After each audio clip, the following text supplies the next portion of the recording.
upang matugunan ang mga kinakaharap na pagsubok ng mga guro at mag-aaral sa gitna ng kasalukuyang pandemya. Nagsanib tulong sina Congressman Charlie Cojuangco ng unang distrito ng Tarlac, DEPED Region 3 Regional Director Dr. May B. Eclar at Tarlac Schools Division Superintendent Dr. Ronaldo Pozon para sa isang napapanahong proyekto na tinaguriang Project Shine, Aral TarlakHenyo. Ang mga mag-aaral ng Grade 4 at Grade 5, ganon din ang Grades 8 and 9 sa buong probinsya ng Tarlac, kasalukuyang sumasailalim sa radio-based instruction. Katuwang ang himpilang DZTZ 828 kHz AM at RTV Tarlac, Channel 26. Ang Tarlac po nangunguna po ngayon pagdating po sa radio-based instruction. Marami pong humahanga sa atin. I'm very happy this station, itong DCTC, could reach the whole of Region 3. Hindi natin alam, we are contributing. We are creating a very big dent in the history of Philippine education. And I am proud. I am here in Tarlac.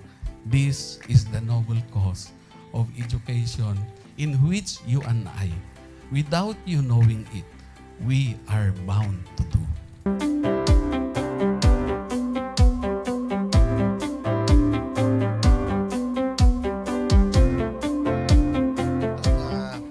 Project natin na Project Shine is a natural consequence dahil sa nangyari sa buong mundo. Let's continue to work together.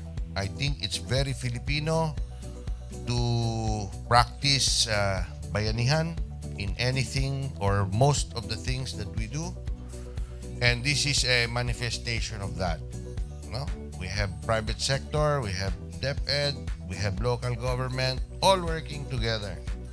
And I hope the parents of some of these children, especially the parents that did not graduate from school or hindi nakapag-aral nung sila ay bata, sana naman gamitin na nila itong opportunity na mag-schooling na rin sila kasama ng mga anak nila para mag-bonding pati ang mga magulang sa mga bata.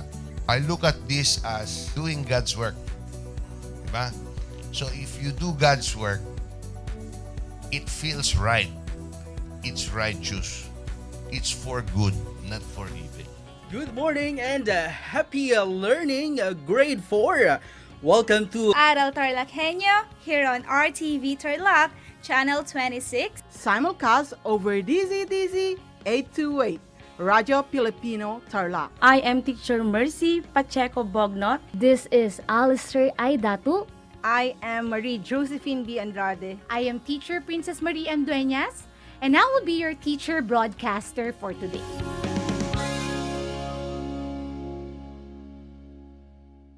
The word boondocks, which is now part of the English Language Dictionary and Vocabulary, comes from the Tagalog word bundok, meaning mountain. Catch Aral TarlakHenyo every Monday to Friday from 8:30 a.m. to 5:30 p.m. over Radio Filipino DCTC 828 and streamed live on Facebook page and YouTube channel of RTV Tarlac, Channel 26. I am Jeremiah Gakutan, your English teacher broadcaster. Let's learn English together only here on Aral TarlakHenyo.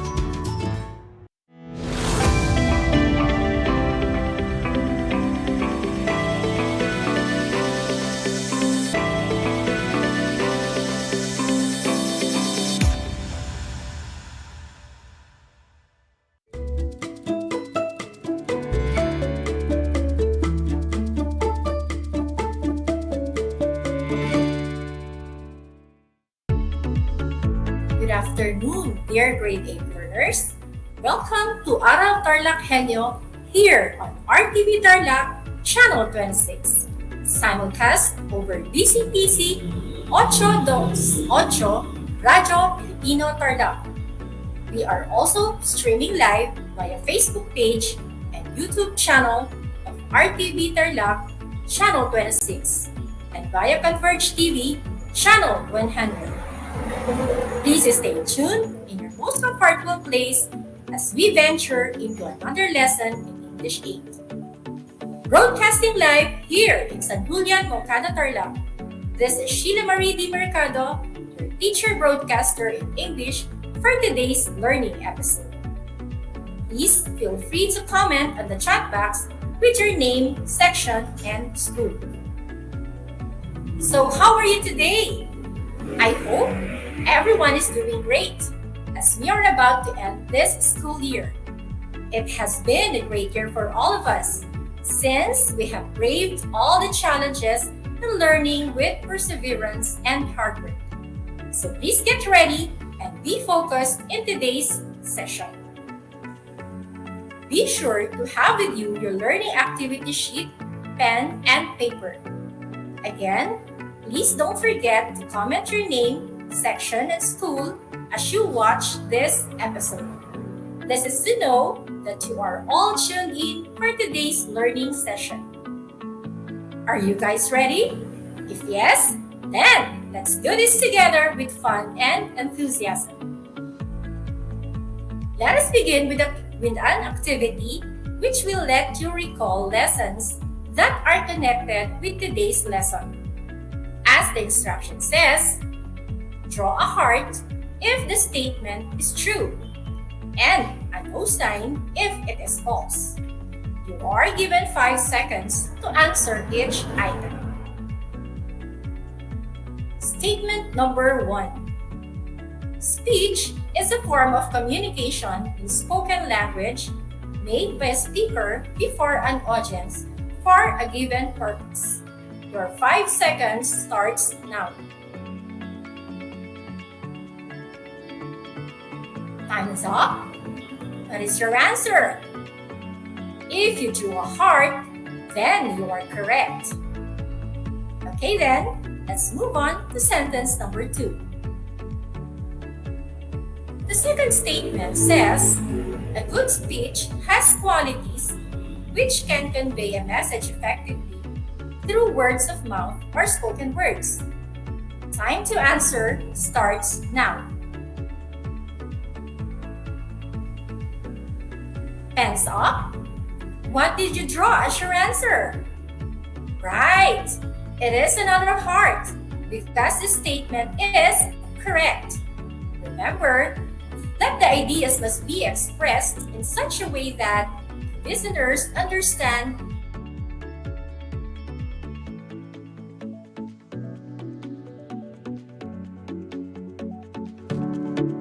Number 3. The introduction serves as a useful outline of key points of the topic to be discussed. You may answer now.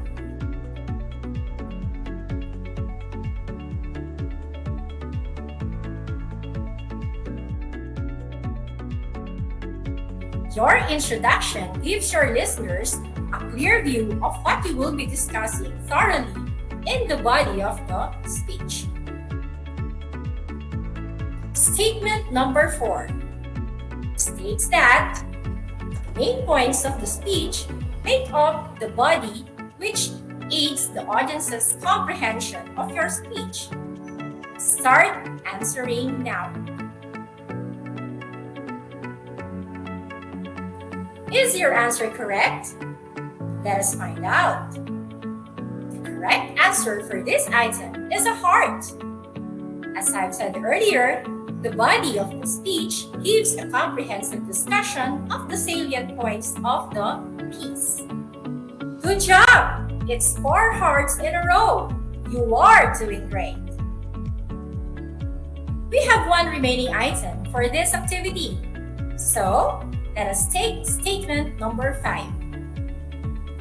The conclusion's purpose is to summarize the main points and prepare the audience for the end of the speech. Time to give an answer. Time's over. Let's now reveal the correct answer. Our correct answer again is a heart.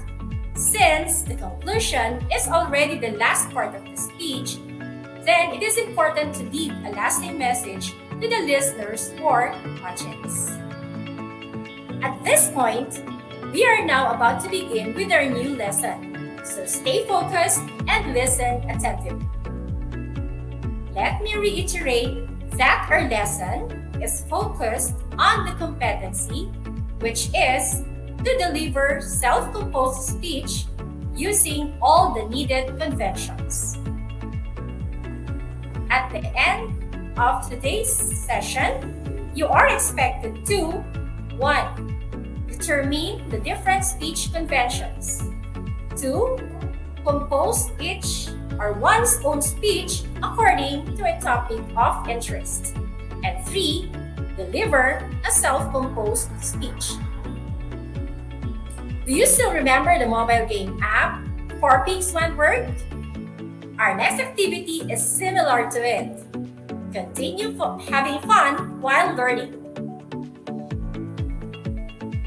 Take a look at the pictures in each number.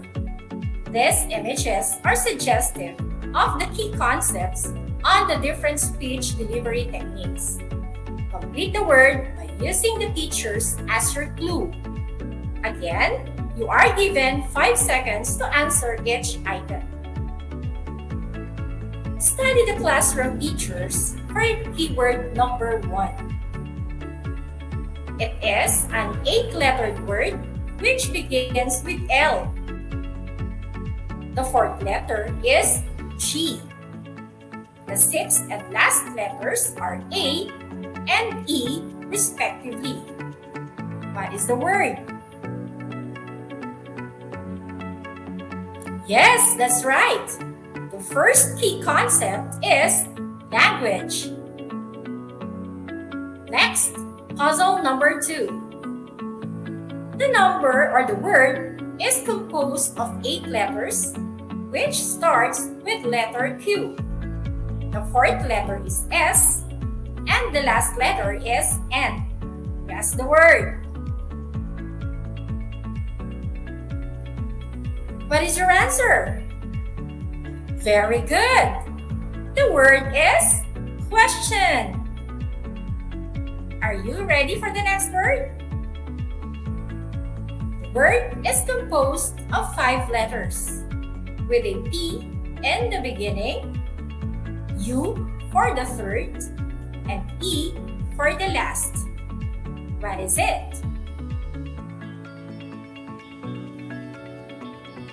Good job!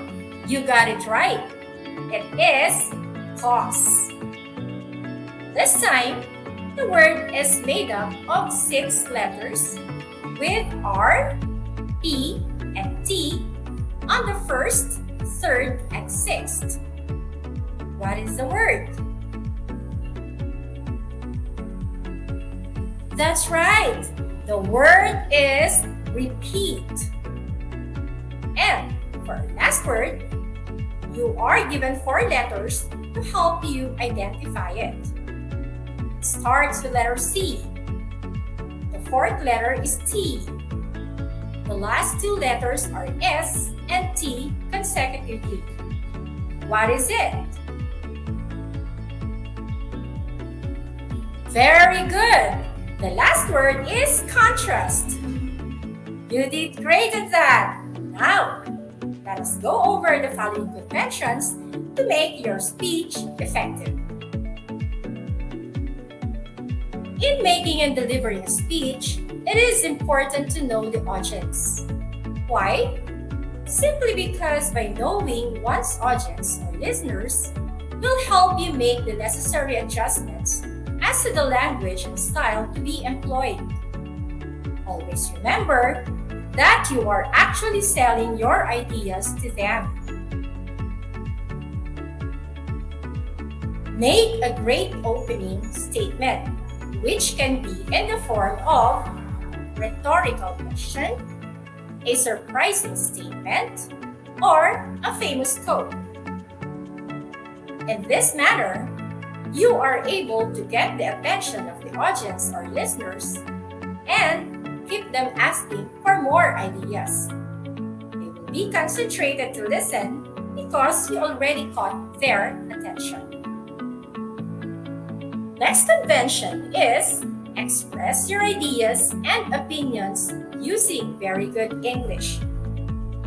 This is your chance to speak before an audience, so you have to make the most out of it.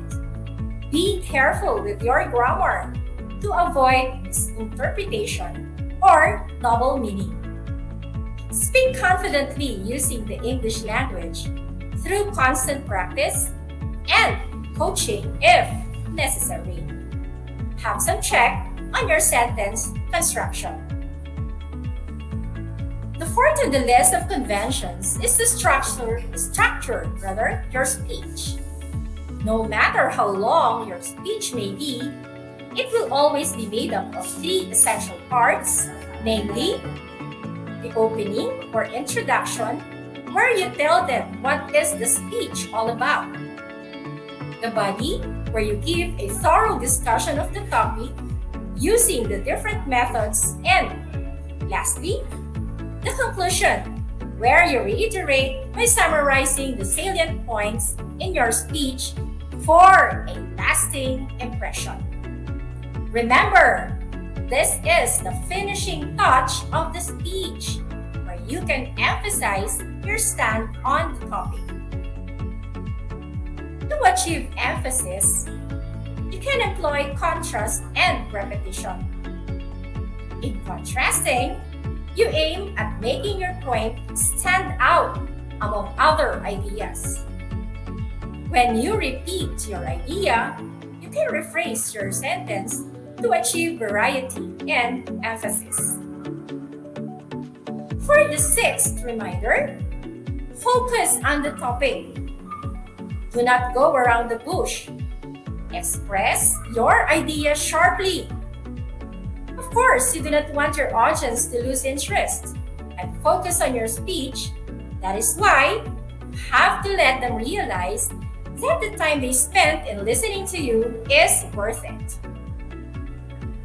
Another reminder in speaking is that you can use emotive and figurative language. This gives a sense of variety in expressing your ideas. The eighth reminder is to pause. Three things are achieved here, such as variety, understanding, and emphasis. When you pause, you are actually giving your audience a thinking time to internalize what you want to emphasize. Just remember that when you pause, it should not be too long, that you tend to be disconnected with your audience. Next is avoid signs of nervousness. It is but normal to feel some butterflies in the stomach when speaking with an audience. But the thing is, do not let those nerves eat you up. Do your thing. Own the floor. The 10th reminder is to develop a good body language. Avoid unnecessary movements which may distract your audience. Good body language helps you convey your ideas. It also signals what reaction the speaker expects from the audience. Next, always establish eye-to-eye contact to engage with your audience.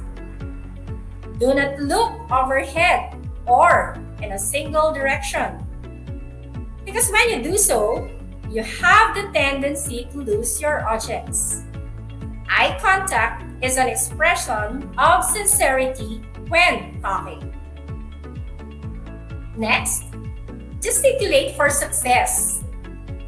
Let the audience feel that you are doing great in your stint to speak. And this way, they will feel relaxed while listening to you. Up next, we have articulate well. You have to express yourself clearly and effectively so that the audience will understand your message as well. Now, the next reminder states that you have to pronounce words clearly and accurately. If you are not sure of a particular word, it is recommended that you check the dictionary. Do not let uncertainty on pronunciation destroy your chance to speak. Lastly, constant practice of speaking will make you a perfect or effective speaker. You can face the mirror or be in front of a small group of friends while you practice the delivery. You can also use any gadget to record your speech. This can help you make the necessary adjustments prior to your actual speech. So that's it for the conventions or reminders that can help you in your speech. I hope that you can do the job after this discussion. Let us now check your understanding regarding the discussion made. Read the following statements carefully. Put a check if the statement coincides with the conventions tackled, and X if not. You have 5 seconds to think for an answer. Are you guys ready? Come on, let's do it. Number 1. A good speech is one that ensures the participation of the audience with the speaker. Your answer? It is a check. True enough that a good speech gets the audience involved. Let's move to the second statement. The language used in the speech should be appropriate with the target audience and the topic to be discussed. What's your answer? Again, it's a check. Next, number 3. Do not repeat words as they may sound boring to the listeners. 5 seconds, go! It's a check. Next word, or next statement, number 4. Pausing gives the audience an ample time to detect what is being emphasized. 5 seconds starts now. Okay, what do you think is the answer? That is correct. It's a check. Let's continue. How about statement number 5? A catchy introduction should hook the audience into listening. Timer starts now. Exactly! It is another check. You are doing good, guys. We're halfway this activity. Now let's move on with sentence number 6. The body is the so-called meat of the speech. 5 seconds, go. All right, we give a check for this statement. Next, statement number 7. The conclusion is the finishing touch of the speech, where you aim to leave a lasting impression. You are given 5 seconds. Now. Wow! You hit it again! We give it a check mark. Let's continue with statement number 8. Eye-to-eye contact is important in communicating your message to the audience.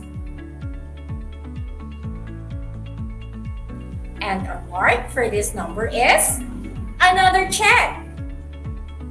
What about sentence number 9? Never let your nervousness overcome you. 5 seconds, go. Okay, what's your answer? It is a check. And lastly, let's have sentence number 10. What do you think of this statement? Body language helps communicate ideas and opinions.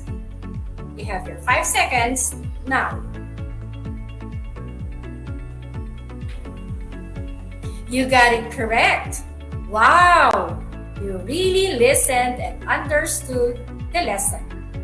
Congratulations, everyone! You did a good job in learning today's lesson. And now, it's time for you to apply what you have learned today. Choose from the following topics, compose a speech, and use a gadget available for you to record it and then send it online. Your outputs will be graded according to the rubrics reflected in your activity sheets. Here is the rubric for your written speech. Please focus on the criteria so that you'll be guided accordingly. This is the rubric for your speech delivery. It will be used solely for rating your recorded speech. So good luck on your final task for this episode. Again, send it online to your English teacher. Do you have any questions about our lesson? If you have, please do not hesitate to send me a message or you could ask your English teacher. Now, before I finally end this session, let me share to you a quotation from Brian Herbert. The capacity to learn is a gift. The ability to learn is a skill. The willingness to learn is a choice. Thank you very much for staying tuned with this episode. Again, this is your teacher broadcaster for today, Sheila Marie D. Mercado from San Julian Santa Maria High School, Moncada, Tarlac. Always stay healthy and happy. God bless everyone. Bye!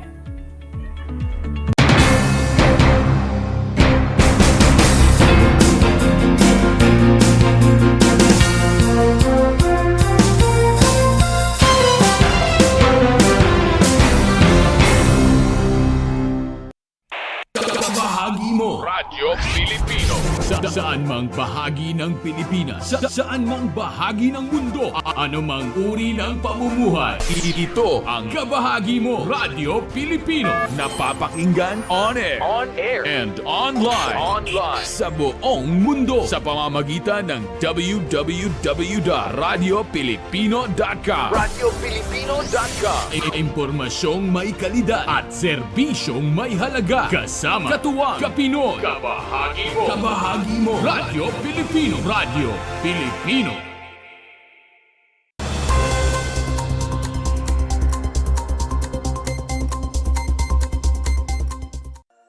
Any home must be built on a solid foundation of friendship, trust, and respect.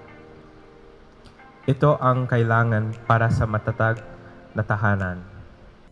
Ipinagdiwang kamakailan ng mga membro ng Nationalist People's Coalition o NPC ang birth anniversary ng yumaong dating gobernador at statesman na si Eduardo Danding Murphy Cojuangco Jr. For the past 31 years of NPC's existence, it has proven its relevance and significance to the political landscape of our country and of Tarlac. Despite the diversity of NPC, it has withstood the challenges and trials of the times. This strength came from the values and principles inculcated by my grandfather, Lolo Danding.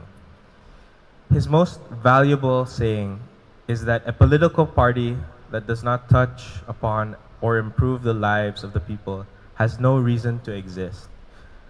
I hope that this reminder will always be the prime intention and commitment of every member of our party. Ang aktibidad na may temang ito ang tahanan mo, noon, ngayon at sa kinabukasan ay dinaluhan ng mga local officials sa probinsya ng Tarlac kung saan ilan sa mga ito ay nagbigay ng kani-kanilang mga mensahe. Ang importante, makakonect ako, connected pa rin ako sa mga taga-Tarlac. And that's how he was. Someone I saw na napakataas, pero yung loob, yung kalooban niya was very, he felt the people. That's why there's no better way that andito tayo ngayon lahat ng magkakasama under his party. I'm sure he is smiling that we send our love and wishes to him, and we ask for his guidance. We are gathered here in the presence of commemorating, thanking a person na, to me, to my mind, is somebody that is very hard to forget. And I think many of you have personal relationships with this person, or with his family, or with probably the party that he stood for. So ako ay masaya dahil kahit nawala na si boss, nakikita ko na maari pa rin mabuo ang grupo na minahal niyang mga tao dito sa ating lalawigan. Lalo-lalo na sa 1st District. A political party that does not touch upon the lives of the people has no reason to exist. So yun po ay isinabuhay ng ating mahal na Danding Cojuangco. Makita lang natin ang litrato ni Boss Danding ay inspired na tayo. Di ba? Yun po ang aking paniwala. So muli, sa inyo pong lahat, kasama ko po kayo na babati at bumabati kay Boss Danding in heaven ng happy birthday. So, ulitin ko, are we all at home? Yo. Kasabay ng pagdiriwang ay ang panunumpa ng mga bagong membro ng NPC mula sa iba't ibang bayan sa probinsya ng Tarlac. Para sa RTV Tarlac Channel 26, ako si Jam Torio, nagbabalita.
Kumusta mga giliw kong tagapakinig? Nagbabalik ang inyong paaralang panghimpapawid, Aral TarlakHenyo, sa RTV Tarlac, Channel 26, at sa bayang naririnig sa DZTC 828, Radyo Pilipino Tarlac. Tayo rin ay napapanood sa FB Live ng RTV Tarlac Channel 26. Sumasahimpapawid mula sa bayan ng Pura Tarlac, mula sa bayan ng San Clemente, mula rito sa Borok Elementary School, Pura Tarlac, sa bayan ng Kapas Tarlac. Ako, ang inyong guro, na maghahatid sa inyo ng makabuluhang pagtalakay sa ating aralin.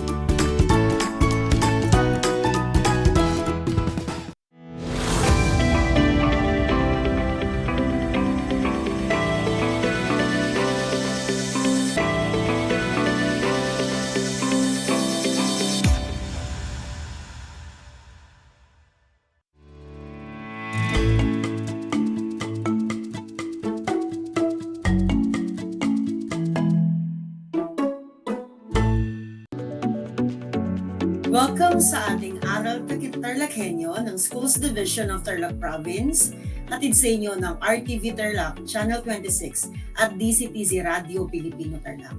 At ngayong araw ay matutunghayan ninyo ang remote live broadcast para sa isa na namang pag-aaral ng isang leksyon sa Araling Panipunang Grade 8 dito lamang sa Barangay Tibaag. Magandang araw! Narito na naman tayo nagsisikap at nagpupunyagi upang maging makadiyos, makatao, makakalikasan at makabansa. Kumusta na kayo mga ginigilog kong mag-aral? Ang aking pagbati at paghanga sa inyong masidhing pagpupunyagi at patuloy na pag-aaral sa kabila ng hamon ng pagkakataon, ang COVID-19 pandemic. Ako nga pala ang inyong guro sa Araling Panlipunan Grade 8, Ginang Christy L. Castillo, at naririto akong muli upang samahan at gabayan kayong maunawaan ang ating paksang aralin ngayon tungkol sa pandaigdigang organisasyon, alyansa at pangkat. At sa lahat ng ating mga mag-aaral na nasa ika-8 baitang, sa patnubay ng inyong mga magulang, kung meron kayong nais linawin o katanungan tungkol sa ating talakayan sa araw na ito, maaari kayong mag-text sa numerong naka-flash sa inyong screen. At sa lahat ng ating taga-subaybay, tagapakinig ng RTV Tarlac, Channel 26 at DCTZ Radio Pilipina Tarlac, narito ang aking numero, 0921-25-225-24. Kaya, ano pang hinihintay ninyo? At text na. At bago natin simulan ang ating panibagong aralin sa araw na ito, kailangan muna ninyong malaman kung ano nga ba ang dapat gawin para magkaroon ng isang kaaya-ayang pakikinig at panonood sa ating remote live broadcast. Narito ang mga dapat ninyong gawin. Una, siguraduhin na kayo ay nasa komportableng lugar habang nakasubaybay. Ikalawa, ihanda ang inyong module, papel at ballpen na gagamitin sa ating pag-aaral. Ikatlo, iwasan ang paggawa ng ibang bagay at ituon ang sarili sa paksang tatalakayin. Sigurado kong alam ninyong lahat ang mga nabanggit kong dapat gawin para magkaroon ng mas kaaya-ayang pakikinig sa araw na ito. At bago tayo dumako sa panibagong aralin, ating munang balikan ang leksyong na pag-aralan ninyo noong nakaraang linggo, at ito ay ang tungkol sa Cold War at neokolonyalismo. At base sa inyong natalakay, natutunan ninyo ang mga sumusunod. Ang mga pamamaraan at uri ng neokolonyalismo at epekto ng neokolonyalismo. Una, natutunan ninyo na ang neokolonyalismo ay nangangahulugan ng bago at ibang anyo ng pananakop at ipinapakita ito sa 3 paraan. Ikalawa, mayroong 5 uri ng neokolonyalismo. Ekonomiko, kultural, dayuhang tulong o foreign aid, dayuhang pautang o foreign debt, at lihim na pagkilos o covert operation. Pangatlo, ekonomiko. Nagpapalaganap ito sa kunwaring tulong tungo sa pagpapaunlad ng kalagayang pangkabuhayan ng bansa. Kultural. Nagbago ang mga likas na pananaw at paniniwala ng mga bansa. Dayuhang tulong o foreign aid. Isa pang instrumento ng neokolonyalismo ang nakapaloob na tulong. Maaari itong pang-ekonomiya, pang-kultural o pang-militar. Dayuhang pautang o foreign debt. Ano bang pautang na ibibigay ng IMF o World Bank ay laging may kaakibat na kondisyon. Lihim na pagkilos o covert operation. Kung hindi mapasunod ng mapayapa, gumagawa ng paraan ang neokolonyalista upang guluhin ang isang pamahalaan o ibagsak ito ng tuluyan. Natutunan din ninyo ang naging apat ang naging epekto ng neokolonyalismo. Ito ay mga sumusunod.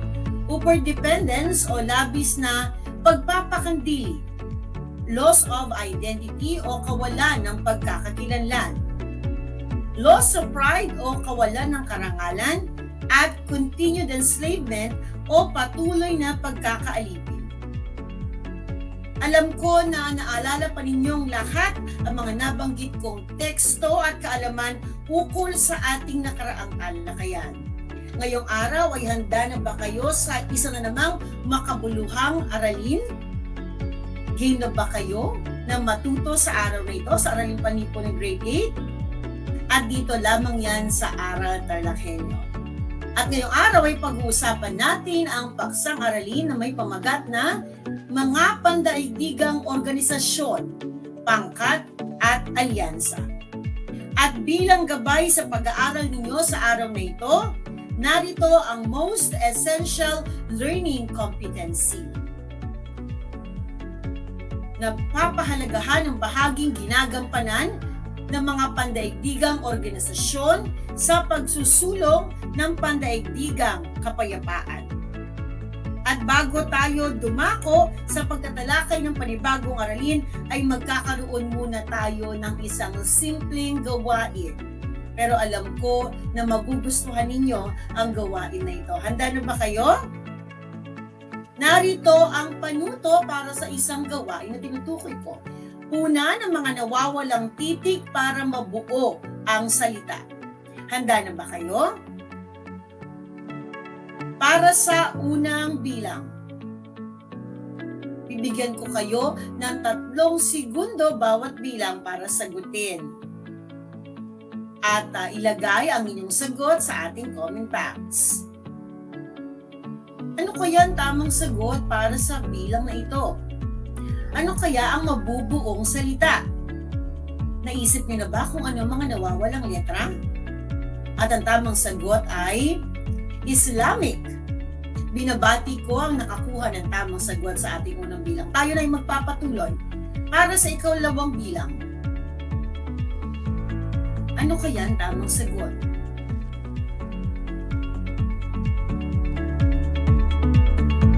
At ang tamang sagot ay Southeast. Dumako na tayo sa ikatlong bilang.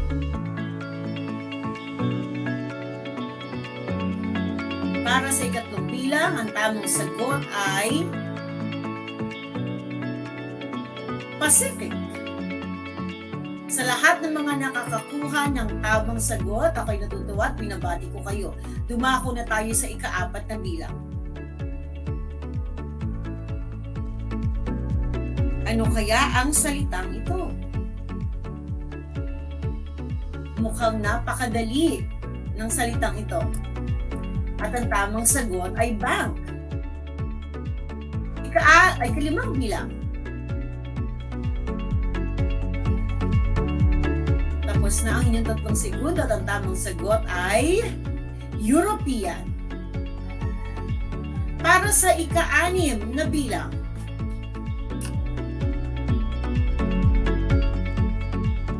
At ang tamang sagot ay trade. Susunod. So ayan ang mga nabuo ninyong mga salita. Islamic, Southeast, Pacific, Bank, European, at Trade. Ang tanong, ano nga bang kinalaman ng mga nabanggit kong salita sa talakayan natin sa araw na ito? Ang mga nabanggit na salita ay makikita sa pangalan ng mga iba't ibang pandaigdigang organisasyon. Unahin natin pag-usapan ang mga tanyag na pandaigdigang organisasyon. Nang matapos ang ikalawang digmaang pandaigdig, dumanas ng kahirapan ang mga bansa na nasalanta ng digmaan. Karamihan sa mga pandaigdigang alyansa ay nabuo matapos ang ikalawang digmaang pandaigdig na pinangunahan ng Organisasyong United Nations. At hindi kaila na walang sino man o alinmang bansa na uunlad kung nag-iisa lamang. Naniniwala ba kayo sa kasabihang ito? Dahil kinakailangan niyang makipag-ugnayan sa ibang bansa upang makamit niya ang wala o kakulangan niya. Gabay ng ganitong pangangailangan ng isang uri ng pagtutulungan ang maitatag upang matugunan ang pangangailangan ng bawat isa. iba't ibang samahang pangrehiyon ang sumibol at patuloy pa rin sa pagtutulungan sa kasalukuyang panahon. At sa mabilis na takbo ng pamumuhay, iba't ibang suliranin at issue ang nakakaharap ng mga bansa. Bukod sa United Nations, marami pang organisasyong pandaigdig na nabuo na may layuning pagbigkisin ang mga bansa upang matamo ang pandaigdigang kapayapaan at kaunlaran. Ngayon ay atin nang isa-isahin ang mga tanyag na pandaigdigang organisasyon. Una na dyan ang tinatawag nating EU o European Union. Makikita ninyo na naka-flash sa inyong screen ang logo ng EU o European Union. Ano nga ba ang layunin ng nasabing organisasyon? Ang Unyong Europeo ay isang pang-ekonomiko at pampolitikal na unyon ng 27 malalayang bansa. Ito ang pinakamalaking kompederasyon ng mga malalayang estado na itinatag sa ilalim ng pangalang iyon noong 1992. Ang mga aktibidad ng Unyong Europeo ay sumasakop sa patakarang ekonomiya sa ugnayang panlabas, tanggulan, pagsasaka, at kalakalan. Inulit ko, ang nabanggit ko ay ang layunin ng EU o European Union. At isa rin sa mga tanyag na pandaigdigang organisasyon ay ang OAS or ang Organization of American States. Ano nga ba ang layunin ng samahang ito? Ang Samahan ng mga Estadong Amerikano ay isang pandaigdigang samahang nakabase sa Washington, D.C., Estados Unidos. Mayroon itong 35 kasaping nagsasariling estado ng Amerika. Layon nitong makamit ang kapayapaan at hustisya. Itaguyod ang pagkakaisa ng mga estadong kasapi, patatagin ang kanilang pagtutulungan, pangalagaan ang kanilang otonomiya at ang kanilang kalayaan. Yan ay ang OAS o Organization of American States. Susunod ay ang OIC at ang ibig sabihin nito ay Organization of Islamic Cooperation. At bakit nga ba nabuo ang OIC? Ang OIC ay isang international na organisasyon ng 75 estado o 77 estado. Ito ay samahan ng mga bansang Muslim na naglalayong siguruhin at protektahan ang interes mula sa pamamagitan ng pagsulong ng kapayapaang pandaigdig at pagkakaunawaan. Ulit ko, yan ay ang layunin ng OIC or Organization of Islamic Cooperation. Susunod naman na makikita nyo na logo na naka-flash on yung screen ay ang ASEAN o tinatawag na Association of Southeast Asian Nations. At makikita ninyo na kabilang sa organisasyong ito ang ating bansa, ang bansang Pilipinas. Ang ASEAN o ang kapisanan ng mga bansa sa Timog Silangang Asya o mas kilala bilang ASEAN ay isang organisasyong geopolitikal, ekonomikal at pangkultura ng mga bansa sa Timog Silangang Asya. Ang layunin ng samahang ito ay maitaguyod ang paglago ng ekonomiya, kaunlarang panlipunan, pagsulong ng mga kultura ng bawat kasaping bansa, at pagpapalaganap ng kapayapaang panrehiyon. At yan ay ang ASEAN or Association of Southeast Asian Nations. Ngayon naman ay dumako tayo sa paglalarawan ng mga pang-ekonomikong organisasyon at trading blocs. Nariyan ang tinatawag nating World Bank. Ang World Bank ay isang pandaigdigang bangko na nagbibigay ng tulong, pananalapi at teknikal sa mga bansang umuunlad para sa mga programang pangkaunlaran tulad ng tulay, kalsada, paaralan, at iba pa na may layunin ng pagpapababa ng antas ng kahirapan. Yan ay ang World Bank. Nandiyan din ang IMF or International Monetary Fund. Ito ay isang organisasyong international na pinagkakatiwalaang mamahala sa pandaigdigang sistema sa pananalapi sa pamamagitan ng pagmasid sa mga bansa o sa pagmasid sa halaga ng palitan at balanse ng mga kabayaran. Gayon din ang pag-alok ng technical at pinansyal na tulong kapag hihingi ang isang bansa. Yan ay ang IMF o ang International Monetary Fund. At ang pinakahuli ay ang WTO or World Trade Organization. Ito ay isang organisasyong pandaigdig na itinatag upang pamahalaan at magbigay ng kalayaan sa kalakalang pang-internasyonal. Ang WTO ay nabuo noong ika-1 ng Enero 1995, kahalili ng pangkahalatang kasunduan sa mga taripa at kalakalan o tinatawag nating GATT. Inuulit ko, yan ay ang mga tanyag na pandaigdigang organisasyon at ang mga ekonomikong organisasyon at tinatawag nating trading blocks. Sa aking tekstong aking ipinaliwanag, natutunan ninyo ang mga sumusunod. Ang mga tanyag na pandaigdigang organisasyon at mga pang-ekonomikong organisasyon at trading blocks. At bago tayo dumako sa pagsasagot ng inyong gawain para sa araw na ito, isa-isahin nating muli ang lahat ng mga mahalagang impormasyon tungkol sa mga nabanggit kong mga paksang aralin. Heto na ang mga dapat tandaan tungkol sa ating talakayan sa araw na ito. Una, ang mga aktibidad ng European Union ay sumasakop sa patakarang publiko, patakarang ekonomiya sa ugnayang panlabas, tanggulan, pagsasaka, at kalakalan.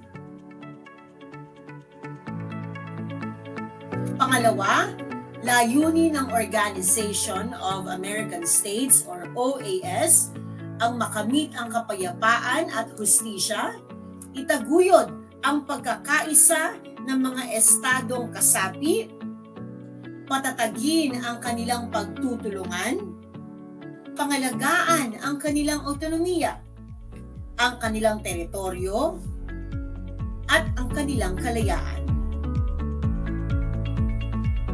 Ikatlo, ang Organization of Islamic Cooperation or OIC ay samahan ng mga bansang Muslim na naglalayong siguruhin at protektahan ang interes mula sa pamamagitan ng pagsusulong ng kapayapaang pandaigdig at pagkakaunawaan. Pang-apat, layunin ng Association of Southeast Asian Nations o ASEAN ang maitaguyod ang paglago ng ekonomiya, kaunlarang panlipunan, pagsulong ng mga kultura ng bawat kasapi at pagpapalaganap ng kapayapaang panrehiyon.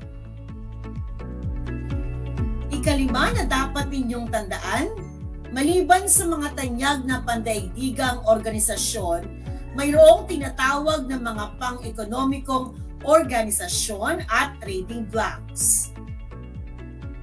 Ika-anim, ito ay binubuo ng World Bank, International Monetary Fund, at World Trade Organization.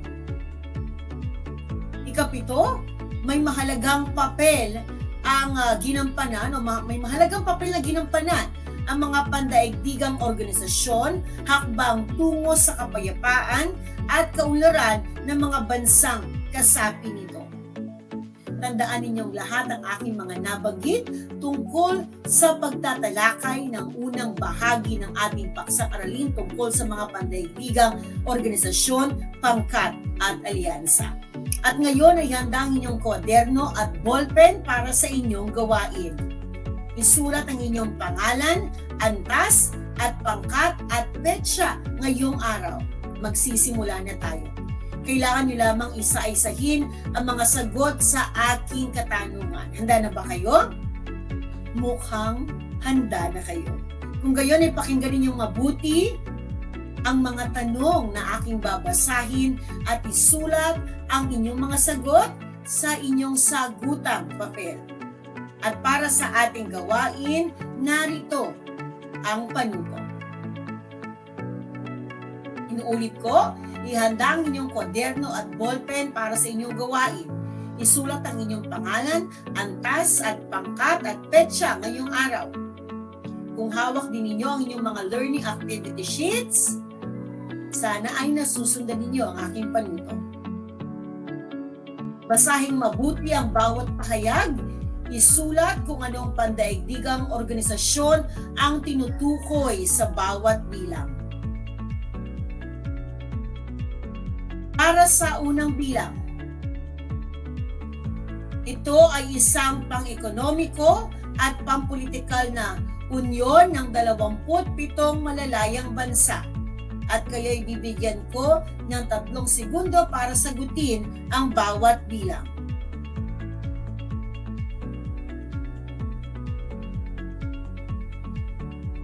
At para sa katanungang ito, ang tamang sagot ay European Union. Sa mga nakakuha ng tamang sagot, kayo ay binabati ko. Sa ating mga taga-subaybay, maaari niyong isulat or i-type ang inyong mga sagot sa ating comment box o sa ating comment section. Para sa ikalawang bilang, ito ay samahang nakabase sa Washington, D.C., Estados Unidos at mayroong 35 kasaping nagsasariling estado ng Amerika. Ano kaya ang tamang sagot?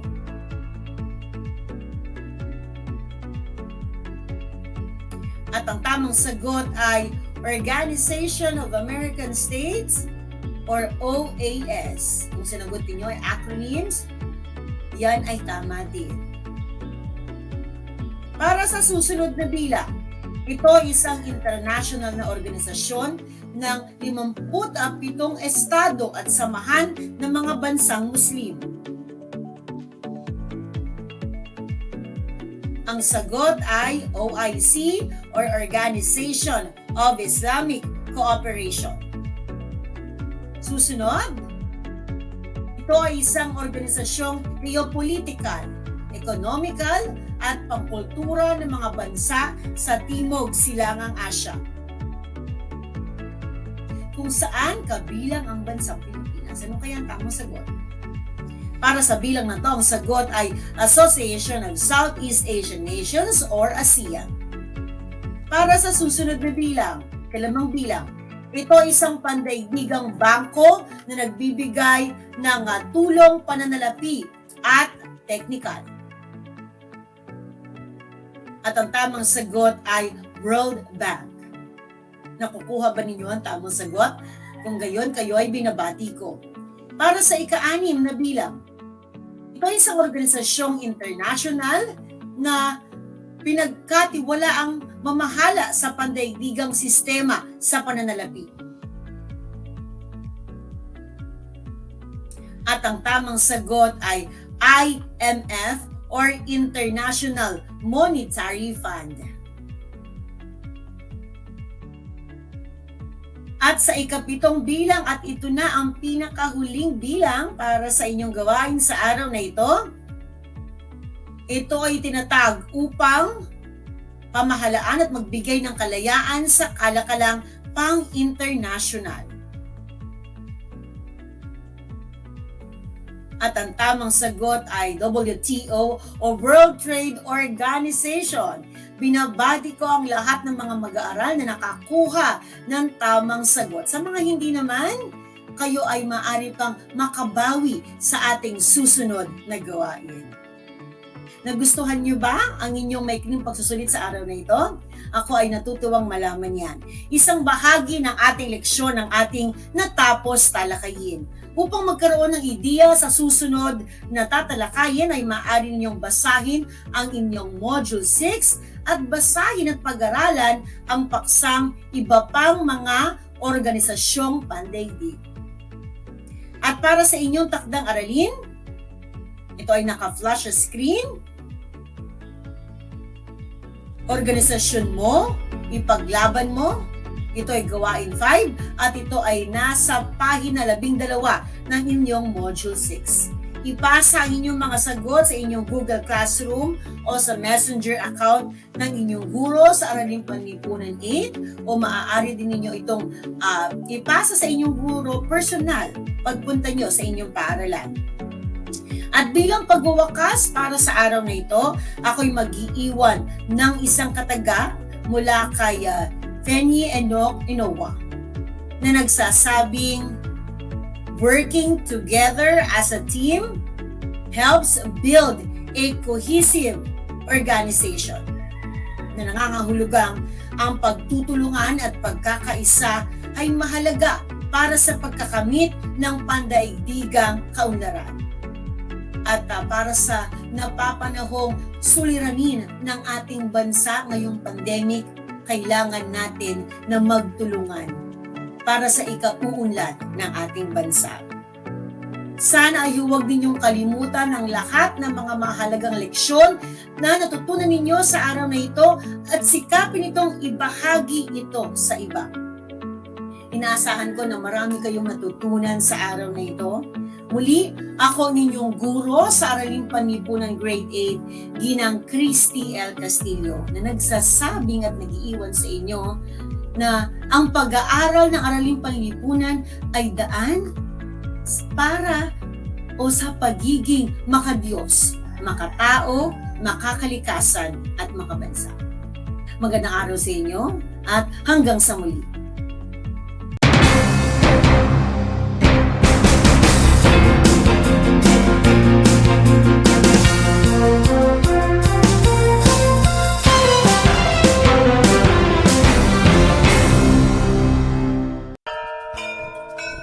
Alam niyo ba, ang Balanggiga Bells ay kinuha ng mga sundalong Amerikano bilang war trophies pagkatapos ng Balanggiga Massacre noong 1901?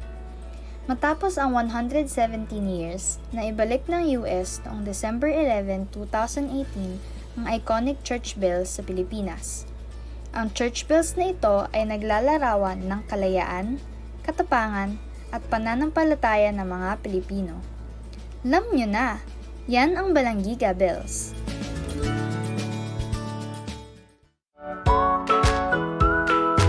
How are you today? Hello, everyone. Hello, learners of Tarlac. Good morning, Math Talino Grade 4 learners. Welcome to Aral TarlakHenyo here on RTV Tarlac Channel 26. Simulcast over DCTC Radio Filipino Tarlac.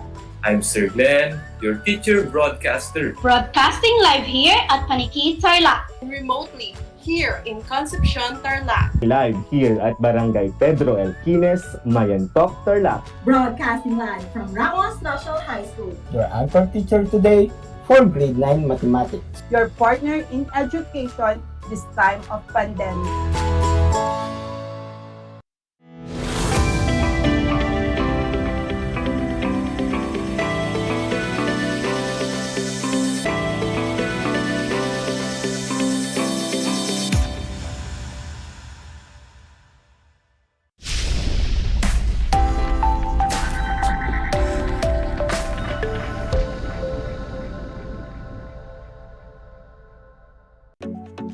Good afternoon, my dear learners, especially grade 8 students.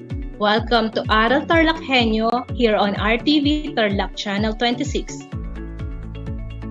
Simulcast over DCTC 828 Radio Filipino Tarlac and on RTV Tarlac FB Live.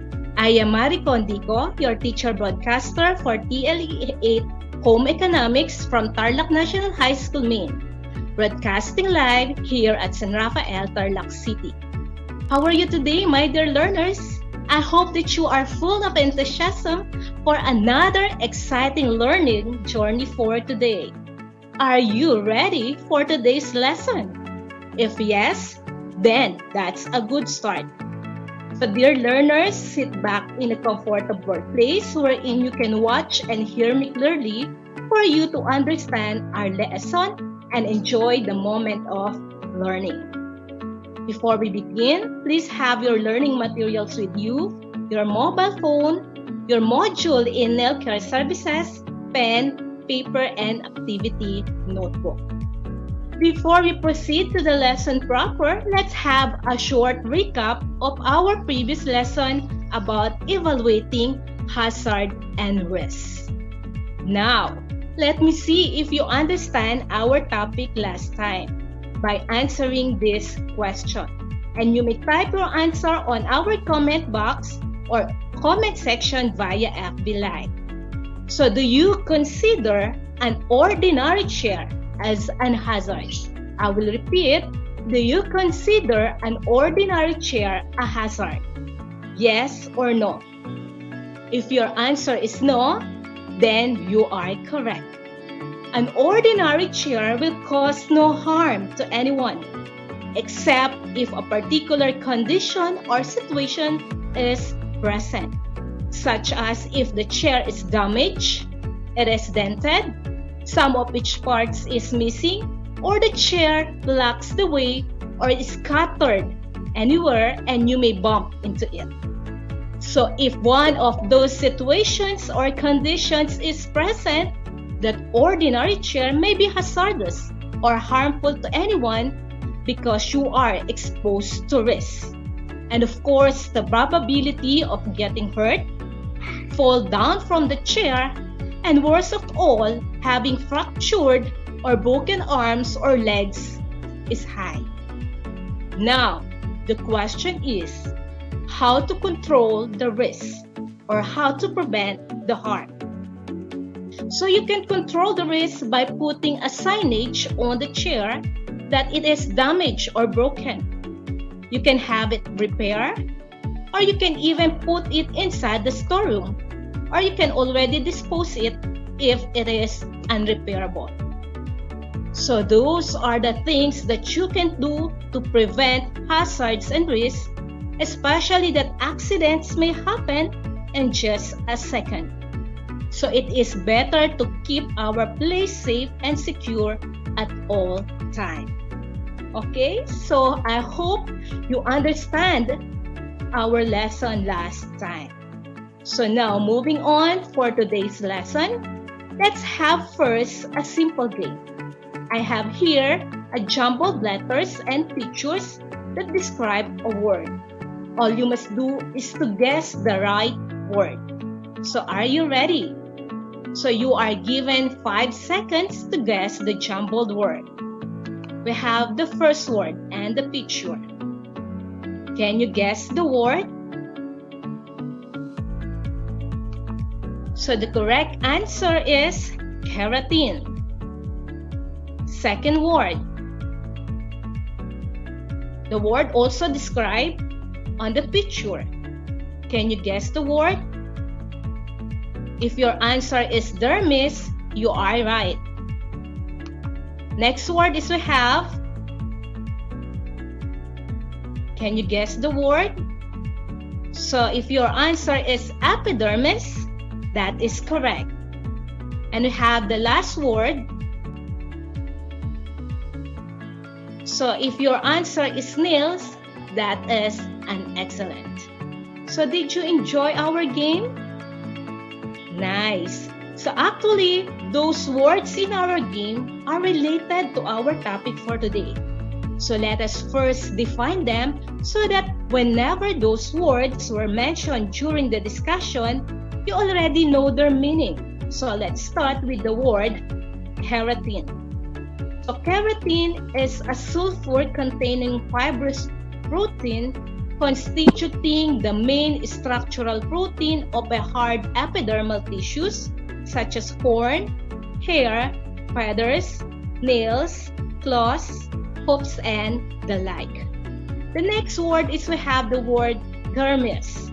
This is the second layer of the skin that contains blood vessels, nerves, hair, roots, and sweat glands. Another word is we have the epidermis, the upper or outer layer of the two main layers of cells that make up the skin. And of course, the last word is nail. Did you know that human nails are made of keratin? It is actually a protective protein that also makes up our hair.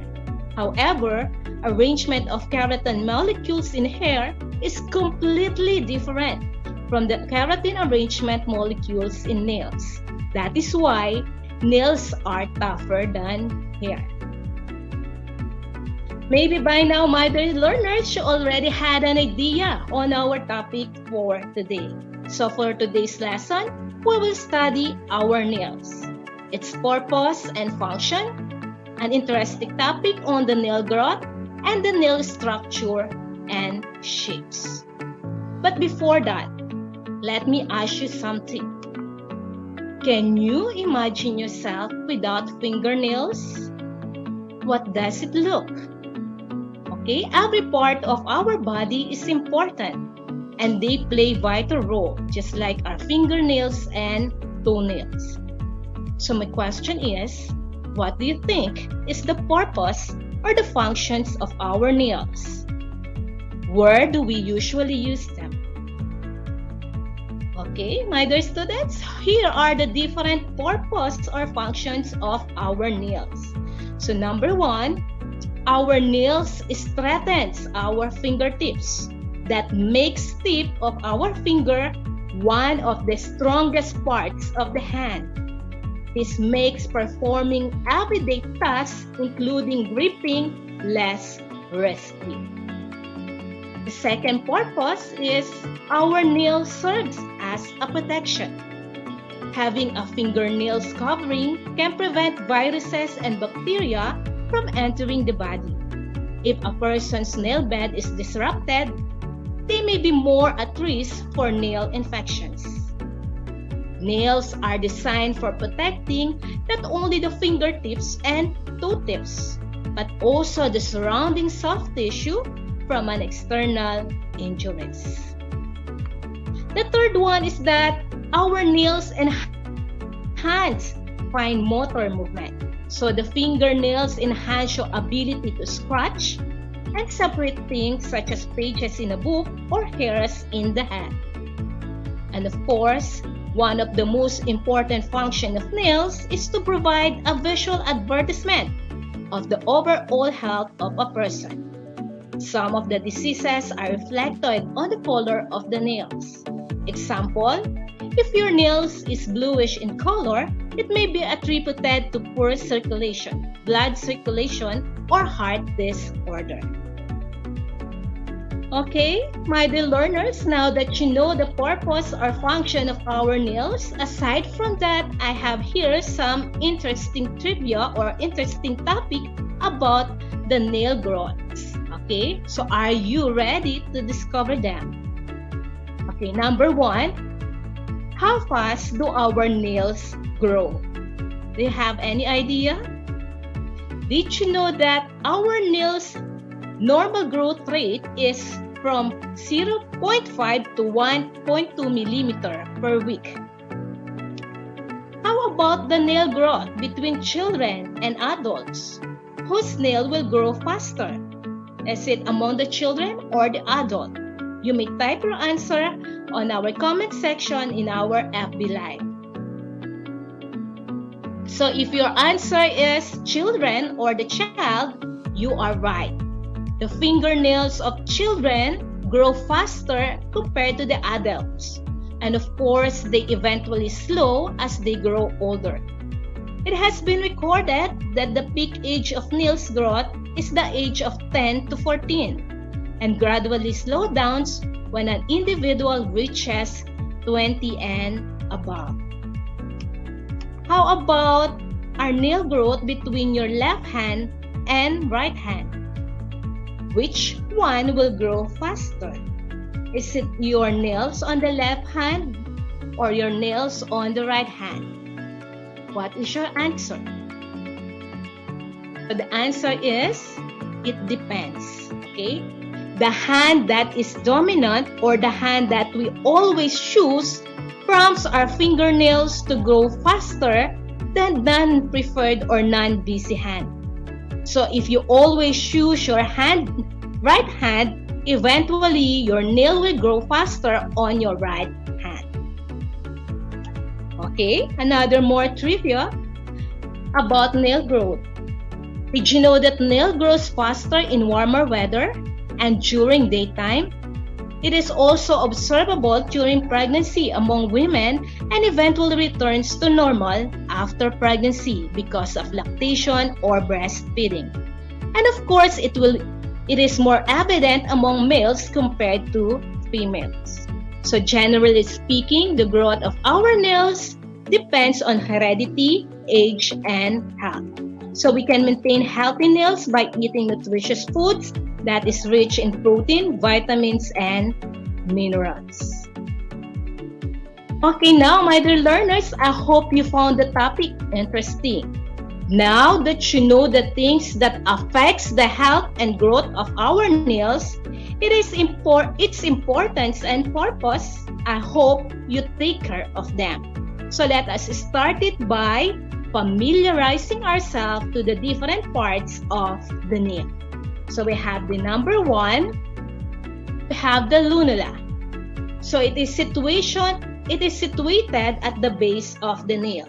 So the pearly colored and crescent shape is due to the cells being pushed closely together so that the blood capillaries cannot be seen through the lunula because of this. Then the second part is we have the cuticle. This is actually the overlapping epidermis around the nail. It is the transparent skin which is called the true cuticle that is being removed during the manicuring process. The third one is we have the free edge. This is the part of the nail that can be filed and shaped. It is an extension of the nail plate that overlaps the hyponychium, which is also known as the distal edge. Did you know that our nails has its own reproductive part? Yes, it has. Actually, we call that as matrix. So it is considered as the mother of the nail. Matrix is situated directly below the cuticle. So new cells form here and continually push towards to produce the nail plate. It also contains blood vessels and nerves. The blood supply provides the cells with nourishment. So if the matrix is damaged, the nail will grow deformed. That is why we need to take care of this, especially during the manicuring process. Okay, the other part of the nail is what we call the nail bed. This is the part of the nail where the nail plate rests. It is also a continuation of the matrix. It is abundantly supplied with blood vessels and nerves. The sixth one is the fold of the skin that overlap the sides of the nail. That is what we call the nail walls. They hold your nails in place and protect the nail plate edges so that the growth of the nails is upward and not sideward. And of course, the last part is we have the nail plate.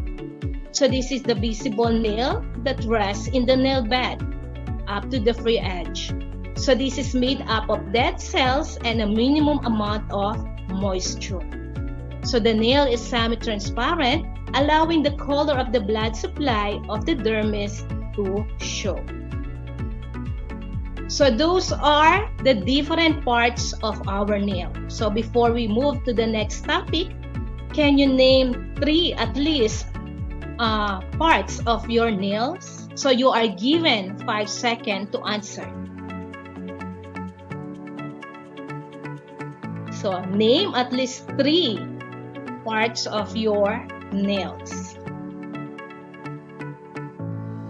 So we have here your free edge, nail plate, nail walls, lunula, cuticle, nail bed, and matrix. So if you were able to name at least 3, you are very good. Now, my dear learners, I want you to look at your fingernails. Take a look at them. What do you think is the shape of your fingernail? And what we will going to discover in a little bit. So here are the different shapes of the nails. Okay. So number 1 is we have the oval nail. So this is common among people with long, perfect nail beds. It may be styled slightly rounded at the base and slightly pointed at the fingertips. Most often, this type of nails has a natural look and looks very good in short, medium length. The second one is we have the round nail. So this is ideal for shorter nails. The nails is allowed to grow out straight at the sides for approximately 1.5 millimeter, and then the tip is filed into a rounded shape. This is a strong shape, which is great for those who keep their nails short. The third one is what we call the stiletto or the pointed nail. So this is filed away at the sides to the point of the tip. This shape is very weak as the sides of the nail are totally lost. Next is we have the escoval. This is filed at the side, followed by squaring of the tip. So this gives the nail tip strength over the oval nails. And of course, the last one is we have the square nails. So the square shaped nails are the most famous among nail shapes. It is created by allowing the nail to grow out straight and then filing the tip straight across the right angles with the rest of the nail plates. Okay, so those are the 5 shapes of the nails. So I have here the picture of nail shape. Again, you are given 5 seconds to answer or to name the shapes of the nail. So you can answer through our comment section in our FB Live. Okay? So timer start now.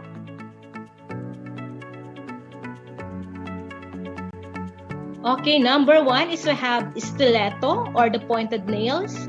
The second is escoval. Third is round. Fourth is square. The last is oval. So if you got them all, you are simply amazing. Okay, my dear learners, we are now done with our lesson. At this point, let's do an activity to further assess your understanding on the topics. Please get your pen and activity notebook. So this is a 5-item quiz. This is a multiple choice. All you have to do is to choose the letter of the correct answer. So write your answer on your activity notebook. So you are given 5 seconds to answer. So, are you ready? So number 1, it is the overlapping epidermis around the nail. It is the transparent skin which is called the true cuticle that is being removed during the manicuring process. A. Cuticle, B. Matrix, C. Nail bed, and D. Nail walls.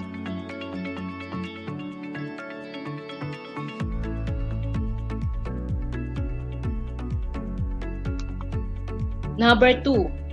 The pearly colored and present shape is due to the cells being pushed closely together. The blood capillaries cannot be seen because of this.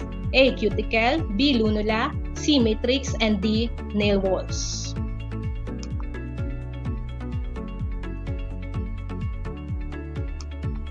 Three, it refers to the only living reproducing part of the nail. So this is situated directly below the cuticle, which is also known as mother of the nails. A. Free edge, B. Lunula, C. Matrix, D. Nail wall. 4.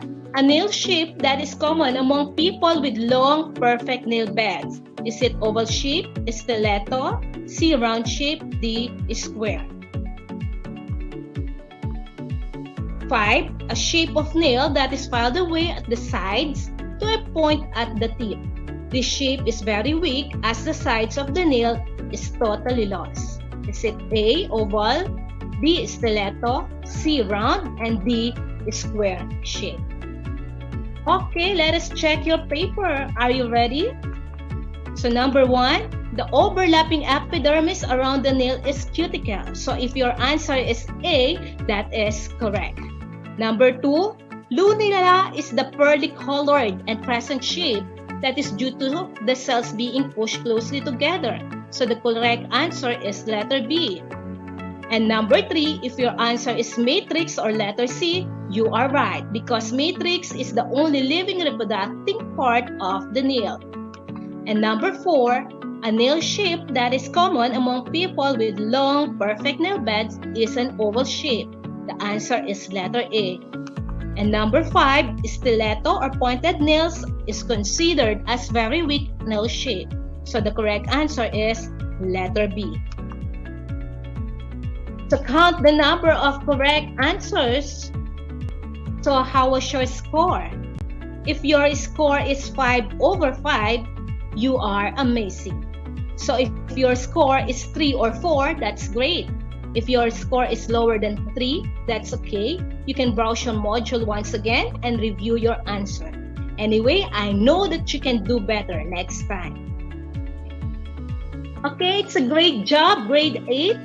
So we have successfully done another lesson today. I hope you enjoyed and learned something from our topic. I was overwhelmed with your vigorous participation. So with that, salute to all of you. Congratulations. I hope you enjoyed our lesson for today. Thank you for listening and watching. Keep on turning into Aral TarlakHenyo on RTV Tarlac Channel 26 and on DCTC 828 Radio Filipino Tarlac. I am Maricondico, your teacher broadcaster for today. I would like to end or to quote my favorite saying from Brian Herbert, and it goes, "The capacity to learn is a gift. The ability to learn is a skill. And the willingness to learn is a choice." Always remember, in TLE, we aim for knowledge, skills, and progress. Until next time, have a great day.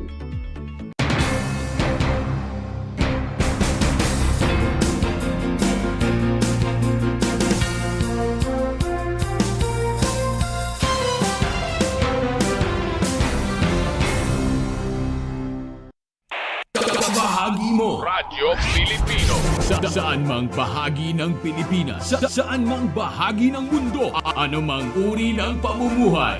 Ito ang Kabahagi Mo Radyo Pilipino, napapakinggan on air and online sa buong mundo sa pamamagitan ng www.radiopilipino.com. Impormasyong may kalidad at serbisyong may halaga, kasama katuwang Kapinoy. Kabahagi Mo Radyo Pilipino. Radyo Pilipino.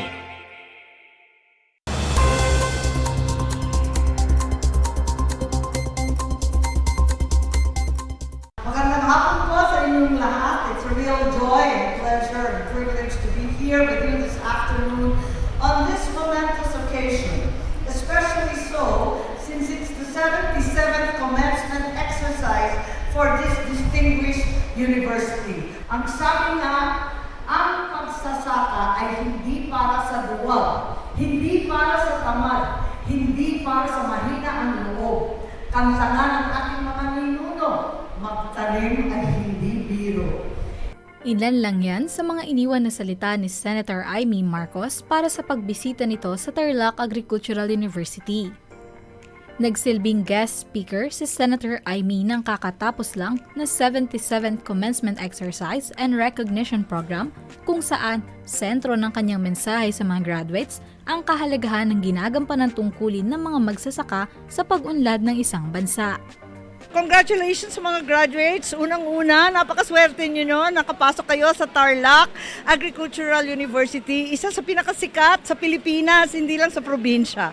At bilib na bilib ako sa smart technologies ninyo at sana kumalat at umusbong sa buong Pilipinas ang ginagawa ninyo rito. Inaasahan ko na yung mga graduates ang siyang magpapaunlad ng ating kinabukasan. Napakadami ng problema sa agrikultura. Kaya't kinakailangan natin ang ating mga kabataan. Nalaing estudyante dito, mag-aaral.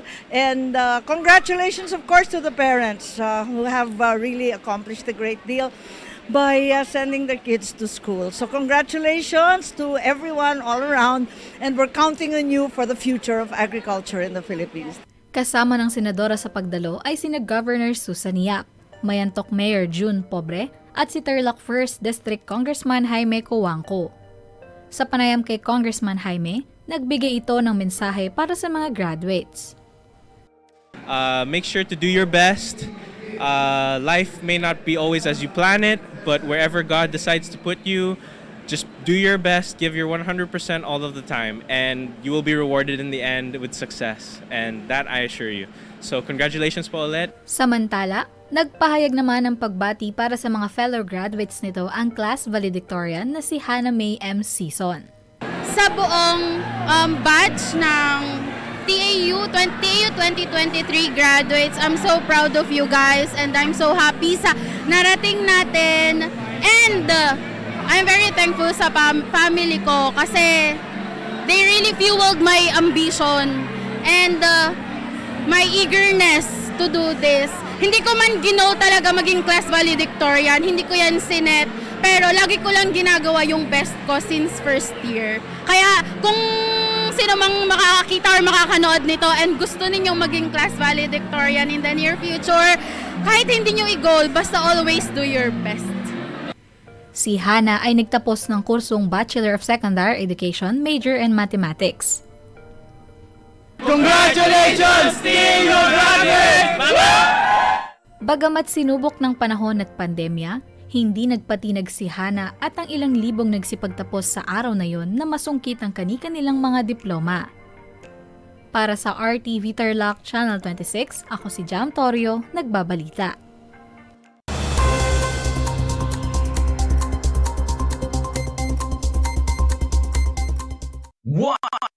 One FM. This is your one. My only one. One lang yan. The only one.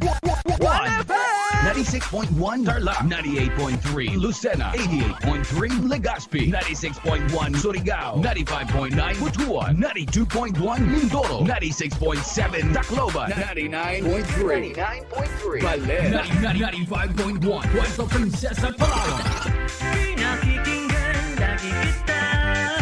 This is your one. Your only one. Your only one. One FM. One FM.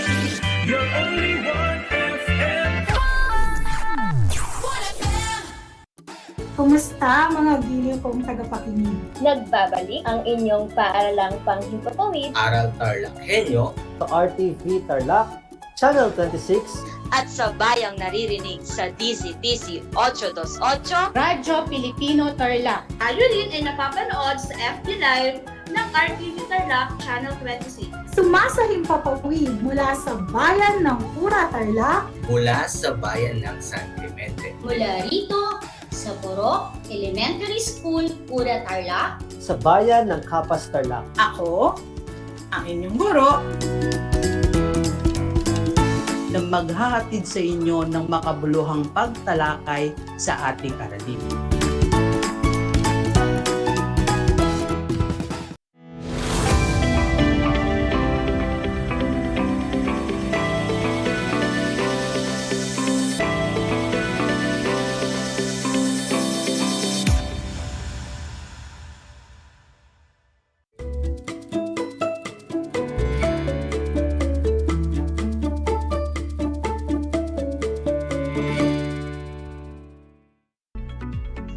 Broadcasting live from Victoria, Tarlac, you are watching Aral TarlakHenyo here on RTV Tarlac Channel 26. simulcast over DZTC 828 Radio Filipino Tarlac. I am Juliana Sabado Razon, your teacher broadcaster for Health Grade 8. Join me for 25 minutes of meaningful learning experience on air. Our lesson in Grade 8 Health for 4th quarter is about prevention of substance use and abuse, specifically about cigarette and alcohol. For this afternoon, we will analyze the negative health impact of drinking alcohol. We are going to describe the harmful short-term and long-term effects of drinking alcohol. We are also going to interpret blood alcohol concentration or BAC in terms of physiological changes in the body. But before we begin, I have some study tips to maximize remote learning. First, find a comfortable place that is far from noise so that you will hear me loud and clear. Next, get all the materials you will need while watching or listening to our broadcast. Get your learner's activity sheet for Health Day 2. Make sure you also have your pen and extra paper with you. Listen attentively and be interactive. You may use the comment box below if you have questions. You may also type your answers in the comment box during activity time. Before going to our lesson for today, I want to see if you remember the previous lesson. Kindly get your activity sheets and let us answer activity number 1. Are you ready? Let me read you the directions for this activity. Choose the letter of the correct answer. Write the letter on the blank provided before each number. Question number 1. Drugs which open doors for non-drug users to try an experiment on more dangerous drugs are called blank. A. Depressant drugs. B. Narcotic drugs. C. Gateway drugs. Or D. Stimulant drugs. What is your answer? The answer is letter C. Gateway drugs. Very good. Item number 2. These are chemicals found in cigarette smoke, which when inhaled, make body cells produce abnormal and malignant cells, which most often result to death. A. Elements. B. Carcinogens. C. Hydrogen. Or D. Toxins. What do you think is the correct answer? Very good. Letter B. Carcinogens. Item number 3. There are around 4,000 deadly chemicals found in cigarette smoke. Which chemical is known as the addictive drug found in the cigarette and also used as benzene? C. Acetone. Or D. Tar. The correct answer is letter A. Nicotine. Good job! Item number 4. Specifically, the smoke that comes out the filtered end of the cigarette and directly inhaled by smokers is called blank. A. Mainstream smoke. B. Second-hand smoke. C. Third-hand smoke. Or D. Fourth-hand smoke. The correct answer is letter A. Mainstream smoke. Very good. Last item, number 5. The following diseases are some of the known dangers of cigarette smoking and tobacco use, except A. Lung cancer. B. Emphysema. C. Pneumonia. Or D. Cirrhosis. The correct answer is letter D. Cirrhosis. Very good. How well did you perform in the first activity? Kindly type your scores in the comment box. If you get all 5 items correct, that is excellent. For those who got 3 to 4, very good. To those who got lower than 3, don't be sad. You may always go back and watch the previous episode for reference.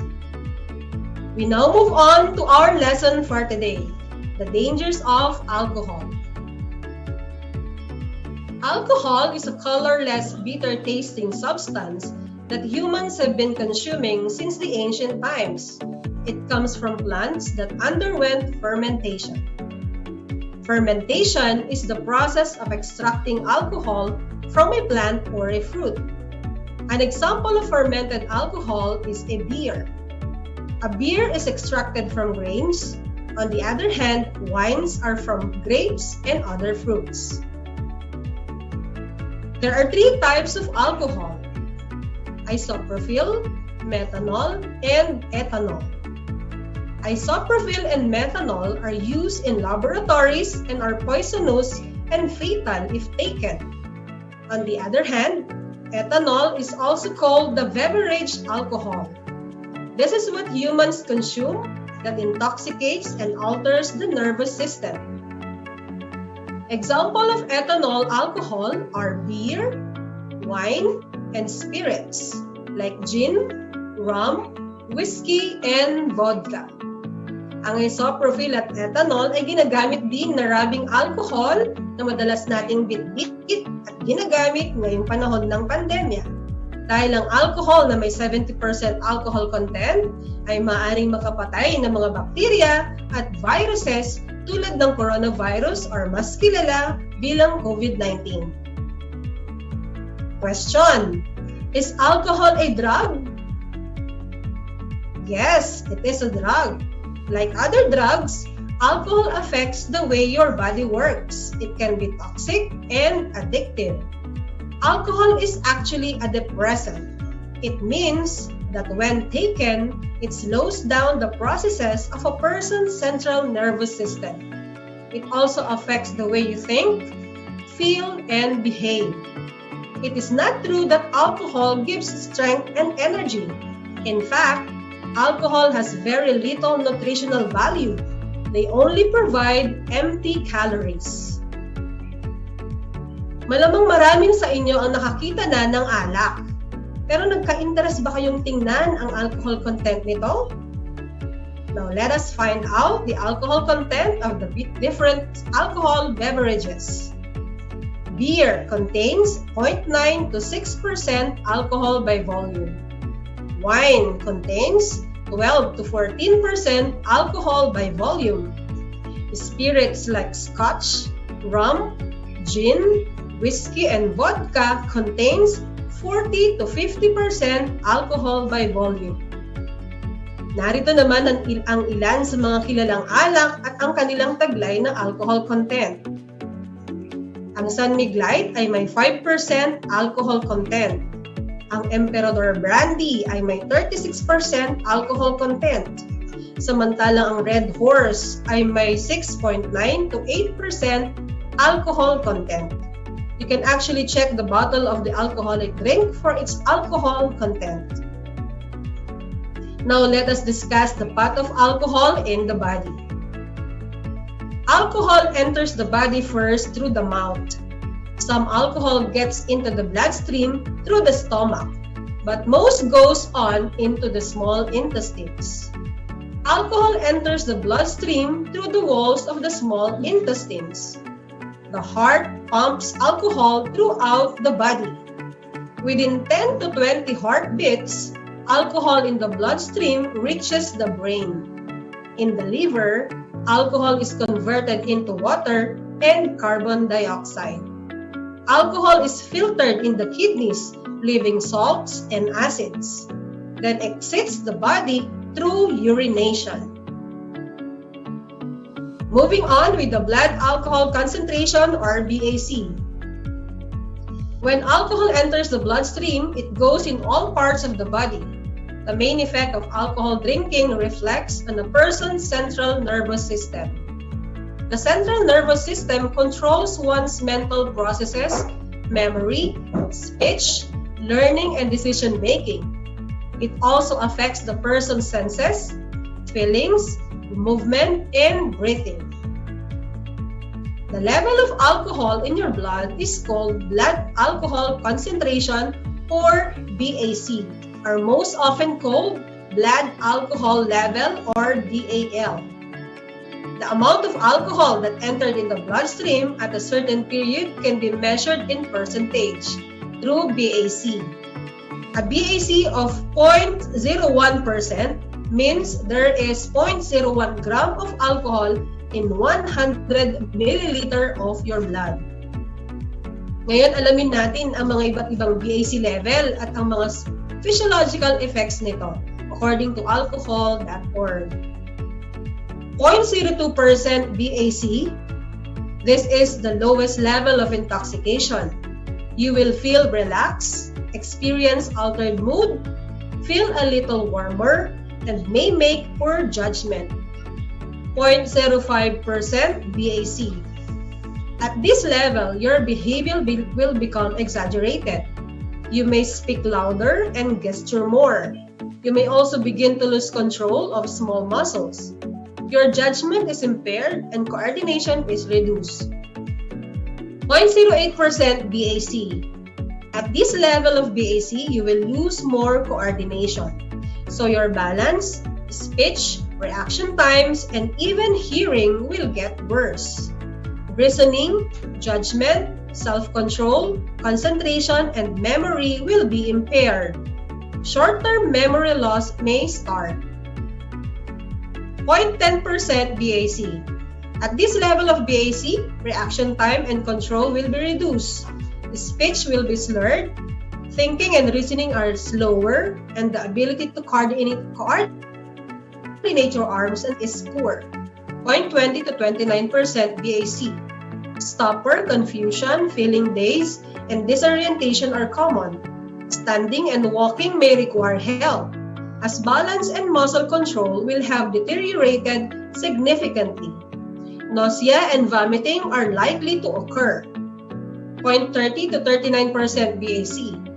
At this point, you may be unconscious and your potential for death increases.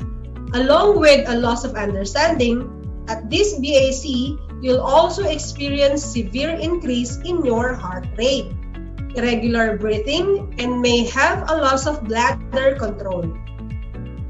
0.40 and over. This level may put you in a comatose or cause of sudden death because your heart or breathing will suddenly stop. There are 6 key points about BAC. Number 1, the weight of a person greatly affects the distribution of alcohol throughout the body. The smaller the person, the less room for alcohol to distribute itself. Number 2, generally, men can handle more alcohol than women. This is because women are usually smaller, have more body fats, and have lower total body water content than men.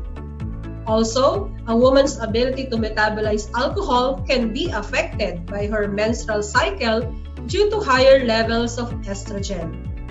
Number 3, alcohol is a depressant. Any illegal prescription or over-the-counter drug is likely to react with alcohol and may increase intoxication or negative effects. Number 4, diluting alcohol with water or juices reduces the volume of alcohol in your bloodstream. Number 5, a person's BAC can continue to rise while he or she is passed out. Even after a person stops drinking alcohol, in the stomach and intestines continues to enter the bloodstream and circulate throughout the body. Number 6, only time can lower your BAC. Coffee, cold showers, and runs around the block will just leave you alert, wet, and out of breath, but still drunk. I hope you are learning a lot in our lesson today. Moving on with the short-term and long-term effects of alcohol drinking. The short-term effects of alcohol depend on the following factors: how much you drink, your health, your age, your gender, your mental and physical health, your mental conditions or medical conditions, and the use of other drugs and medication. Alcohol can affect you more quickly if you drink on an empty stomach, You have a lower tolerance to alcohol. You have a lower percentage of muscle in your body. You are a young person and you don't usually drink alcohol. Alcohol causes a person's both intoxication and hangover. Intoxication happens when physical and mental changes in the body of an alcoholic drinker occur. According to medicalnewstoday.com, signs of intoxications include slurred speech, clumsiness, drowsiness, vomiting, headache, loss of consciousness, and lapses in memory. On the other hand, hangover occurs when an alcohol drinker feels uncomfortable effects after drinking. You get a hangover because the ethanol in the drink caused increased urine production, leading to dehydration, while dehydration causes headaches, fatigue, and dry mouth. Other short-term effects of alcohol include nausea, loss of balance and coordination, impaired speech, hearing and vision, lightheaded, and very elated feeling. Now we move on to some of the long-term effects of drinking alcohol. Misusing alcohol over a long period of time can cause or contribute to a number of problems related to physical and mental, relationship, work, finances, and other areas of life. In terms of health, here are some long-term effects of alcohol. Number 1, tolerance. So this happens when a person stops drinking alcohol, then suddenly feels its side effects. In order for the person not to feel these side effects, he or she will go back to alcohol drinking. Number 2, dependence. This happens when a person literally depends his or her everyday life on alcohol. Number 3, cirrhosis. When alcohol is consistently consumed, the liver may find it hard to function normally. When it happens, fat will be stored in the liver. Thus, a condition called fatty liver occurs. When liquid bloodstream because of the blockage of the fatty liver, cirrhosis happens. Number 4, brain damage. When alcohol is taken more than water or any other liquids, the body may not function properly. What will happen is that the blood that the heart will be pumping to the whole body, especially to the brain, is not healthy. If this continuously happens, it will lead to brain damage and even death. Number 5, heavy drinking can also increase your blood pressure and blood cholesterol levels, both of which are major risk factor for heart attacks and strokes. Number 6, long-term alcohol misuse can weaken your immune system, making you vulnerable to serious infections. Number 7, long-term alcohol drinking can also weaken your bones, placing you at a greater risk of fracturing or breaking them. Other long-term health risks associated with alcohol misuse, according to nhs.uk.com, include pancreatitis, liver disease, liver cancer, mouth cancer, breast cancer, depression, sexual problems, and infertility. Before I end our lesson, here are some facts about alcohol according to medicalnewstoday.com. Number 1, pure alcohol is colorless, odorless, and flammable liquid. Number 2, fruits and grains are the foods most commonly used to make alcohol. Number 3, the liver can only oxidize 1 drink per hour. Number 4, alcohol is known to be harmful to developing brains from before birth to adolescence. Number 5, considered safe during pregnancy. Number 6, combined with other medications, whether over-the-counter or prescribed, alcohol effects can be deadly. Number 7, when a person takes drugs or medicine along with drinking alcohol, a multiplier effects take place. Alcohol depresses the body system, and if another depressant is taken, such as tranquilizer, accidental death may occur.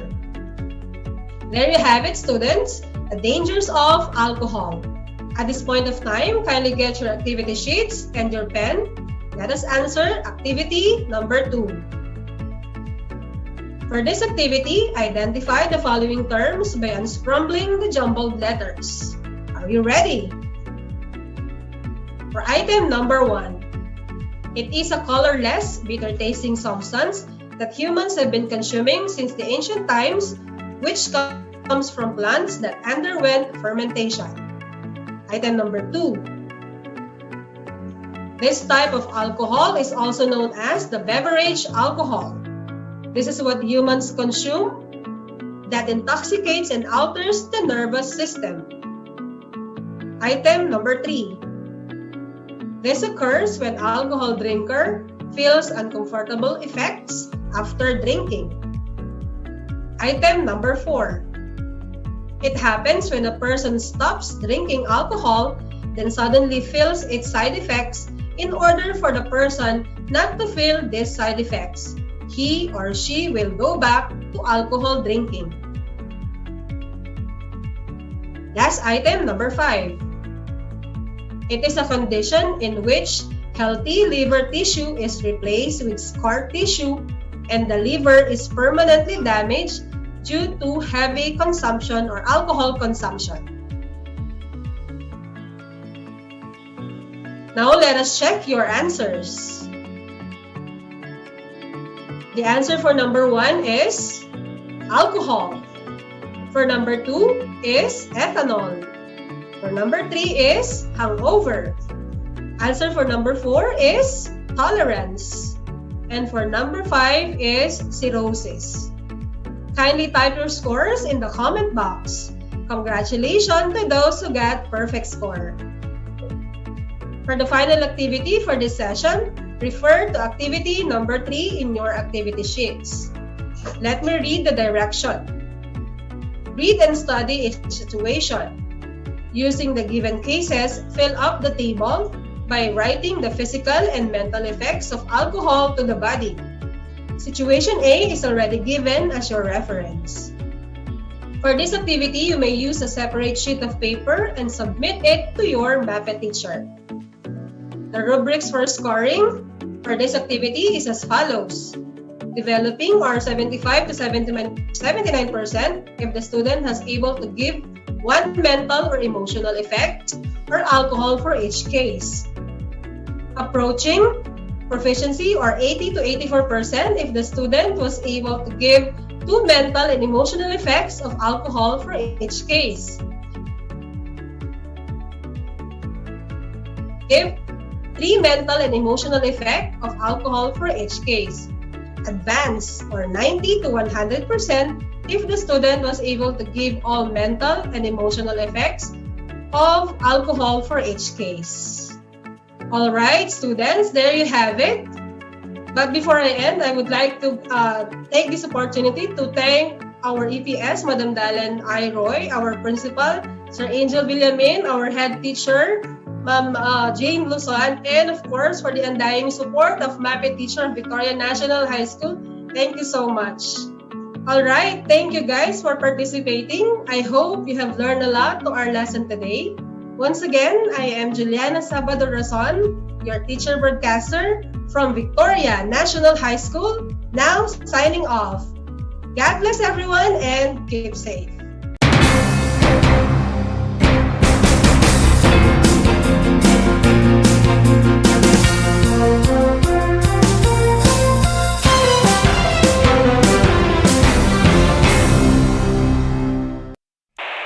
Bahagi mo Radyo Pilipino saan mang bahagi ng Pilipinas, saan mang bahagi ng mundo, anumang uri ng pamumuhay, kabahagi mo Radyo Pilipino. Radyo Pilipino sumasahimpapawid sa DWPR 1296 Dagupan, DZTC 828 Tarlac, DZLT 1188 Lucena, DZYM 1539 Mindoro, DWRL 1080 Legazpi, DWRN 657 Naga. Naga, DYRB 540. Cebu, DYRL 1035. Bacolod, DYRL 1134. Dumaguete, DXCO 1044. Cagayan de Oro, DXGS 765. General Santos, DXOC 1494. Ozamis, DXOW 981. Davao at Radio Filipino Podcast Center, Manila. Ito ang kabahagi mo, Radio Filipino. Napapakinggan on air, and online, sa buong mundo sa pamamagitan ng www.radiofilipino.com. Impormasyong may kalidad at serbisyong may halaga. Kasama katuwang Kapinoy. Kabahagi mo, Radio Filipino. Radio Filipino.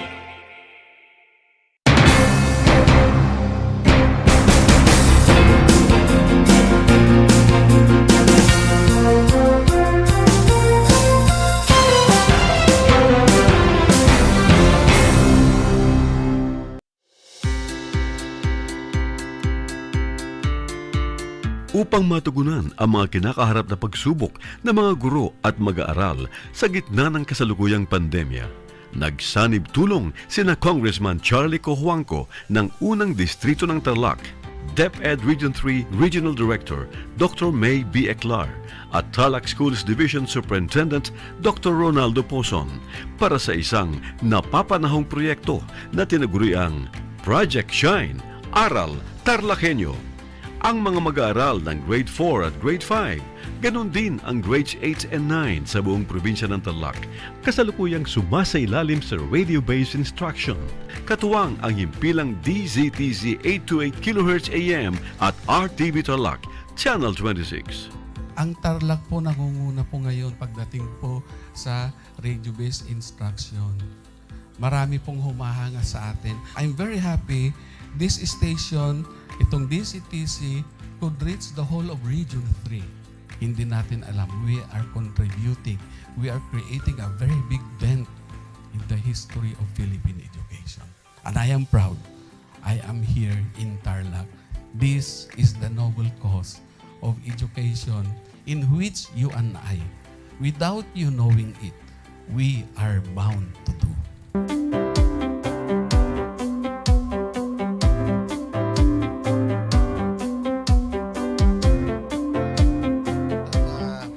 Project natin na Project Shine is a natural consequence dahil sa nangyari sa buong mundo. Let's continue to work together. I think it's very Filipino to practice bayanihan in anything or most of the things that we do. And this is a manifestation of that. No? We have private sector, we have DEPED, we have local government, all working together. And I hope the parents of some of these children, especially the parents that did not graduate from school or hindi nakapag-aral nung sila ay bata, sana naman gamitin na nila itong opportunity na mag-schooling na rin sila kasama ng mga anak nila para mag-bonding pati ang mga magulang sa mga bata. I look at this as doing God's work. Diba? So if you do God's work, it feels right. It's righteous. It's for good, not for evil. Good morning and happy learning, grade 4. Welcome to Aral TarlakHenyo here on RTV Tarlac, Channel 26. Simulcast over DZTZ 828. Radio Filipino Tarlac. I am Teacher Mercy Pacheco Bognot. This is Alistair Aidatu. I am Marie Josephine B. Andrade. I am Teacher Princess Marie M. Dueñas, and I will be your teacher broadcaster for today.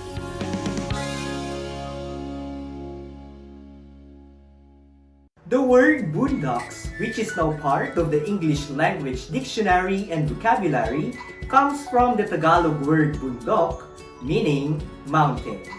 Catch Aral TarlakHenyo every Monday through Friday from 8:30 a.m. to 5:30 p.m. over Radio Filipino DCTC 828 and streamed live on Facebook page and YouTube channel of RTV Tarlac, Channel 26. I am Jeremiah Gakutan, your English teacher broadcaster. Let's learn English together only here on Aral TarlakHenyo.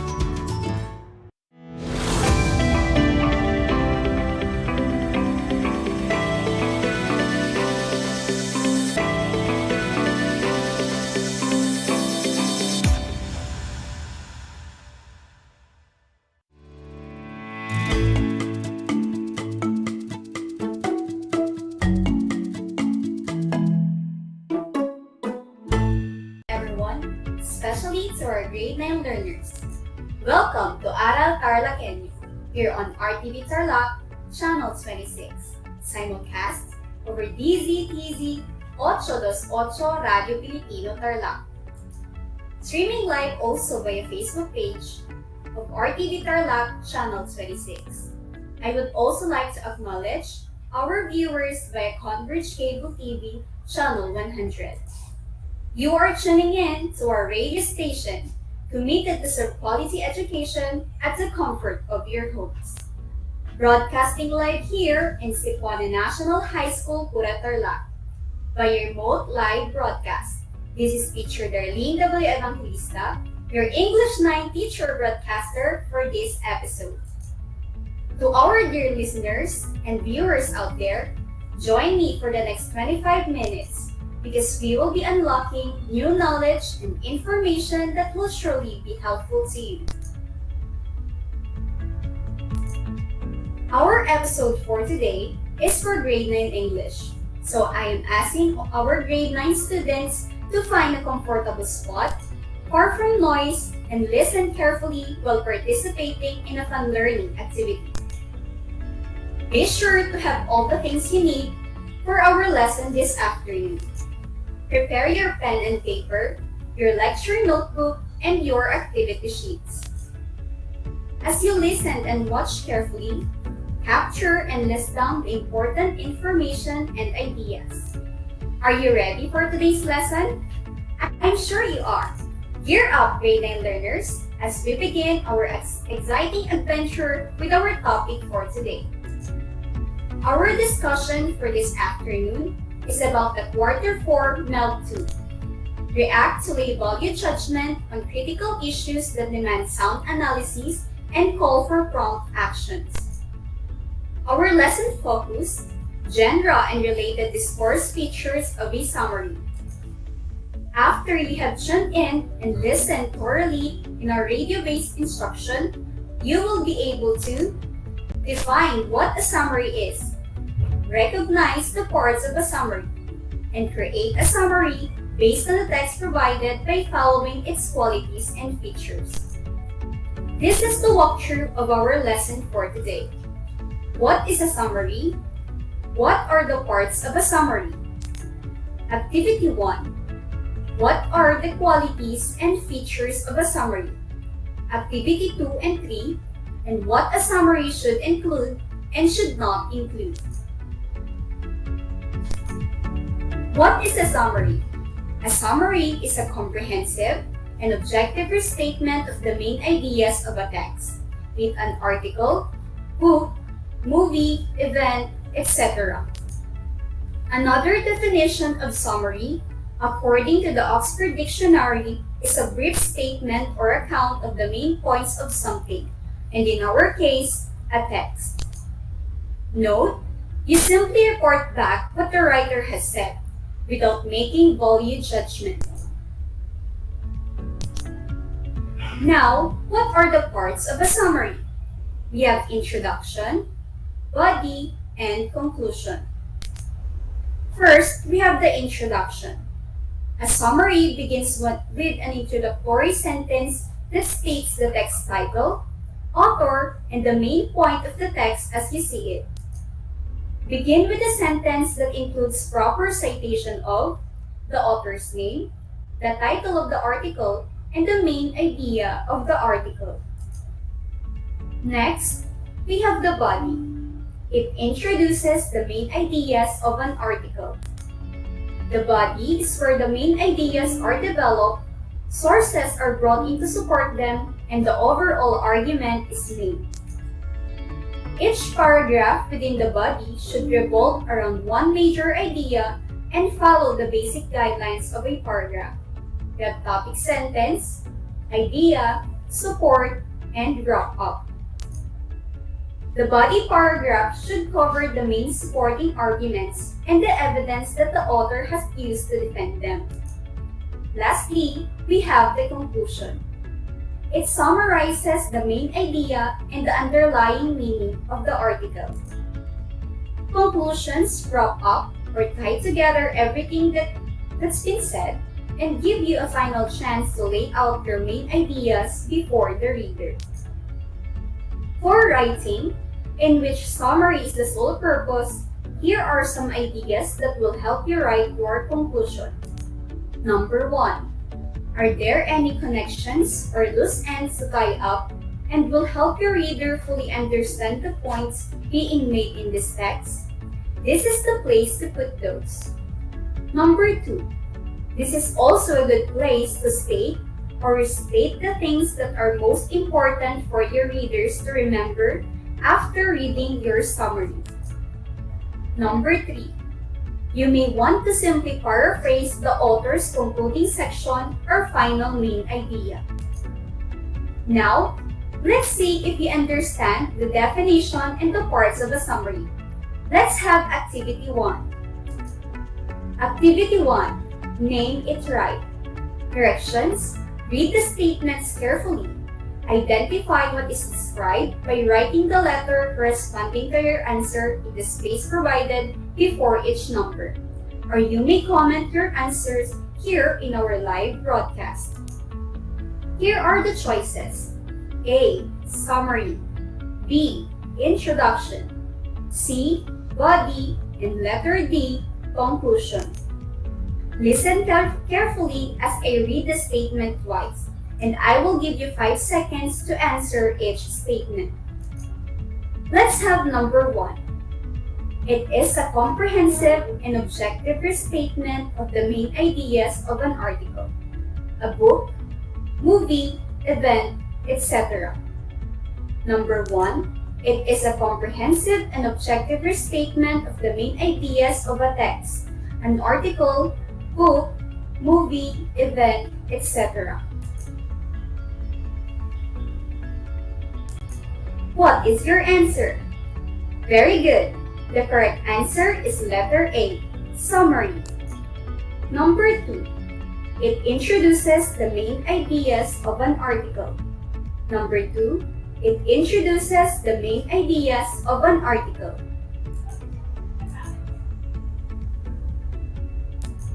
What is your answer? You are right. The correct answer is letter C, body. Number 3. It is the overview of the article, which includes the author's name and the article's title. Number 3.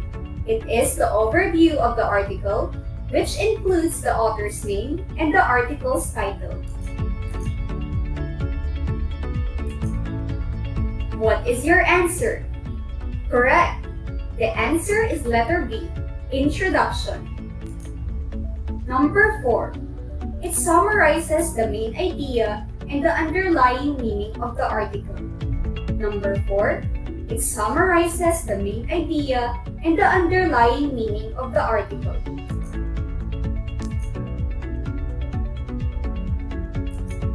What is your answer?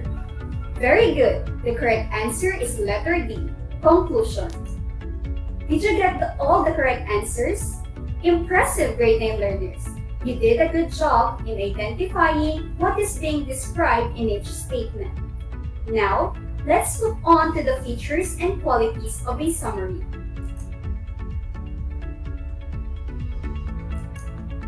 So what are the features of an effective summary?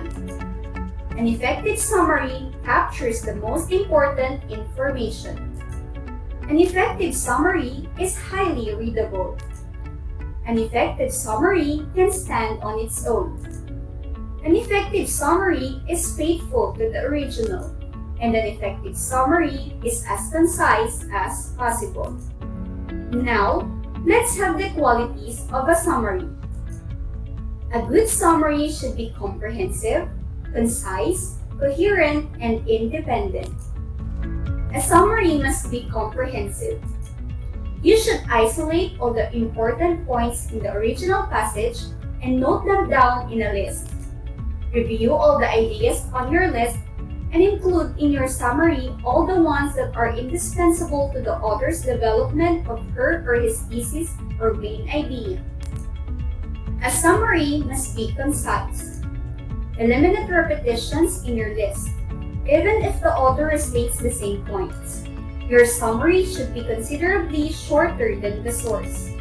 You are hoping to create an overview, therefore, you need not include every repetition of a point or every supporting these details. Next, a summary must be coherent. It should make sense as a piece of writing in its own right. It should not merely be taken directly from your list of notes or sound like a disjointed collection of points.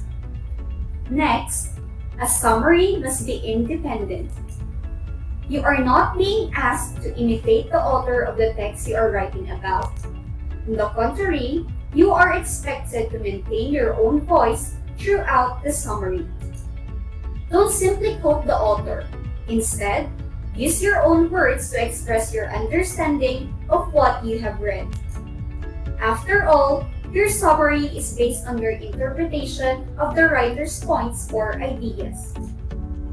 However, you should be careful not to create any misinterpretation or distortion by introducing comments or criticisms of your own. To those who just tuned in, you are listening to Aral TarlakHenyo here on RTV Tarlac, Channel 26, simulcast over DZTZ 828 Radio Filipino Tarlac, and via RTV Channel 26 Facebook Live and Converge Cable TV Channel 100.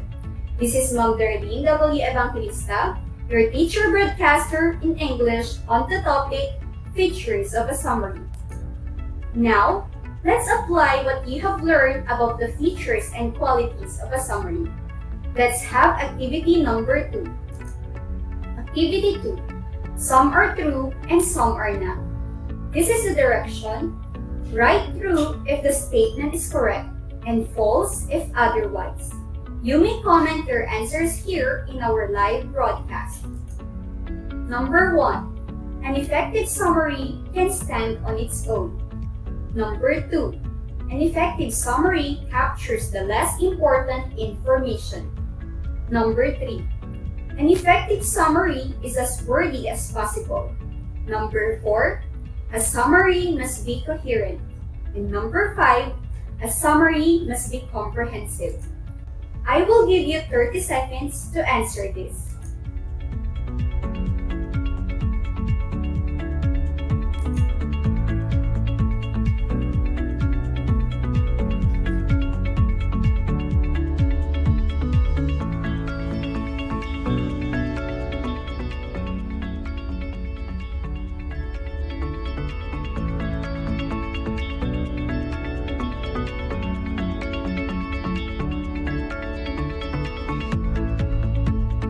Time's up. Let's check your answers. Number 1. An effective summary can stand on its own. Is it true or false? Correct. The answer is true. An effective summary can stand on its own. Number 2. An effective summary captures the less important information. Is it true or false? Very good. The correct answer is false. An effective summary captures the most important information. Number 3. An effective summary is as wordy as possible. Is it true or false? You got it right. The answer is false. An effective summary is as concise as possible. Number 4. A summary must be coherent. Is it true or false? Very good. The answer is true. A summary must be coherent. And number 5, a summary must be comprehensive. Is it true or false? Correct. The answer is false. A summary must be comprehensive. That's it for our activity number 2. How well did you do with that? Did you get them all correctly? Very good, grade 9 learners. You are good in identifying the features and qualities of a summary. With that, let's have another activity. Activity number 3. Find my match. Directions. Read each plot summary of William Shakespeare's play, Romeo and Juliet, and then identify whether the paragraph refers to the introduction, body, and conclusion. Write A for introduction, B for body, and letter C for conclusion. Listen carefully as I read the paragraphs twice. I will give you 5 seconds to answer each paragraph. Write your answers on your activity sheets, or you may comment your answers here in our live broadcast. Number 1. The first half of the play, with jokes and love poetry, is more like a comedy. With the two teenagers, Romeo and Juliet, rush impetuously into love. But conflict, revenge, and secret plots create an intense pressure on them and lead the lovers to finally commit suicide in despair. Number 1. The first half of the play, with jokes and love poetry, is more like a comedy. The two teenagers, Romeo and Juliet, rush impetuously into love. But conflict, revenge, and secret plots create an intense pressure on them and lead the lovers to finally commit suicide in despair.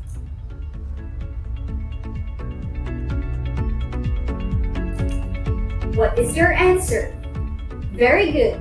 The correct answer is letter B, body. Number 2.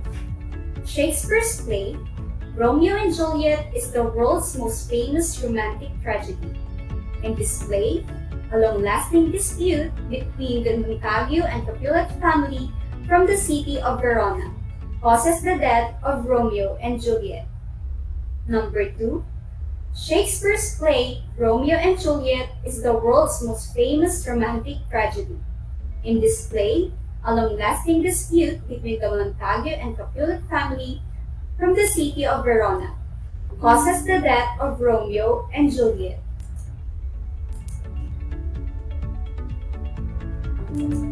What is your answer? You got it right. The correct answer is letter A, introduction. Number 3. Shakespeare compresses the action of the play to 4 days. By condensing the time frame, he indicates how the speed of events conspires to bring the two lovers to their tragic end. Conflict and implacable fate, the leading themes of the tragedy. Anticipate the play's conclusion, the death of Romeo and Juliet is a sacrifice, bringing the end to the bloody warfare between the noble families from Verona. Number 3. Shakespeare compresses the action of the play to 4 days. By condensing the time frame, he indicates how the speed of events conspires to bring two lovers to their tragic end. Conflict and implacable fate, the leading themes of the tragedy. Anticipate the play's conclusion, the death of Romeo and Juliet is a sacrifice, bringing the end to the bloody warfare between the two noble families from Verona.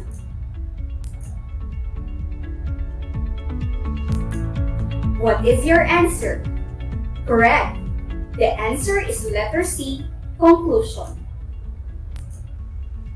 Good job, grade 9 learners. Now, for you to be able to write a good summary, always remember this. Summary essays specifically should include an introduction, paragraph, a strong thesis statement that focuses on the main idea or purpose of the work, body paragraphs that support the thesis, and a conclusion paragraph that ties it all together. Again, always remember that summary essays specifically should include an introduction paragraph, a strong thesis statement that focuses on the main idea or purpose of the work, body paragraphs that support the thesis, and a conclusion paragraph that ties it all together. The don'ts of summaries. Summaries should not go into excessive details beyond the main ideas in the work. Summaries should not use examples, illustrations, or personal stories. Summaries should not include opinions about what you are summarizing. Summaries should not include lengthy quotes from the text. Summaries should not include phrases like "this work is about" or the awkward phrasing. Our lesson in English 9 has just ended. To add more spice, you may now start working on the activity number 4 by simply following the instructions. Directions: read the text provided below and create a summary. You make your own summary and be guided by the rubric for assessing your output. The article is entitled "What Global Warming Has in Common with COVID" by Thomas J. Phillipson. Here is the rubric that will help you use to grade your summary. We have 4 categories. We have content, organization, style. Under style, we have clarity and conciseness, and we have convictions. For content, 5 points if the summary includes only the most important information in the article. 3 points if the summary includes important information about the article. And 1 point if the summary includes some information from the article but includes some ideas that are not important. For organization, 5 points if the summary is well organized. It reflects the structure of the text. 3 points if the summary is organized and it shows an awareness of the form of the text. 1 point if the summary is not organized. For style, 5 points if the summary uses smooth, clear, and readable prose in a superior way throughout. No cliché or wordiness. It consistently uses effective words of choice. 3 points if the summary uses smooth, clear, and readable prose in a superior way throughout most of the paper. Few clichés and occasional wordiness. It consistently uses generally appropriate words of choice. 1 point if the summary lacks smooth, clear, and readable prose. It contains cliché and wordiness. It consistently uses generally ineffective words of choice. For convictions, 5 points if the summary is free from punctuation, spelling, or grammar errors. 3 points if there are 2 to 4 punctuations, spelling, or grammar errors. And 1 point if there are 5 and above punctuations, spelling, or grammar errors. Be guided with this rubric as you write your summary. If you have questions, please feel free to send me a message on my mobile number 0977-326-1132.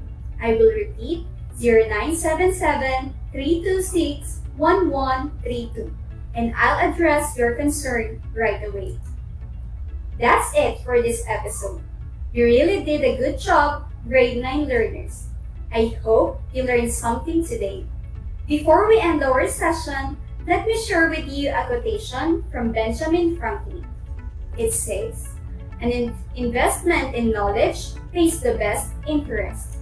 So dear learners, continue to strive learning new things because it will always pay off in the end. See you next episode on Thursday, May 26, 2022 at exactly 3 p.m. as Teacher Jeremiah Gaputan will discuss the topic Summary Language. Until our next learning discovery, only here in Aral TarlakHenyo, here on RTV Tarlac, Channel 26, simulcast over DZTZ 828 Radio Filipino Tarlac.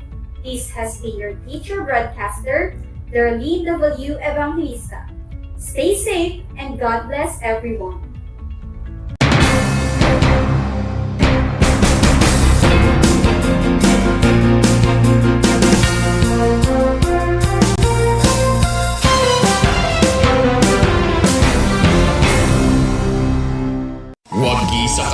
kaalaman, kabahagi sa kaligtasan. Gana sa karaman kaparte sa seguridad. Analo at kakapatan, kabiyangan at kilalaban.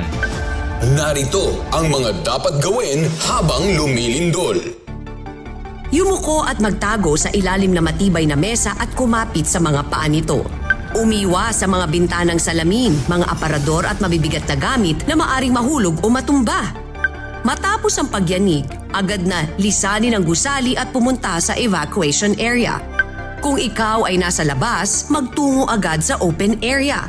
Lumayo sa mga gusali, puno, poste at mga lugar na may panganib ng pagguho ng lupa. Kapag naman nagmamaneho, itabi at ihinto ang sasakyan at lumabas. Wagi sa kaalaman, kabahagi sa kaligtasan. Madaugon sa kasayuran, kabahin sa kaluwasan. Sinambot keng kabaluan, kayabe keng kasamasnan. Madaugon sa kahibalo, kabahin sa kaluwasan. Isang mahalagang paalala mula sa Kabahagi Mo, Radyo Pilipino.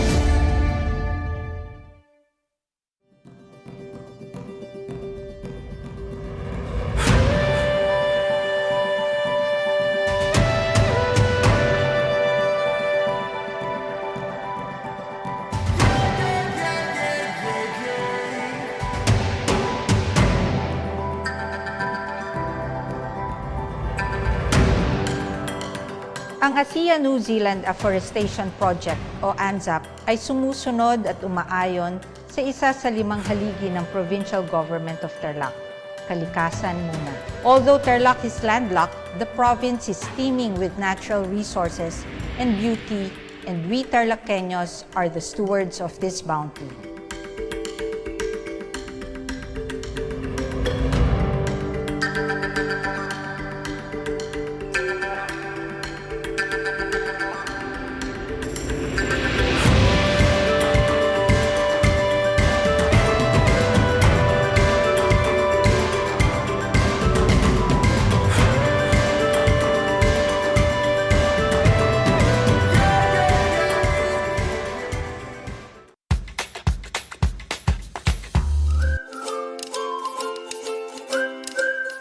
Alam niyo ba na ang jeep ay ang pinakasikat na uri ng transportasyon sa Pilipinas? May nagsasabi na ang pangalang jeep ay hango sa salitang jeepy na ang ibig sabihin ay general purpose or government purpose na naglalarawan ng military jeep na ginamit noong World War II.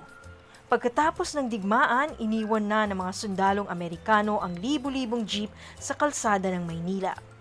Ang matibay at makulay na jeepney nga raw ay truly mestizo dahil sa half local at half foreign na katangian nito. Alam nyo na, yan ang jeepney! Kumusta mga giliw kong tagapakinig? Nagbabalik ang inyong paaralang panghimpapawid, Aral TarlakHenyo, sa RTV Tarlac, Channel 26, at sa bayang naririnig sa DZTC 828, Radyo Pilipino Tarlac. tayo rin ay napapanood sa FB Live ng RTV Tarlac Channel 26. Sumasahimpapawid mula sa bayan ng Pura Tarlac, mula sa bayan ng San Clemente. Mula rito sa Borok Elementary School, Pura Tarlac. sa bayan ng Kapas Tarlac. Ako, ang inyong guro, na maghahatid sa inyo ng makabuluhang pagtalakay sa ating aralin. Alam niyo ba na ang gitnang Luzon ay tinaguri ang banga ng bigas ng bayan at kamalig ng palay ng Pilipinas dahil dito nagbumula ang malaking produksyon ng bigas sa ating bansa.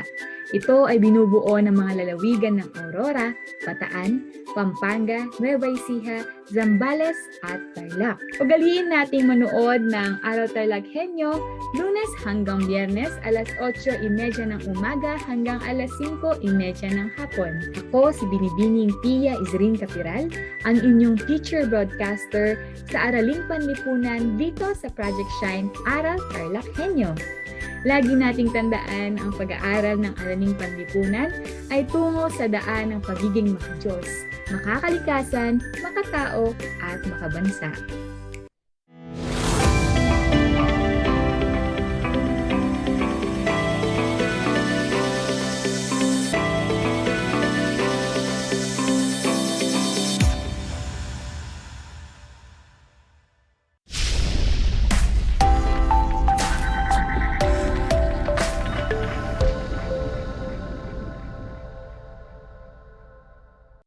Welcome sa ating Aral TarlakHenyo ng Schools Divisions of Tarlac Province. Hatid sa inyo ng RTV Tarlac, Channel 26 at DZTC A828 Radyo Pilipino Tarlac. Isang mapagpalang araw, kabataang TarlakHenyo. Narito na naman tayo, nagsisikap at nagpupunyagi na maging makadiyos, makatao, makakalikasan at makabansa. Kumusta na kayo mga ginigiliw kong mag-aaral? Ang aking pagbati at paghanga sa inyong masidhing pagpupunyagi sa patuloy na pag-aaral sa himpapawid upang matuto sa kabila ng hamon ng pagkakataon, ang COVID-19 pandemic. Ako ang inyong guro sa Araling Panlipunan, Grade 9, Ginoong Edgardo J. Fernando, broadcasting live mula dito sa Kamiling. Sasamahan at gagabayan kayong maunawaan ang nilalaman ng ating aralin sa araw na ito. Tayo pa din ay napapanood via RTV Channel 26, Converge Cable TV Channel 100, sa bayang napapakinggan sa himpilan ng 828 Radyo Pilipino Tarlac, at live din tayo ngayon sa FB page ng RTV Channel 26 at maging sa kanilang YouTube channel. Bago pa man tayo magsimula sa ating talakayan, narito ang iilan sa mga paalala. Siguraduhin ninyong nasa lugar kayo ngayon na komportable at maayos na napapanood at napapakinggan ang ating remote live broadcast. Sa oras na ito, ikaw ba ay nagmeryenda na? Mabuti naman, dahil nararapat lamang na may laman ang inyong tiyan upang mas maging alerto ang inyong pag-iisip at maayos na maunawaan ang araling ating aaralin sa araw na ito. Sa puntong ito, nais kong kunin ninyo ang inyong module sa Araling Panlipunan para sa ika-8 linggo sa ika-4 na markahan, ang kalakalang panlabas. Ihanda na rin ang inyong ballpen at sulatang papel upang maitala ang mga mahahalagang impormasyon o konsepto na aking mababanggit.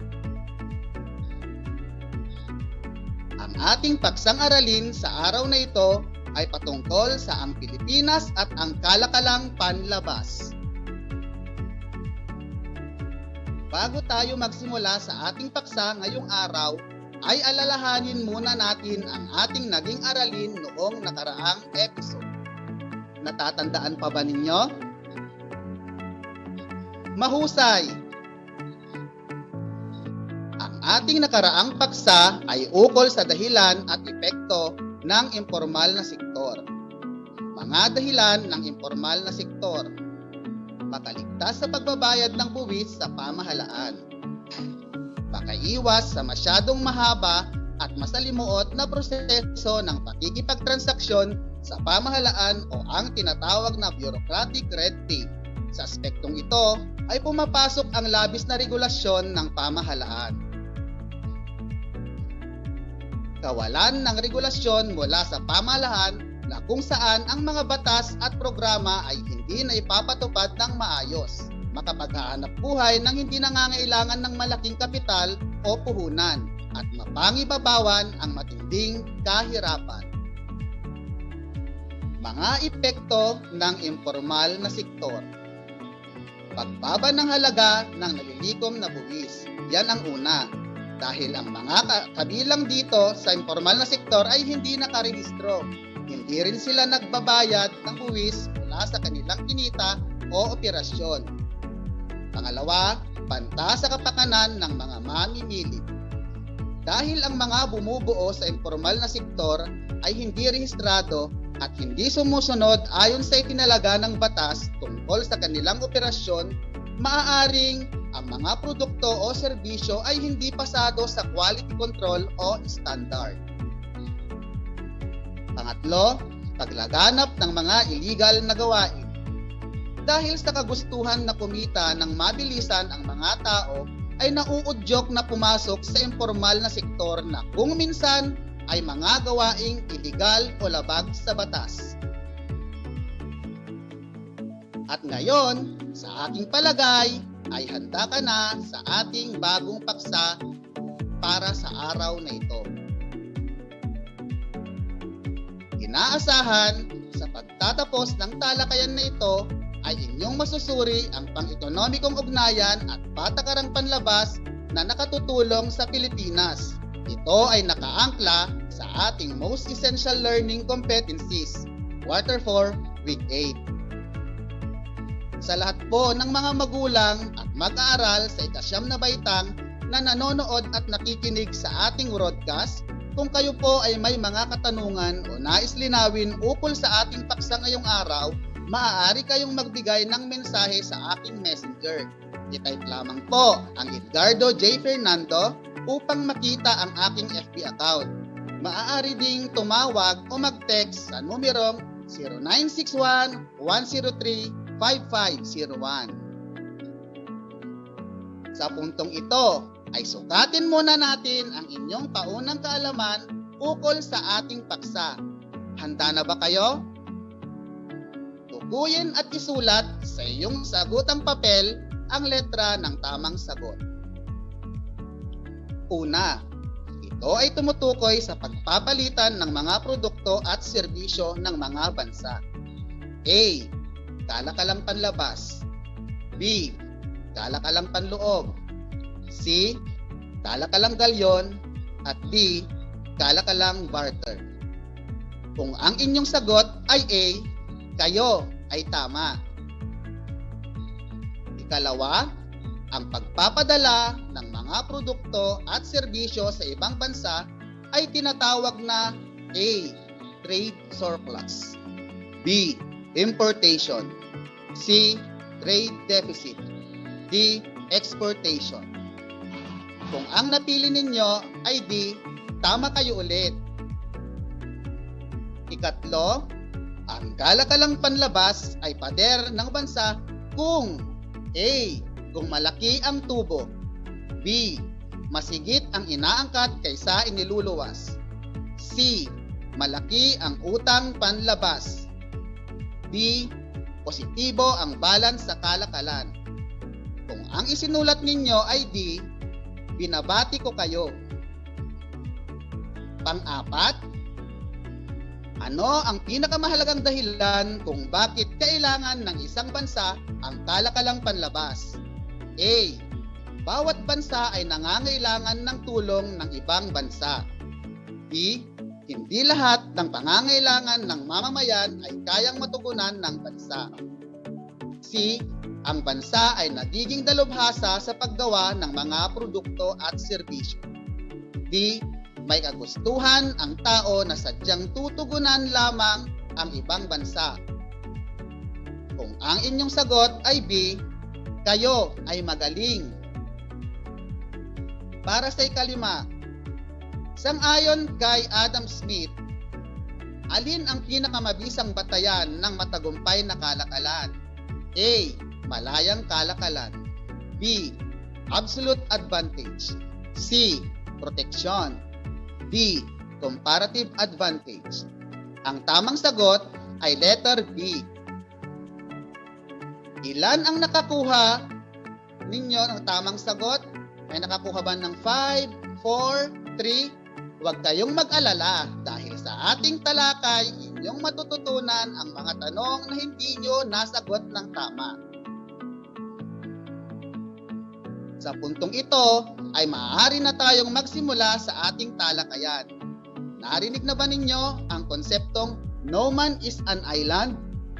Nagpapatunay ito na sa buhay ay kailangan natin ng karamay o kasama. At ang konseptong ito ay hindi lamang akma sa tao, kundi maging sa ibang bansa. Sa larangan ng mga bansa, ang kasabihang ito ay makikita sa pampolitika, panlipunan, at pang-ekonomikong usaping masasalamin sa pamamagitan ng pakikipagkalakalan. Isang batayang katotohanan na may mga produkto at serbisyong hindi kayang matugunan sa loob ng isang lokal na pamilihan ng isang bansa. Sa puntong ito, pumapasok ang kalakalang panlabas at hindi na bago sa ating mga Pilipino ang kalakalan dahil kung ating tutuntunin ang kasaysayan, bago pa man dumating ang mga Kastila sa ating bansa ay nakikipagkalakalan na tayo sa karatig bansa kagaya ng Chino, Hapones at mga Arabo. kalakalang panlabas ay tumutukoy sa pakikipagkalakalan, maaaring pagbili or pagbebenta ng kalakal ng isang bansa sa ibang bansa.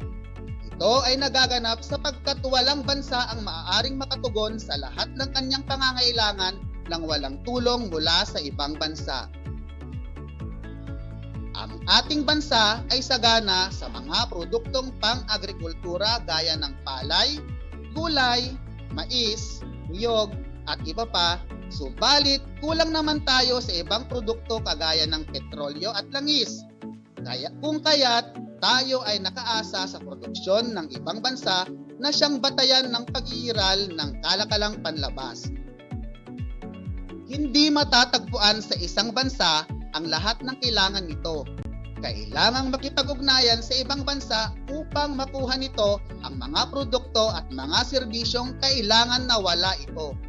Maaaring may pamahagi ang mga produkto sa ibang bansa kapalit ng produktong wala sa kanila. At ito ay tinatawag na exportation. Kailangang umangkat ang isang bansang salat sa pinagkukunang yaman upang matugunan ang kanyang mga pangangailangan. Ano nga ba ang import at export? Ang import ay tumutukoy sa pagbili o pag-aangkat ng mga produkto galing ibang bansa sa lokal na pamilihan. Samantalang ang export naman ay tumutukoy sa pagluwas o pagbebenta ng mga produkto o serbisyo sa pandaigdigang pamilihan. Sa kabilang dako, dahil ng pagbabago ng panahon at pag-unlad ng disiplina ng pag-aaral ng economics ay sumibol ang iba't ibang teorya o pananaw ng mga ekonomista tungkol sa kalakalang panlabas na siyang nagdulot ng malawakang pagbabago mula sa sistemang barter noong sinaunang panahon. Una ay ang absolute advantage theory na pinanukala ni Adam Smith kaalinsabay ng pagkalathala ng kanyang aklat na An Inquiry into the Nature and Causes of the Wealth of Nations, taong 1176. Isinasaad nito ng prinsipyo na ang isang bansa ay nakapapakatalubhasa sa paglikha ng mga produkto na magdudulot sa kanila ng pinakamalaking kita dahil mas murang paggawa ng mga ito kumpara sa paglikha ng ibang produkto. Ang isang bansa ay masasabing may absolute advantage sa pagproduce ng mga kalakal kung nakalilikha ito ng mas marami bilang ng produkto gamit ang mas kaunting salik ng produksyon kung ihahambing sa ibang bansa. Ang mga bansa ay dapat na mag-export ng mga kalakal kung siya ay may dalubhasa at mag-import na lamang ng mga kalakal kung wala itong kakayahang mag-produce. Halimbawa, ang Pilipinas ay may lubos na kalamangan sa produksyon ng abaka at kopra. Ang Japan ay sa paggawa ng robots at computer. Malaysia sa goma. Pransya naman sa pabango at iba pa. Ang mga produktong iyon ay magagamit nila sa pakikipagkalakalan upang matamo ang ibang produkto na mahal ang gastusin sa paglikha nito at kailangan ng pagpapaunlad ng bansa. Ang ikalawang teorya naman ay ipinanukala ni David Ricardo. Ito ay ang comparative advantage theory.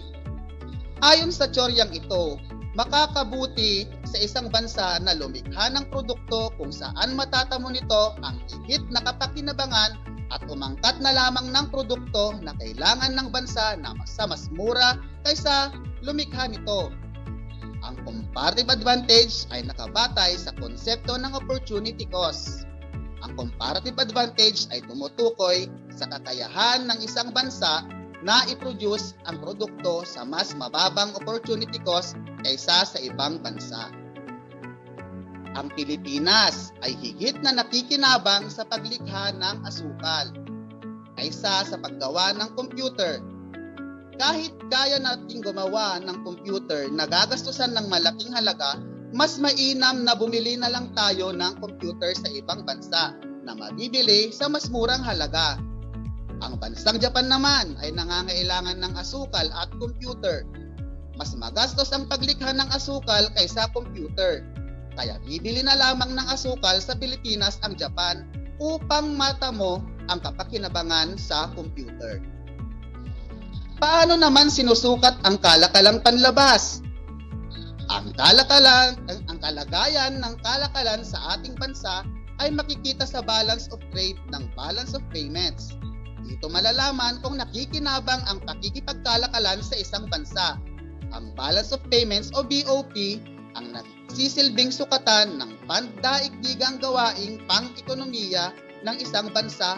Ito ay summary statement tungkol sa transaksyon ng isang bansa sa lahat ng iba pang mga bansa sa loob ng tiyak na panahon. Samantala, ang balance of trade naman o BOT ay makukuha sa pamamagitan ng pagbabawas ng halaga ng kalakalan na inaangkat sa halaga ng kalakal na iniluluwas. Ang balance of trade din ay tumutukoy sa kalagayan ng kabayaran ng pagluwas o export at kabayaran sa pag-aangkat or import. Nagkakaroon ng trade deficit kung mas mataas ang import sa export.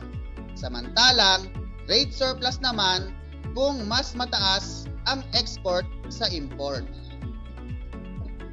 May mga programa din ang mga pamahalaan na may layuning mapaunlad ang kalakalang panlabas. Una dito ay ang pagtatakda ng kota. Ito ay tumutukoy sa bilang o dami ng kalakal o produktong inaangkat o iniluluwas upang mapangalagaan ang lokal na produkto sa pagdagsa ng maraming produktong dayuhan. Sa ganitong paraan, patuloy na natatangkilik ang sariling produkto. Halimbawa nito, kung gusto ng gobyerno na pangalagaan ang lokal na industriya ng sapatos laban sa mga sapatos na mula sa Italy, maaaring iutos ito na huwag papasukin sa bansa ang sobra sa 10,000 pares ng sapatos mula sa Italy. Ikalawa naman ay ang pagbibigay subsidy. Ito ang tulong na ibinibigay ng gobyerno upang ang halaga ng produksyon ng mga lokal na produkto. Halimbawa, kung nasusuportahan ng gobyerno ang isang produkto sa ating bansa, maaaring magbaba o magbawas ng buwis para dito. Ikatlo ay ang pagpataw ng taripa. Ano nga ba ang taripa? Ito ay isang espesyal na buwis na ipinapataw lamang sa mga kalakal na inaangkat.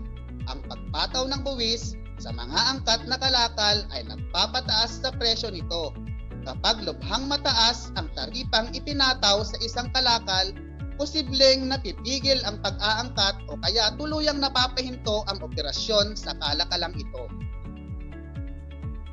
Sa inyong screen, makikita ang mga pangunahing kalakal na iniluluwas ng ating bansa. Ito ay makikita din sa website ng psa.gov.ph. Ang ating total export sales na naitala noong January 2022 ay $6.04 billion. Mas mataas ito ng halos nasa 1.3% kumpara sa nakaraang buwan, December 2021. Samantala, narito naman ang mga trading partners ng ating bansa kung saan nangunguna pa din ang USA, China, Japan, Hong Kong at Singapore sa mga bansang nag-aangkat sa ating mga produkto. Sa import naman ay makikita ang 10 pangunahing produktong inaangkat ng ating bansa na kung saan nangunguna pa din ang medicinal at pharmaceutical products na talagang tumaas ang porsyento lalo nang magsimula ang pandemya. At nakikita din sa inyong screen ang mga bansa kung saan tayo umaangkat ng mga produkto na pinangungunahan ng China, South Korea, Japan, USA, Singapore, Indonesia, Taiwan, Thailand, at Malaysia. At ngayon, tingnan natin kung kayo ay talagang nakikinig at nauunawaan ang ating talakayan. Magkakaroon tayo ng maikling gawain. Ihanda ang inyong ballpen at sagutang papel. Panuto. Basahin at surihin ang bawat pangungusap. Isulat ang salitang import kung ito ay nagsasaad ng produktong mula sa ibang bansa at export kung ito naman ay nagsasaad ng pagluwas ng mga produkto galing sa pandigdigang pamilihan. Isulat ang sagot sa sagutang papel. Una, ang mga sasakyan ni Pedro ay gawa sa Japan at ito ay ipinadala sa Cavite. Pangalawa, ang mga sapatos na gawa sa China ay agad na uubos ng mga mamimili sa Divisoria. Pangatlo, pagpunta ni Nena sa ibang bansa at ang pagtitinda ng mga produkto galing Palawan. Pang-apat, tampok sa trade fair sa ibang bansa ang ilang produktong gawa ng mga nasalanta ng Bagyong Yolanda sa Kasiguran, Aurora. Number 5, paglikha ng mga banga sa binggit na hinangaan ng mga dayuhan at nakilala rin sa ibang bansa at agad itong tinangkilik. Pang-anim, pag-angkat ng Tarlac ng mga produktong galing sa USA. Pang-pito, pagtangkilik ng mga taga-Aurora sa Korean drama. Pang-walo, pagbili ng mga taga-Baler Aurora sa mga pampaputing produkto o pampaputing produkto galing Korea. Pang-siyam, paggawa ng mga taga-Pangasinan ng malunggay juice na nakilala at tinangkilik sa iba't ibang bahagi ng daigdig. Pang-sampo, pagtangkilik sa mga foreign products ng mga taga-Samar.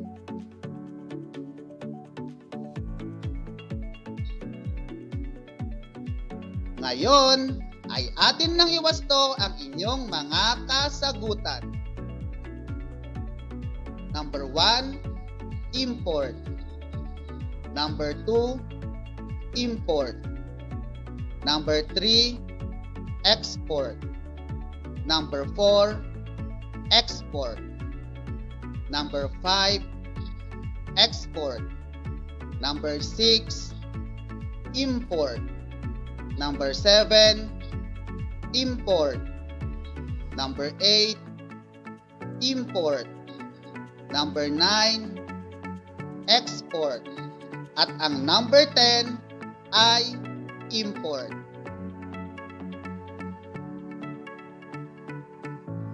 Sa ating susunod na talakayan ay ating pag-aaralan ang mga programa ng pamahalaan upang mapaunlad ang kalakalang panlabas.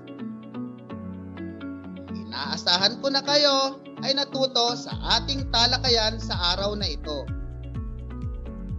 Muli, ako ang inyong guro sa Araling Panlipunan Grade 9, Ginoong Edgardo J. Fernando mula sa Bilad High School na nagsasabing ang pag-aaral ng Araling Panlipunan ay daan sa pagiging makadiyos, makatao, makakalikasan at makabansa. Hanggang sa muli, paalam!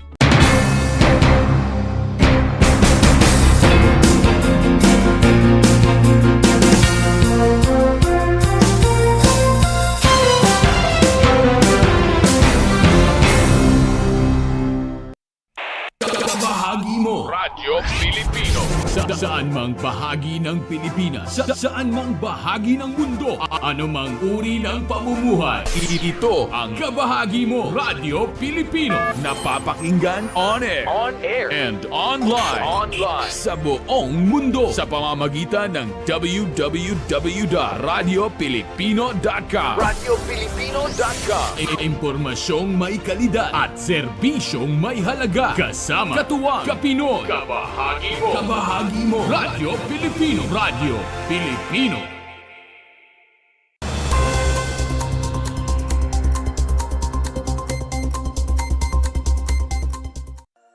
Any home must be built on a solid foundation of friendship, trust, and respect. Ito ang kailangan para sa matatag na tahanan. Ipinagdiwang kamakailan ng mga membro ng Nationalist People's Coalition o NPC ang birth anniversary ng yumaong dating gobernador at statesman na si Eduardo Danding Murphy Coangco Jr. For the past 31 years of NPC's existence, it has proven its relevance and significance to the political landscape of our country and of Tarlac. Despite the diversity of NPC, it has withstood the challenges and trials of the times. This strength came from the values and principles inculcated by my grandfather, Lolo Danding. His most valuable saying is that a political party that does not touch upon or improve the lives of the people has no reason to exist. I hope that this reminder will always be the prime intention and commitment of every member of our party. Ang aktibidad na may temang ito ang tahanan mo, noon, ngayon at sa kinabukasan ay dinaluhan ng mga local officials sa probinsya ng Tarlac kung saan ilan sa mga ito ay nagbigay ng kani-kanilang mga mensahe. Ang importante, makakonect ako, connected pa rin ako sa mga taga-Tarlac. And that's how he was. Someone I saw na napakataas, pero yung loob, yung kalooban niya was very, he felt the people. That's why there's no better way that andito tayo ngayon lahat ng magkakasama under his party. I'm sure he is smiling that we send our love and wishes to him and we ask for his guidance. We are gathered here in the presence of commemorating, thanking a person na, to me, to my mind, is somebody that is very hard to forget. And I think many of you have personal relationships with this person or with his family or with probably the party that he stood for. So ako ay masaya dahil kahit nawala na si boss, nakikita ko na maari pa rin mabuo ang grupo na minahal niyang mga tao dito sa ating lalawigan. Lalo-lalo na sa 1st District. A political party that does not touch upon the lives of the people has no reason to exist. So yun po ay isinabuhay ng ating mahal na Danding Coangco. Makita lang natin ang litrato ni Boss Danding ay inspired na tayo. Di ba? Yun po ang aking paniwala. So muli, sa inyo pong lahat, kasama ko po kayo na babati at bumabati kay Boss Danding in heaven ng happy birthday. So, ulitin ko, are we all at home? Yo. Kasabay ng pagdiriwang ay ang panunumpa ng mga bagong membro ng NPC mula sa iba't ibang bayan sa probinsya ng Tarlac.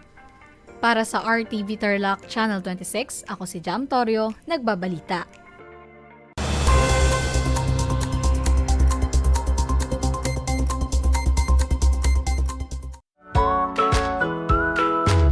Good morning, grade 5 learners. How are you today? Welcome to Aral TarlakHenyo here on RTV Tarlac, Channel 26. Simulcast over DCTC, Radyo Pilipino, Tarlac. I am Sir Joshua Evaristo, your teacher broadcaster, aiming to give you another fun-filled learning experience, serving you with the different skills learned and have fun together.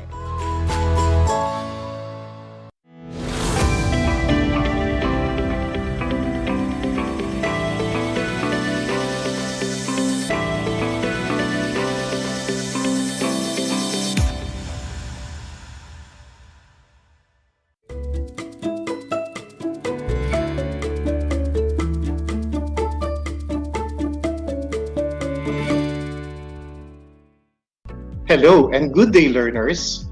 Welcome to Aral TarlakHenyo here on RTV Tarlac Channel 26, simulcast over DZTC 828 Radio Filipino Tarlac and on RTV Tarlac FB Live. I am Sedico, your teacher broadcaster for TLE 9 Industrial Arts Carpentry from Tarlac National High School Main, broadcasting live here at San Rafael, Tarlac City. How are you today, learners? Join me in an exciting and interesting learnings we have for today. So dear learners, sit back in a comfortable place wherein you can watch and hear me clearly for you to understand and all our lesson, especially enjoy this moment of learning. So before we begin, please have your learning module in carpentry with you, your pen, paper, and your activity notebook. So if you have any questions or wanted to ask something in the future about the lesson matter, feel free to send me a message with my cell phone number 0933-855-8337. So before we proceed to our lesson, let's have a short recap of our previous topic by answering true if the statement is correct and false if the statement is not correct. Are you ready? So let us proceed. A good formwork should be strong enough to withstand all types of dead live loads. And the answer is very good. True. Okay, so move on. The joints in the formwork should be tight against leak of cement grout. Once again, the answer is true. You are correct. How about this one? It should be heavy. Awesome. The answer is false. Because a good framework should be light as possible. This is to avoid collapsing. Next we have the material should be cheap, easily available, and should be suitable for reuse. Great. The answer is true. This is also what we call recycling. And for the last one, the formwork should be set accurately to the desired line of levels. So, very good again. The answer is true. In addition, it should rest on firm base, should permit removal of various parts in desired sequence without damaging the concrete, and the materials should not warp or get distorted when exposed to the element. Well, of course, I am glad that you are still able to understand the previous topic that we had last time. So as we proceed, let us first play a game called What Am I? Where I will read a riddle and you will try guessing what is it. Are you all ready and excited as I am? Well then, let us proceed. The first one, I am hard outside yet soft in the inside, but I can correct the mistakes that I have made. What am I? Correct. It is a pencil. Next, I can be made of wood, but I can give you a perfect angle. What am I? Correct again. It is a tri-square. Next, I have a body and head, but no brain. You can hit me, yet I feel no pain. And the answer? Great! It's a nail. So, how about this one?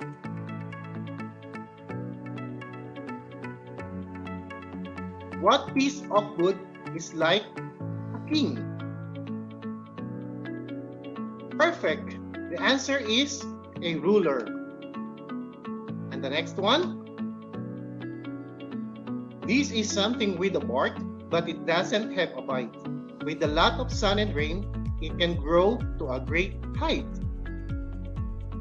Perfect! The answer is 3.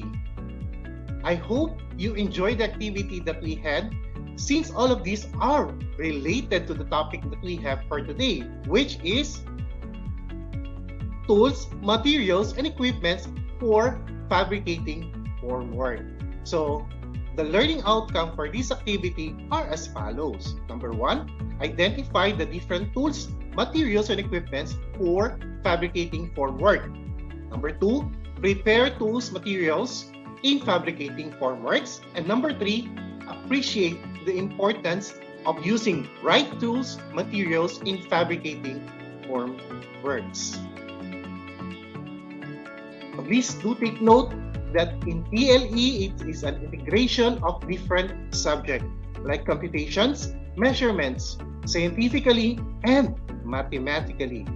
So before we go on to our lesson proper, let us first look into the different words that we may encounter, and we need to understand as we go along the discussion. Number 1, we have hand tools.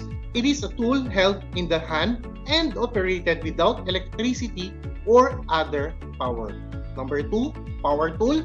It is a machine or device which is powered by an additional mechanism or source than the human body. Number 3, the bevel. The inclination of that one line or surface makes with another when not at right angle. Next, we have angles.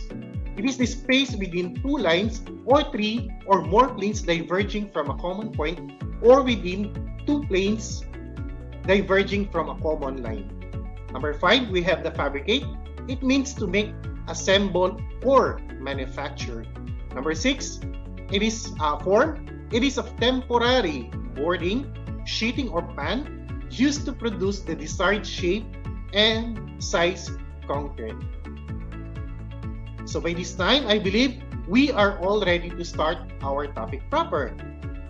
In fabricating a formwork, it is necessary to identify first the tools, equipment, and materials that we will be going to use. This is to save money and time. Also to make sure that we keep ourselves protected at all times. So, under the tools, we have the following. So in fabricating formwork, we have tools, equipment, and materials.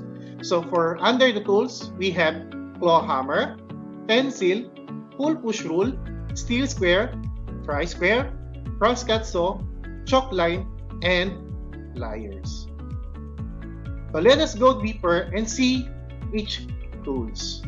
The first one, we have the claw hammer. It is used in carpentry for driving nails into or pulling them from wood. Historically, a claw hammer has been associated with woodworking, but it is also used in general applications. That is why it is common in every household. Next, we have the pencil. It is a tool used to clearly mark visible lines on almost all types of surfaces, regardless of the material or the presence of grain. Aside from this, there are also different types of pencils in the market that is sold based on their usage. And some of it are graphite pencil. These are the type of pencils allow artists to draw realistic images, render expressive lines. The solid graphite pencil, or also known as the woodless pencil, usually used by the artist to draw or art drawing. For 3, we have the liquid graphite pencils. These are the type of pencils that allows you to create authentic graphite. And well, of course, the most common pencil in the market, we have the carbon pencil. So moving on, we have the pull push rule. It is a measuring tool made up of flexible rolled in is and used for taking and laying out dimensions. Please do take note that not to play on your pull push rule. Pulling it to its extent may damage the coin or the casing itself. Also, do not play too much on the pull push rule not to damage the tip. Remember we need to get an accurate measurement. So moving on, we have the steel square. It is a highly accurate tool made up of flat steel throughout its body and used to check the squareness of the foundation and other parts of the building. Carpenters use various tools to lay out structures that are square, that is built at accurately measured right angle or 90 degrees. It is mainly made up of steel for long service life. Okay, the next one we have the tri-square. It is smaller than the steel square and is used to test the flatness and squareness of a small piece of work. Tri-square are the carpentry tools used for marking and testing angles of 90 degree for woods, and since it is smaller, it is more convenient to carry and use. Next, we have the crosscut saw. It is used to cut wood across grain. Its teeth are pointed straight up vertically V-shaped and have a beveled blade on each side of the tooth. It is important to take care of the teeth of the saw not to be damaged or keep well maintained. This is to ensure a clean and accurate cut on the wood. Clean the saw after each use and put some protecting cover for the teeth.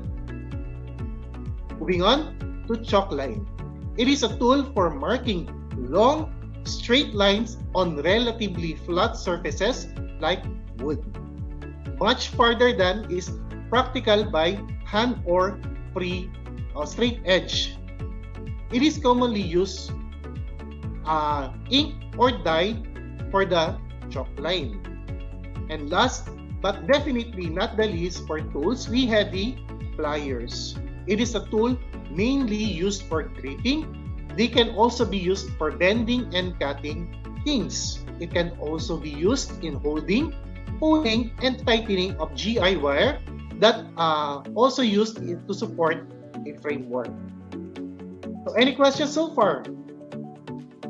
Good. Alright, so since you don't have any question, let us proceed. We have the equipments. For equipments, we have the hand protection and the foot protection. So these are examples of proper foot protections. So you can see these are boots.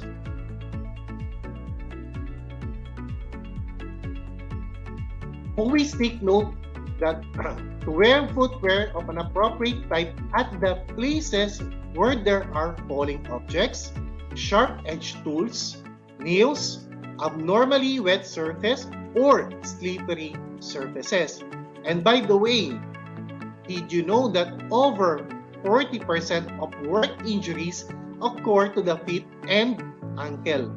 So if you think about it, there are 26 bones in each foot. In fact, 25% of your body's total bones and muscles are below the ankle. So, if toes are critical for balance, arches support for weight, and the bones in the ankle provide you with stability and flexibility, then it should only make sense in construction work to have safety footwear that protects your toes. Support your ankles to improve stability when lifting and carrying, and especially support your arches for a comfortable full day's work. It is also meant to save you from falling or rolling objects, hot substances or electric hazards, slippery or wet surfaces, surfaces with sharp objects such as nails, operating tools like jackhammers, etc., pouring or spraying chemicals, lifting or working heavy objects. And most importantly, it does protect us from stepping into any sharp objects like nails that can cause harm and damage. So the next image, we have the different types of hand gloves. Remember to wear suitable gloves when working at places where your hands may be exposed to injuries from sharp or rough point edges or surface objects. Hands and fingers are the most vulnerable parts of the body, and hands are also the most valuable and versatile tools in production. According to the Encyclopedia of Occupational Health and Safety, hand injuries occur for about 25% of all industrial injury accidents. Hand protection is important for both health and economic standpoint. In our daily life, we are dependent on our hands. So every day, for the sake of ourselves, our colleagues, and our families, we try to avoid hand injuries on and off the job. The most effective way to hand protection is the right choice to wear gloves, hand protective equipment in accordance with the protective functions. So moving on, let us tackle the different materials. We have the nails and the lumber. Nails are round piece of metal with flat head on one end and pointed at the other, used to join lumbers of the project together. These are examples of different nails available in the market.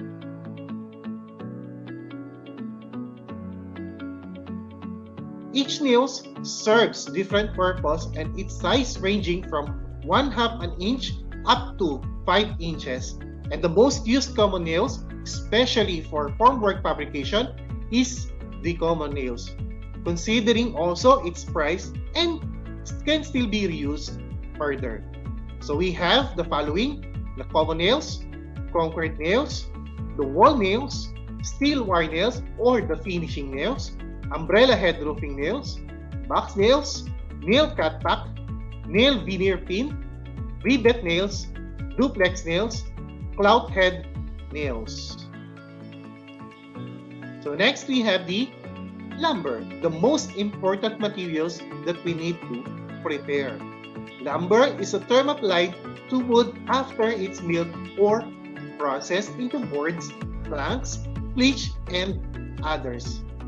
For thousands of years, lumber has been used in manufacturing tools, furniture, and weapons, for making fire and constructing houses. The demand for lumber continues to grow and doesn't seem to be slowing down anytime soon. But the sad part, the supply is becoming thin, caused by illegal logging and etc. Lumber is identified into softwood and the hardwood. So I have prepared an examples of softwood. Mainly, we have the pinewood, the firwood, redwood lumber, cedarwood, hemlock wood from eastern and western. For hardwood, we have also an example. We have the balsa wood, oak wood, maple wood, both hard and soft, walnut wood, ash wood, and the poplar wood.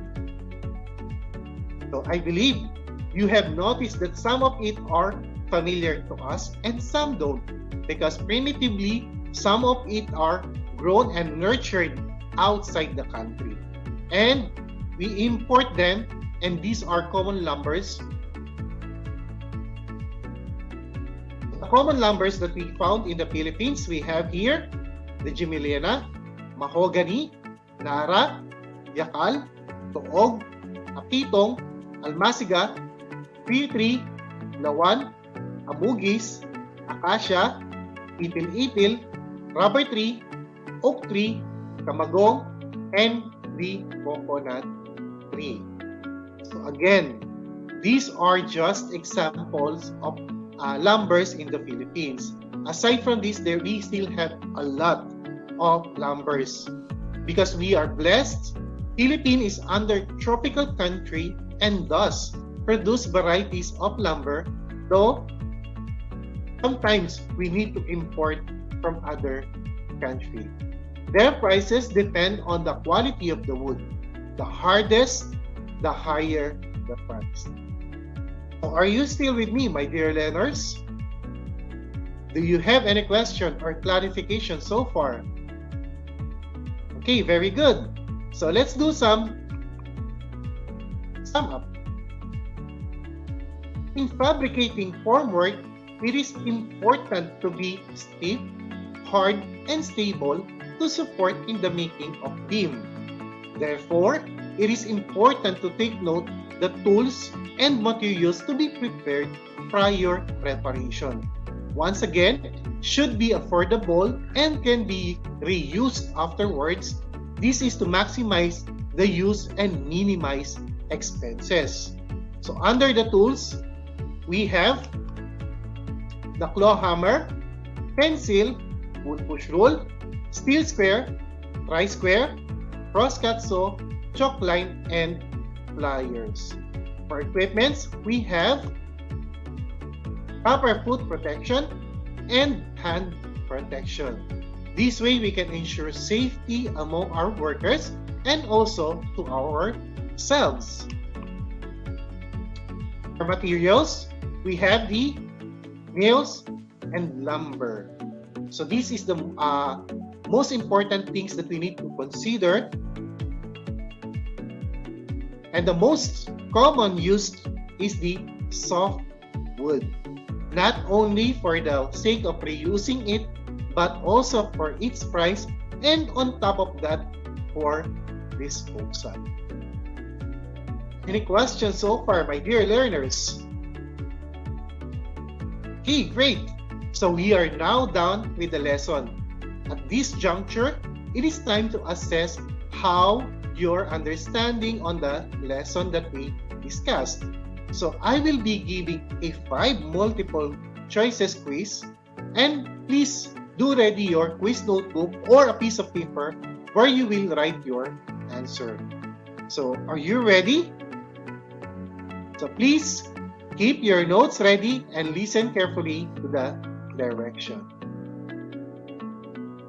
So I will read the question twice. Choose the letter of the correct answer and jot it down in your TLE notebook. You will be given 5 seconds to answer each question. So ready? So let's proceed. Number 1. It is used in carpentry for driving nails into or pulling them from wood. Letter A, claw hammer. Letter B, crosscut saw. Letter C, pliers. Letter D, steel square. Again, it is used in carpentry for driving nails into or pulling them from wood. Letter A, claw hammer. Letter B, crosscut saw. Letter C, pliers. And letter D, steel square.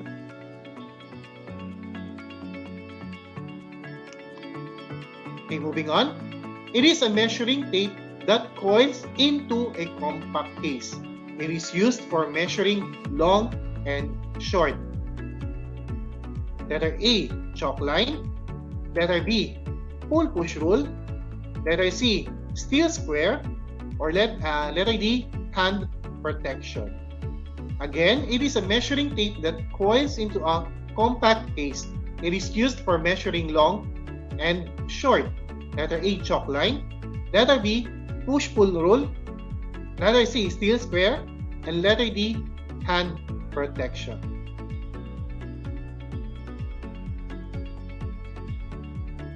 So number 3. It is a marking tool used for marking straight lines on relatively flat surfaces. Letter A, crosscut saw. Letter B, pencil. Letter C, chalk line. Or letter D, pull-push rule. Again, it is a marking tool used for marking straight lines on relatively flat surfaces. Letter A, crosscut saw. Letter B, pencil. Letter C, chalk line. And letter D, pull-push rule. Okay, number 4. It is smaller than the steel square and is used to test the flatness and squareness of small piece of work. Letter A, steel square. Letter B, chalk line. Letter C, tri-square. Letter D, pencil. Again, it is smaller than the steel square and is used to test the flatness and squareness of a small piece of work. Letter A, steel square. Letter B, chalk line. letter C, tri-square, and letter D, pencil.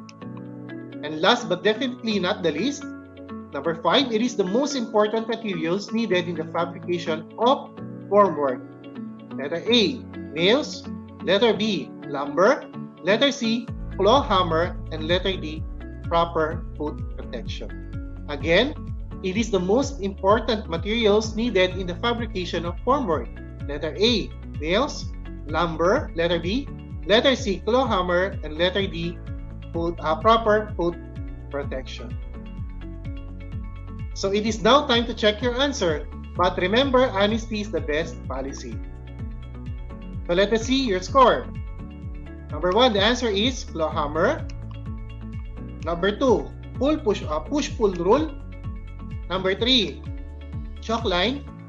Number 4, tri-square. And number 5, lumber. Did you get it all correct? If yes, excellent. If you got it 3 or 4, that's great. If your score was 2 and below, still very good.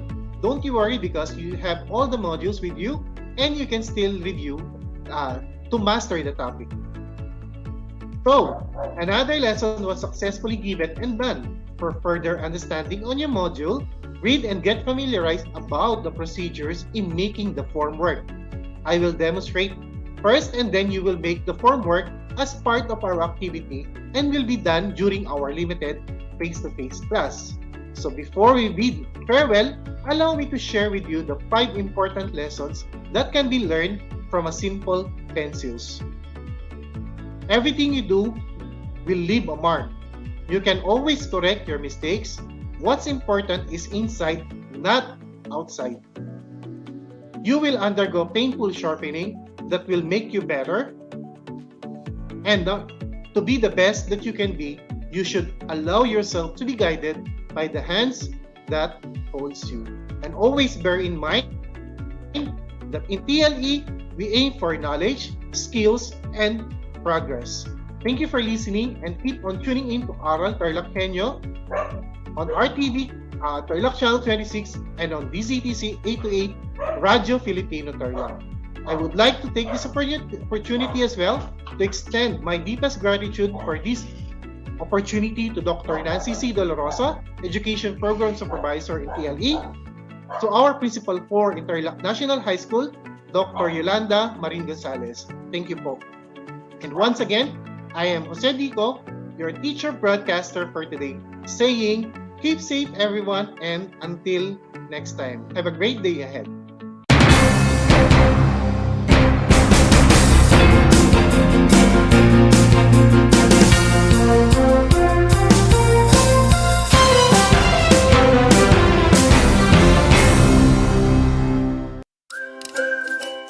Alam niyo ba na ang Great Barrier Reef ay ang pinakamalaking living structure on Earth?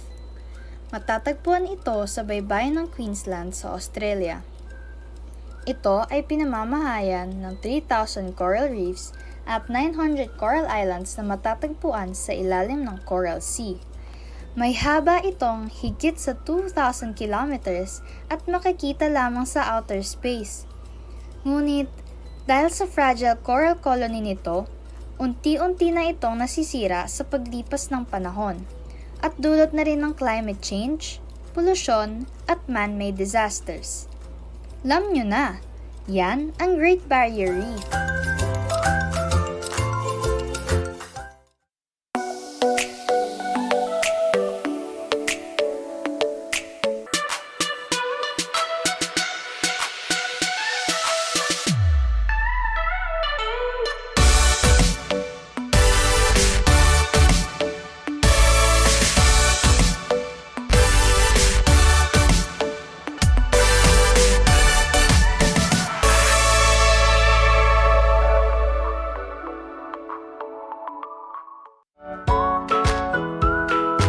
How are you today? Hello, everyone. Hello, learners of Tarlac. Good morning, Mas Talino Grade 4 learners. Welcome to Aral TarlakHenyo here on RTV Tarlac Channel 26. Simulcast over DCTC Radio Filipino Tarlac.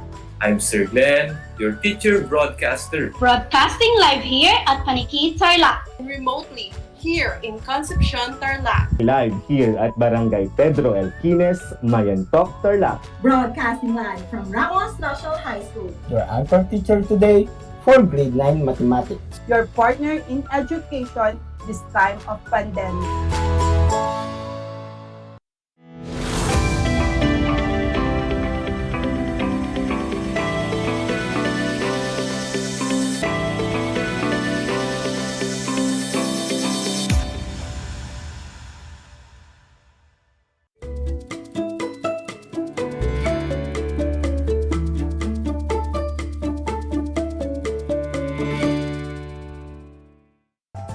A blessed and good day, my grade 9 learners from all over the school's division of Tarlac Province. Welcome to Aral TarlakHenyo Year 2 here on RTV Tarlac Channel 26, simulcast over DZTC Radio Filipino Tarlac.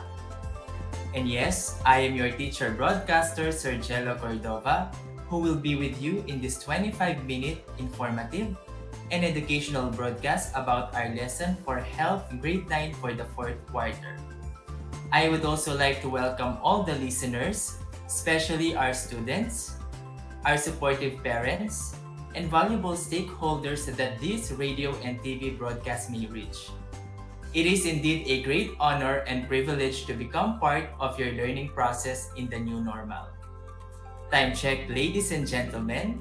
It is exactly 4:30 in the afternoon, and you are watching Aral TarlakHenyo here on RTV Tarlac Channel 26, simulcast over DCTC Radio Filipino Tarlac via remote live broadcast from Maliwalo, Tarlac City.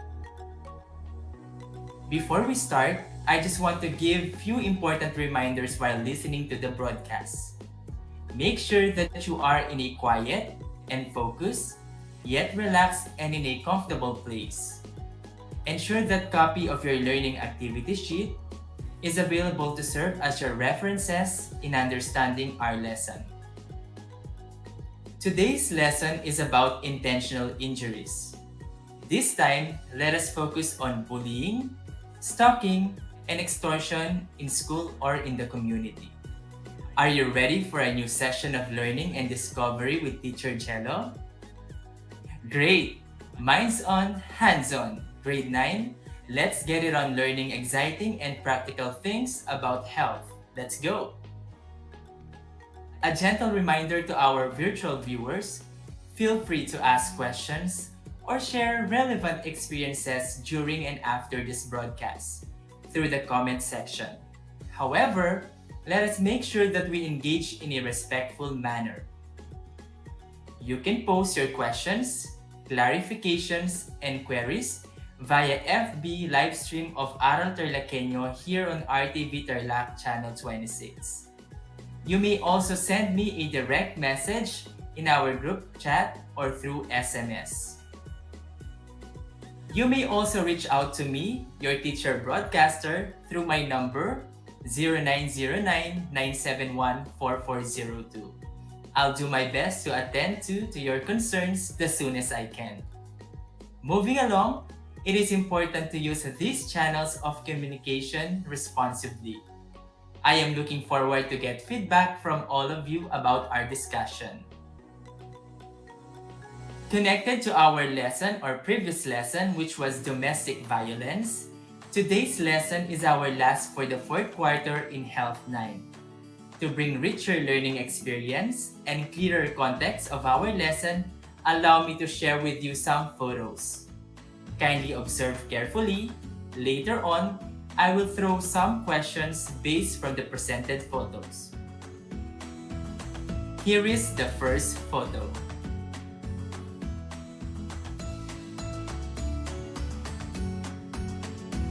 I am 100% that was a very interesting photo. May I remind you again to observe carefully and take note of your observations. Are you ready for the next one? Here it is.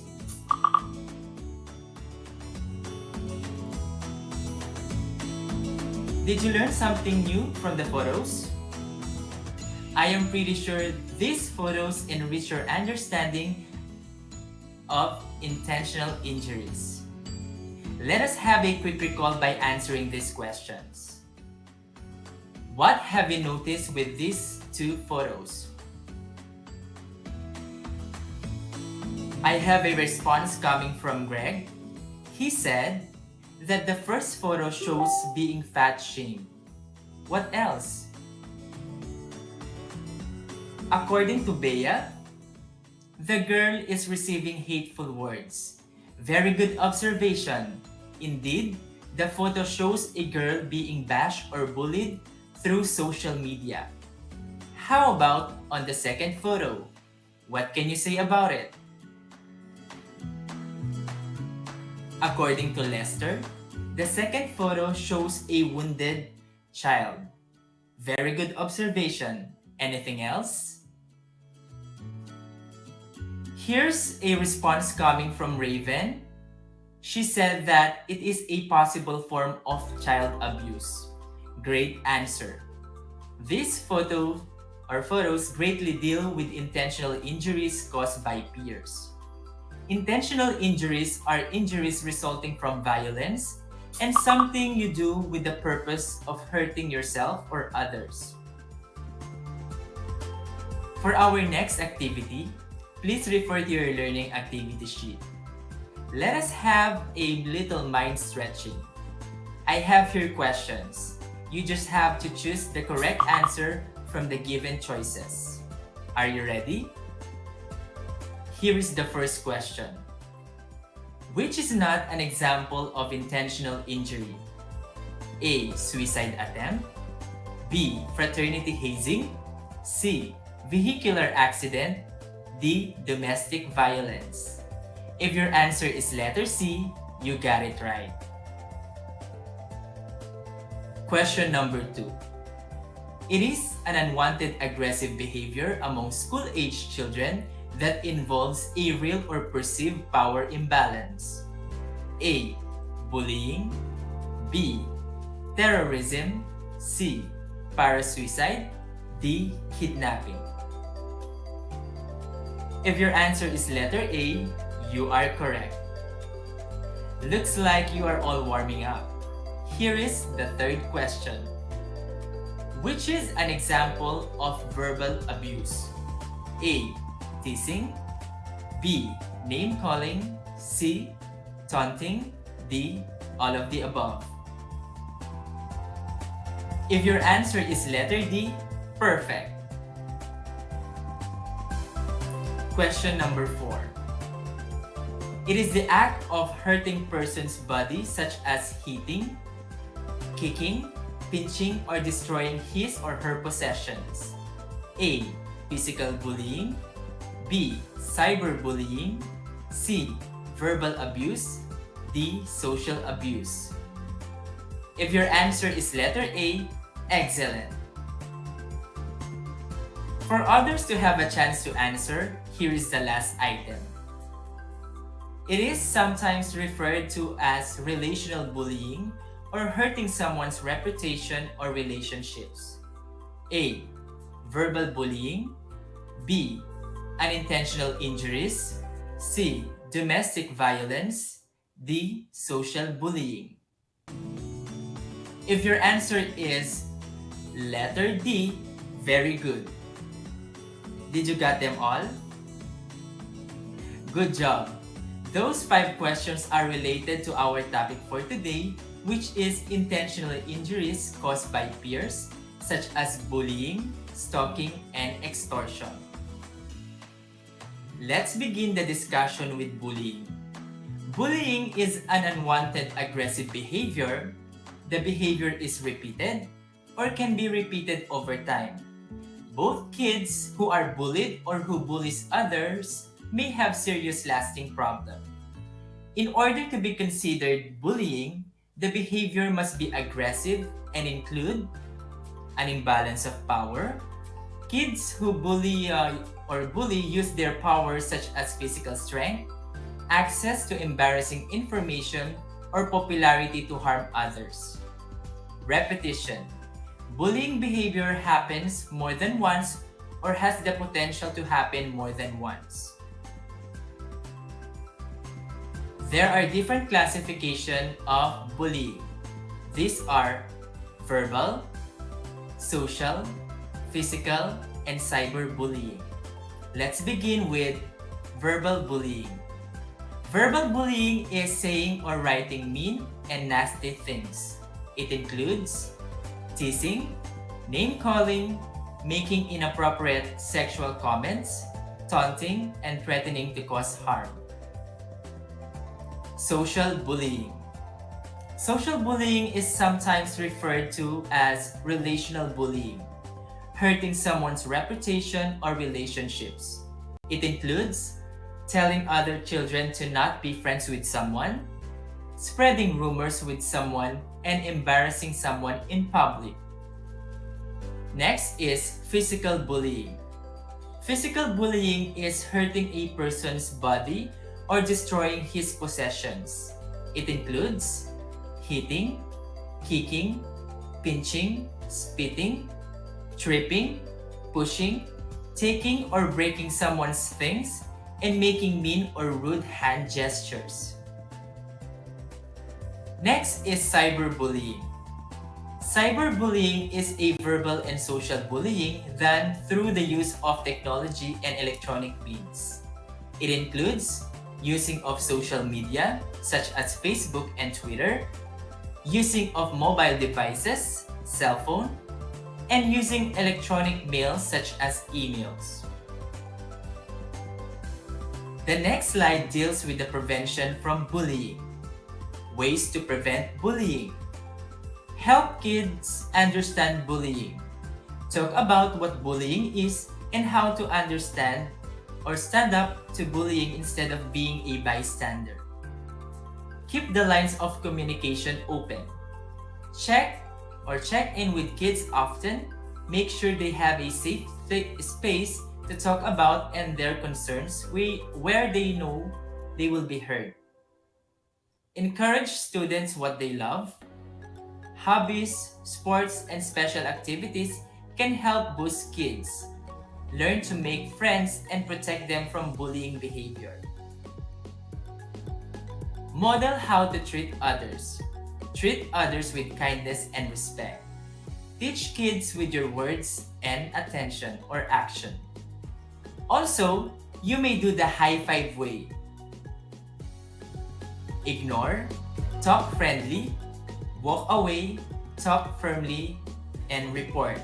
I'll repeat, ignore, talk friendly, walk away, talk firmly, and report.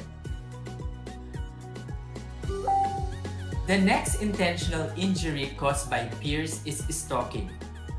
Stalking is a pattern of behavior that makes you feel afraid, nervous, harassed, or in danger. It is when someone repeatedly contacts you, follows you, sends you things, and talks to you even when you don't want them to. It is very threatening to the persons being stalked because the behaviors and action of the stalker often invade his or her privacy.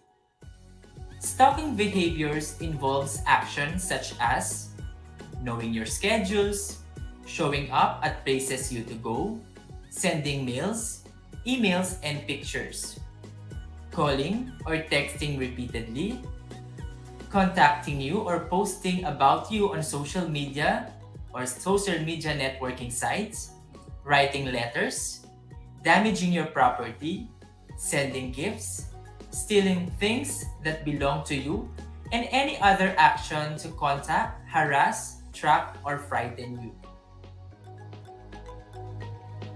General safety strategies on how to handle stalking. When it comes to stalking, there are some things you can do to make your life a little safer. Find a safe place to go if someone is following you. Carry your cell phone with you at all times and keep it charged. Trust your instincts. Vary your routes and your routines. Exercise with a buddy. Try not to go to many places alone. Be cautious of what you post online. Consider taking a self-defense class. Create a safety plan. refrain from responding to emails and messages, and seek counseling. The last intentional injury caused by peers is extortion. Extortion is the act of using force or threats to force people to hand over their money or properties on favors.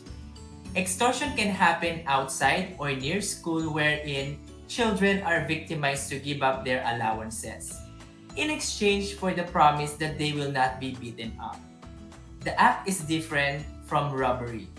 In robbery, there is a very real and very immediate violence. In extortion, the person may only suffer from fear of harm if he gives to the demand of the one who extorts. What do you do if you are being extorted? If you feel that you are the victim of an extortion attempt, how do you handle threats of extortion? Always remember, the most effective way to deal with extortion or blackmail is to report it right away to your teacher or guidance counselor. And now, to wrap up the lessons we had today, we identified the intentional injuries such as bullying, stalking, extortion, and ways on how to prevent them. It is important to be vigilant at all times in order to avoid any of this to happen. I hope that you will be able to prevent these intentional injuries as well as maintain a healthful behavior that will promote a culture of peace, harmony, and order. At this point, let us check your understanding about our lesson for today. We will have a short quiz. The direction is identify the following intentional injuries. Number 1. It is when someone who is a bully uses insulting or demeaning language to mock, embarrass, or insult another person. Number 2. It is a pattern of behavior that makes you feel afraid, nervous, harassed, or when someone repeatedly contacts and follows you. Number 3. It is the use of physical actions to intimidate and gain control over a target. The physical actions are unwanted by the victim and can either cause damage to their body or possessions. Number 4. It is the act of using force or threat to force people to hand over their money or properties in exchange for the promise that they will not be hurt. And number 5, these are verbal and social bullying done through social media or through the use of social media. I'll be giving you ample time to answer this assessment.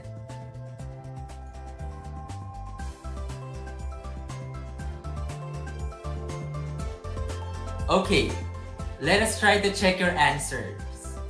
Here is the key to correction. Number 1, verbal bullying. Number 2, stalking. Number 3, physical bullying. Number 4, extortion. And number 5, cyberbullying. I hope you got each item correctly, and for those who did not, there will always be a next time. What is important is you tried hard and you were very honest in answering the question. And for your homework, complete the sentences in your worksheet to form a paragraph regarding what you will do, what you will change, and what you will stop in relation to a violence-free world. You may submit your output online to your teacher or on Friday during the scheduled retrieval and distribution of modules in your school. I hope you have learned a lot today. I am Sir Jello Cordova, your teacher broadcaster for health. Once again, don't forget to watch us live on Facebook from 8 in the morning to 5:30 in the afternoon from Monday to Friday for more radio-based lessons based from the Most Essential Learning Competencies. Please also take time to like and share our Facebook page. That's RTV Tarlac Channel 26. Once again, this has been your teacher Jello saying stay home, stay safe, and never ever let your guard down against COVID-19. Thank you for watching. Until next time, and have a great day.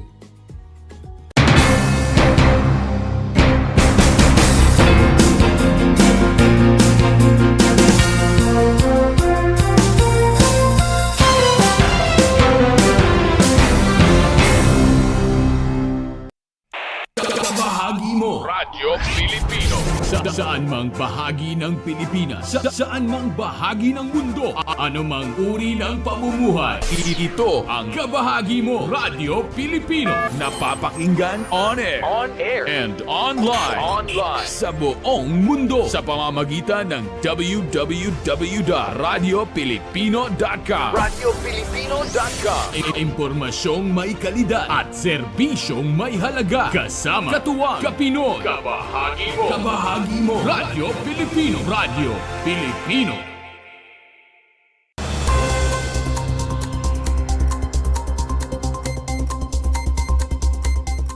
Pinangunahan kamakailan ni Senator Christopher Bongo ang pamamahagi ng tulong pinansyal sa probinsya ng Tarlac, kung saan bukod sa cash assistance na natanggap ng mga ito, nakatanggap din ang mga ito ng grocery pack at ilang non-food items. May dala rin po akong grocery pack sa inyong lahat ngayong araw na ito. Matatanggap nyo po pag-uwi. May dala rin po akong face mask. Bagamat hindi na po mandatory ang pagsusuot ng face mask, hindi po natin alam kung sino po may dalang sakit na COVID. Gamitin nyo pa rin itong face mask at magpabakuna tayong lahat. Pakiusap ko, gamitin yung face mask kung hindi sagabal sa inyo at magpabakuna tayong lahat para mas protektado. Okay? At may dala rin po akong vitamina. Ito pong vitamins, pwede nyo gamitin, inumin, pampalakas po ito ng inyong resistensya. Pag malakas ang inyong resistensya, mas lalaban po ang inyong katawan kontra COVID. Inumin niyo po itong vitamins na aking dala. Sa mensahe ni Governor Susan Yap, pinasalamatan nito ang tulong na hatid ni Senator Bongo. There's nobody else that I've felt na ganyan kamalasakit talaga. Kaya napaka-appropriate nung kanyang tagline, Mr. Malasakit, ang talagang serbisyo sa tao ay serbisyo sa Diyos. Maraming salamat, Senator Bongo. Sa panayam kay Senator Bongo, binanggit nito ang kagandahan ng Super Health Center kaysa sa ordinaryong health center. Ang Super Health Center po, it's a medium type of a polyclinic.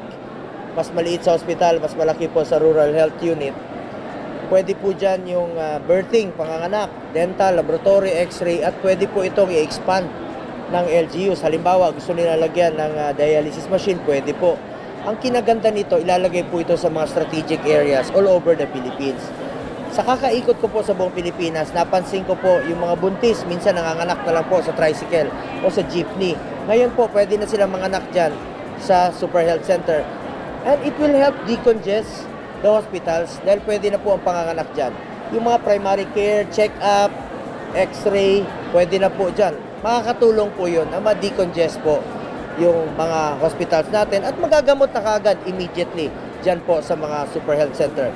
Isa po itong paraan na ilapit po natin yung serbisyo medical sa ating mga kababayan. Kasabay ng naganap na pamamahagi ay ang groundbreaking ceremony ng Super Health Center sa bayan ng Concepcion, Tarlac. Para sa RTV Tarlac Channel 26, ako si Jam Torio, nagbabalita.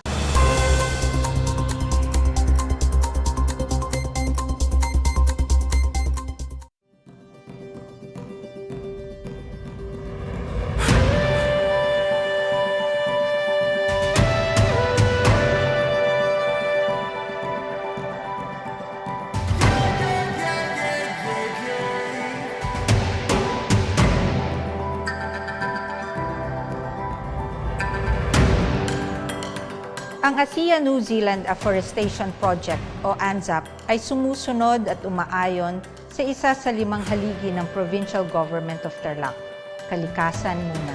Although Tarlac is landlocked, The province is teeming with natural resources and beauty, and we TarlakHenyos are the stewards of this bounty.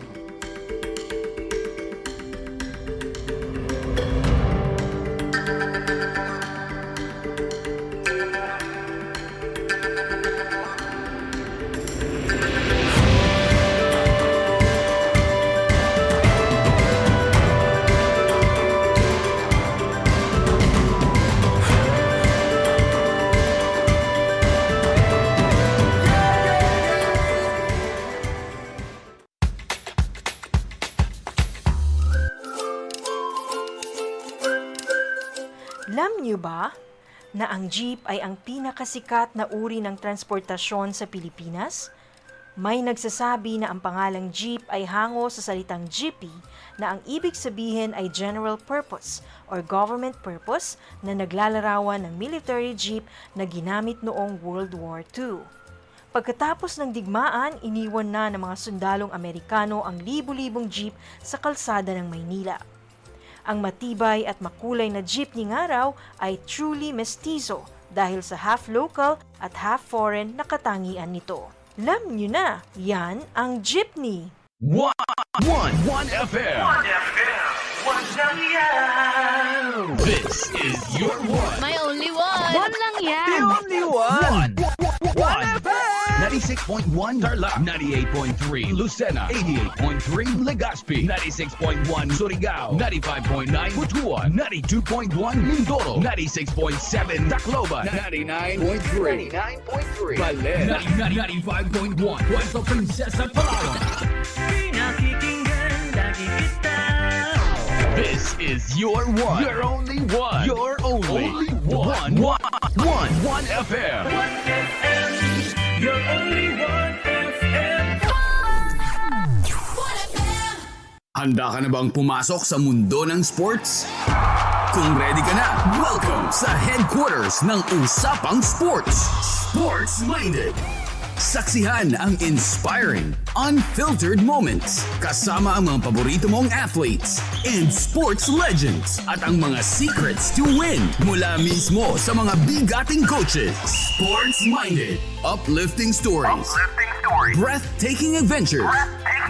And real-life conversations on and off the court. This is your exclusive access to the celebrities of sports. Sports Minded. Sports Minded. Sports Minded. Sabado, alas 11 ng umaga sa Radyo Pilipino at alas 12 ng tanghali sa 1FM. Mapapanood rin sa Radyo Pilipino at 1FM Facebook pages. Sports Minded. Sports Minded. Sports Minded.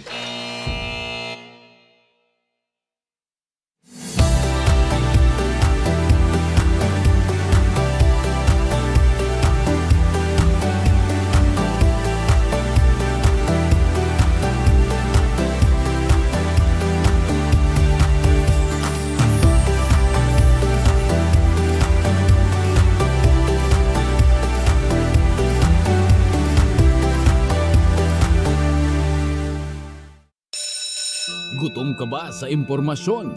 May na-miss ka bang subject at leksyon? Gusto mo bang alalahanin ang nakaraan o dagdagan ang iyong kaalaman?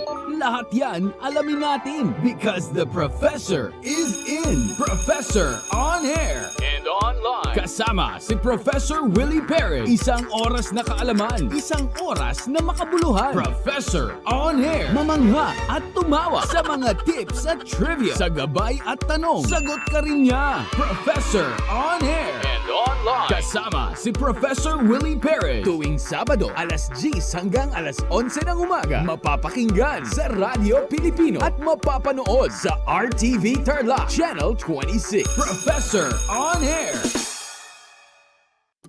Kumusta mga giliw kong tagapakinig? Nagbabalik ang inyong paaralang panghimpapawid, Aral TarlakHenyo sa RTV Tarlac Channel 26 at sa bayang naririnig sa DZTC 828 Radyo Pilipino Tarlac. Tayo rin ay napapanood sa FB Live ng RTV Tarlac Channel 26. Sumasahim papawid mula sa bayan ng Pura Tarlac, mula sa bayan ng San Clemente, mula rito sa Purok Elementary School, Pura Tarlac, sa bayan ng Kapas, Tarlac. Ako, ang inyong guro, na maghahatid sa inyo ng makabuluhang pagtalakay sa ating aralin.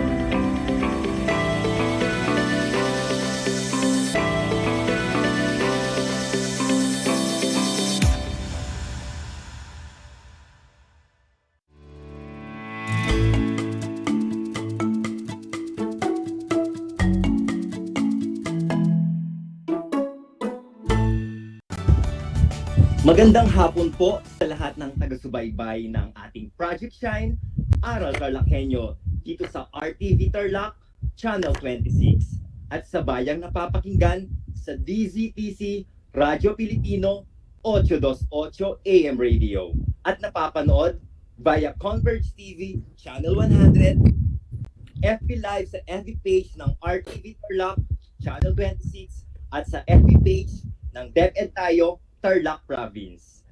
Ako po ang inyong segment host, Mr. Harold G. Giam, ang teacher in charge ng Araling Panlipunan Department ng Mababanaba National High School at President ng Division Association of Social Studies Leaders and Educators at isang kasalo enthusiast.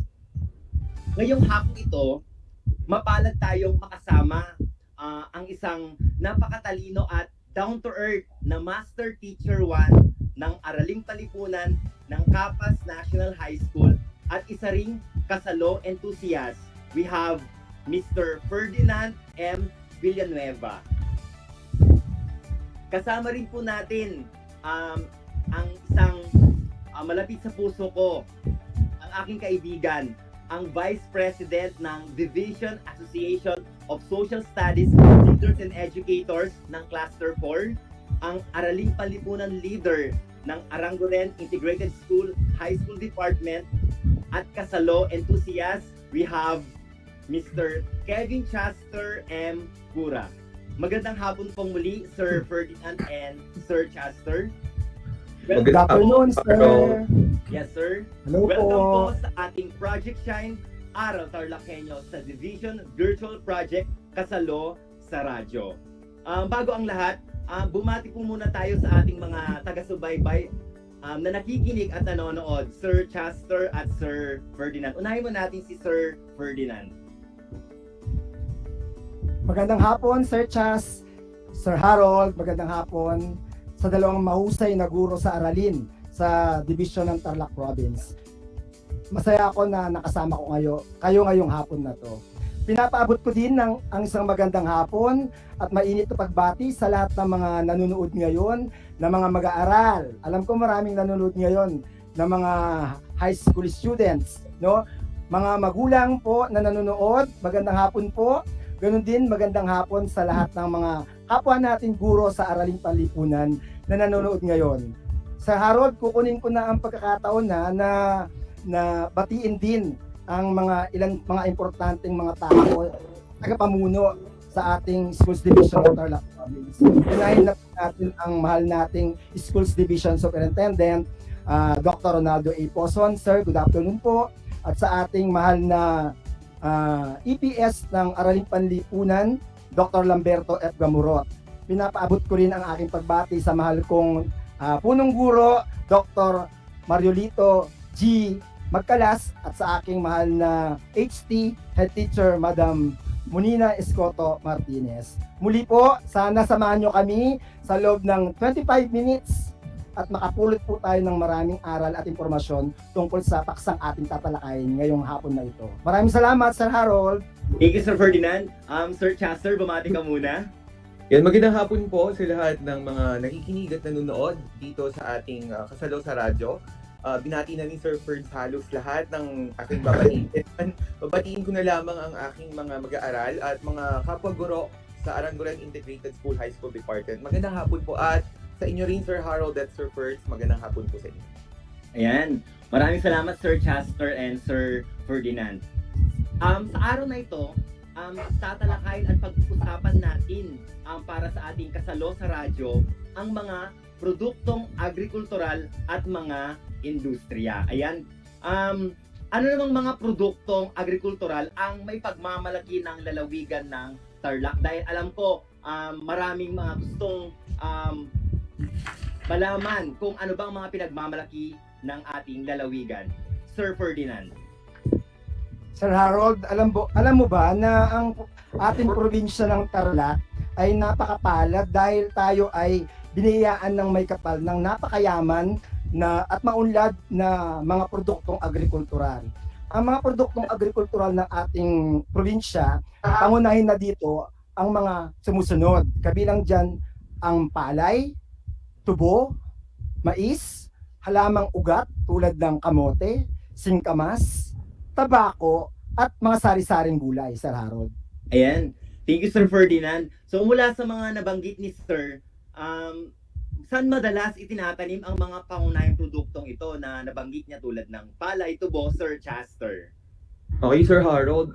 Sa katunayan, katulad ng sinabi ni Sir Ferds, ang Tarlac ay isang kapatagan. Kaya naman, halos lahat ng lugar sa Tarlac ay tinatamnan ng mga nabanggit na produkto ni Sir Ferds katulad ng palay, mais at iba't ibang mga gulay. Tama, agrikultura ang pangunahing industriya ng Tarlac.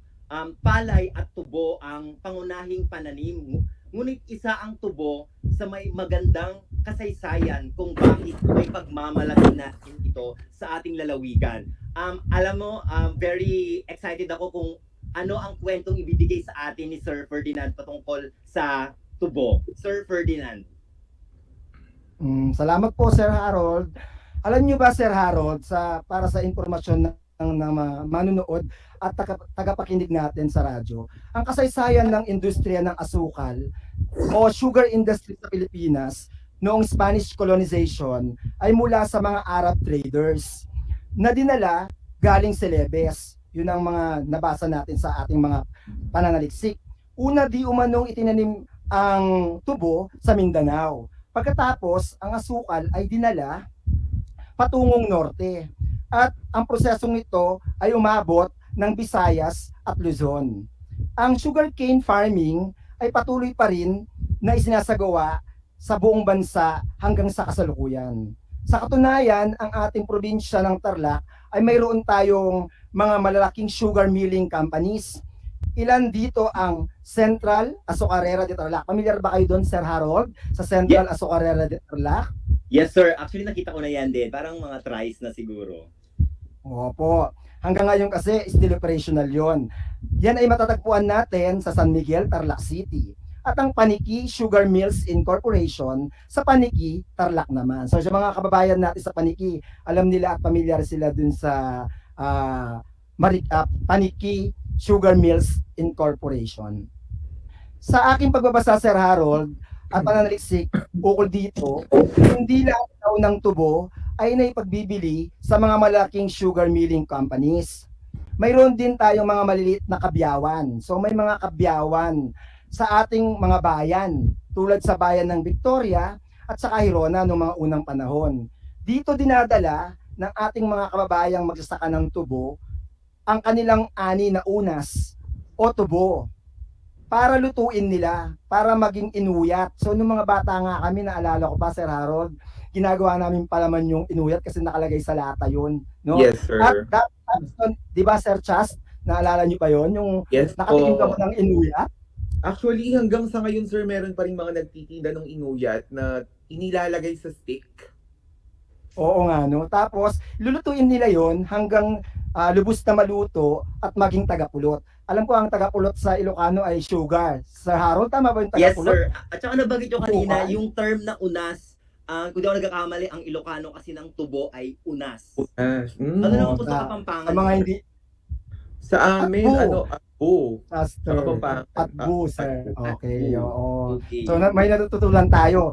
So, yung mga hindi pamilyar sa Ilocano term na atbo sa Kapampangan, unas naman po sa Ilocano. Alam mo, Sir Harold, may terminolohiya akong binigay kanina, nakabyawan. Ang tawag natin sa isang stone device, no? na pinapatakbo ito sa pamamagitan ng isang kalabaw na ginagamit noong unang panahon para sa pag-ipit at pagdapil ng tubo para makuha yung katas nito na ginagawang molasses or crude sugar. Ito yung unrefined sugar o yung muscovado. Yon, Sir Harold. Okay. So thank you, Sir Ferdinand. Napakinggan natin no kung ano ba yung naging history no ng produkto natin na tubo at nalaman natin na may mga sugar mills tayo dito sa Tarlac. Ang Central Azucarera sa Paniki. At alam nyo ba, sa Victoria meron din, actually nasa plaza namin yan, kung di ako nagkakamali din sa may, facing yung munisipyo namin nasa right side niya, at nakita ko nga na at least maging familiar yung mga estudyante o yung mga bata na ito pala ay isang uri ng kabyawan na ginagamit ng hanggang sa ngayon ng ating mga TarlakHenyo. So, dito, nabanggit nyo rin po, sir, kanina, yung produktong mais. So, ngayon naman, Sir Chester, kwentuhan mo naman kami saan naman makikita ang may pinakamaraming taniman na mais.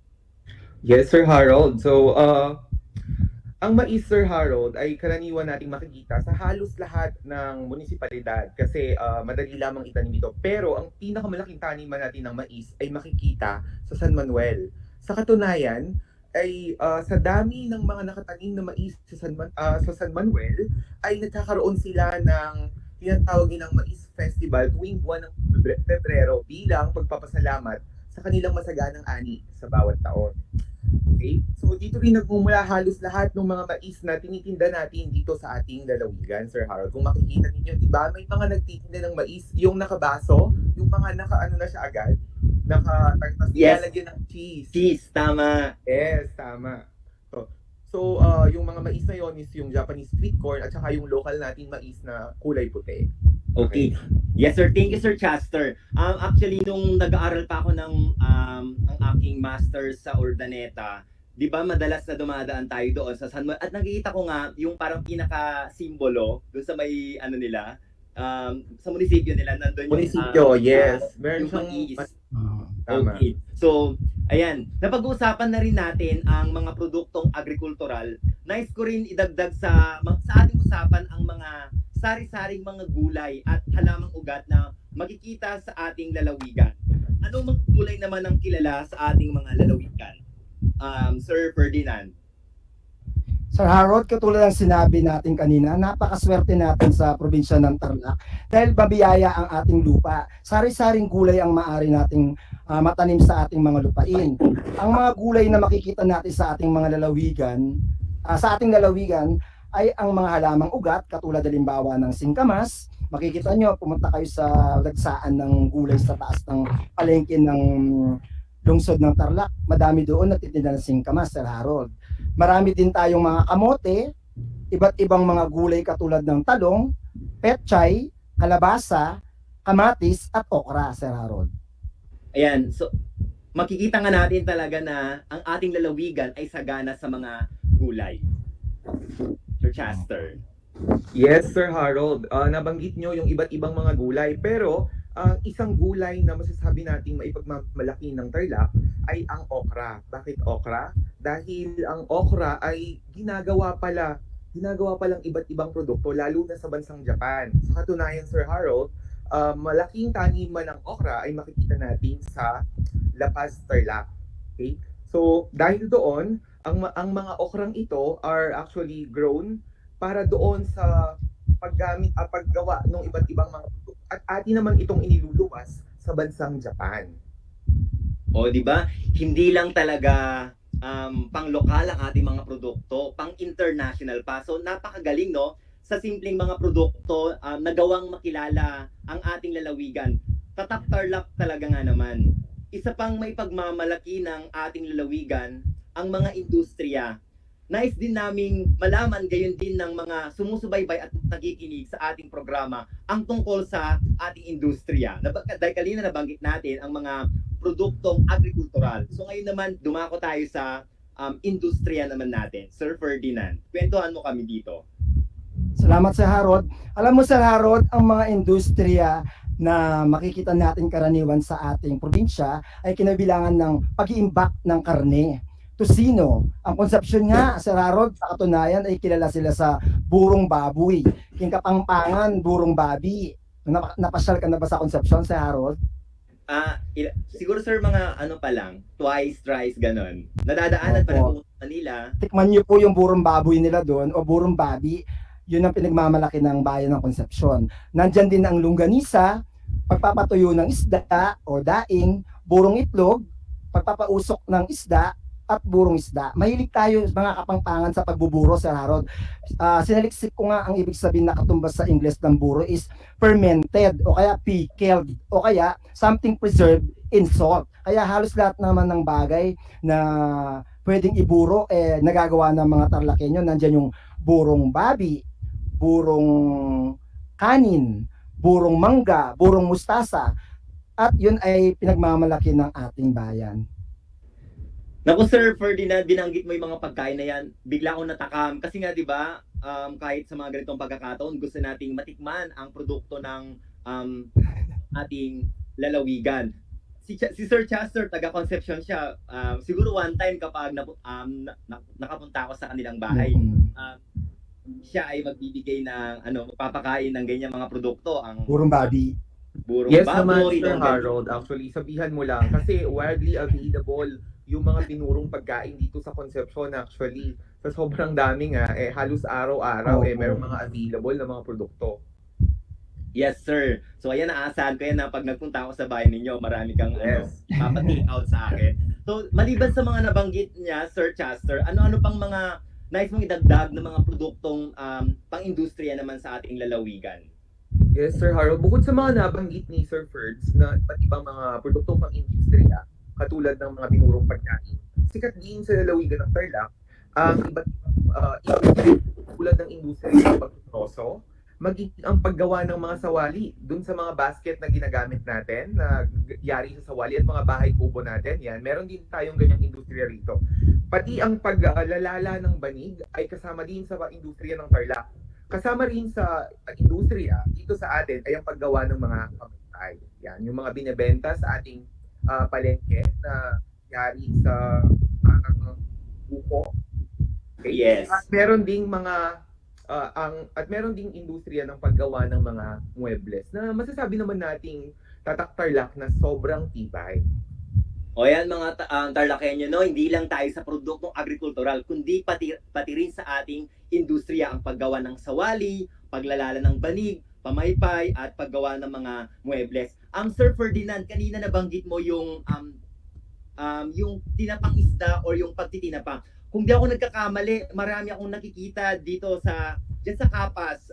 Madalas kasi namamasyal ako sa kaibigan ko dyan. Kwentuhan mo kami dito, sir, kung paano ba nagsimula ang produkto ng smoked fish o yung tinapa sa bayan ng Kapas. Okay, salamat po. Alam mo, Sir Harold, at mga nakikinig ngayon sa ating palatuntunan, ang tinapang isda, Sir Harold, ay isang sikat na uri ng isda kung saan ito ay naproseso at naluto gamit ang tinatawag na smoking. Yung proseso na pagluluto ng isdang ito ay smoking. Kaya naman, sa Ingles, ang tawag dito, Sir Harold, ay smoked fish. No? Maaring gawing tinapa o tapang isda ang isdang galunggong, bangus, at tilapia. The most commonly ginagamit na isda, Sir Harold, ay ang tilapia, bangus, at saka yung galunggong. Tapang isda o tinapa ang nagiging tawag matapos ang proseso ng smoking. Madalas, iparas ito sa kanin o kaya may kasamang kamatis. Makakakita pa rin tayo sa Harold at mga dakila natin mga tagapakinig ng ganitong buhay na industriya at masarap na produkto ng ating probinsya sa Barangay Talaga at mga ilan sa bayan ng Kapasyong Talaga. So, if you want to taste yung pinagmamalaking produkto ng Kapas, isa dyan ay ang tinapang talaga ng Kapas.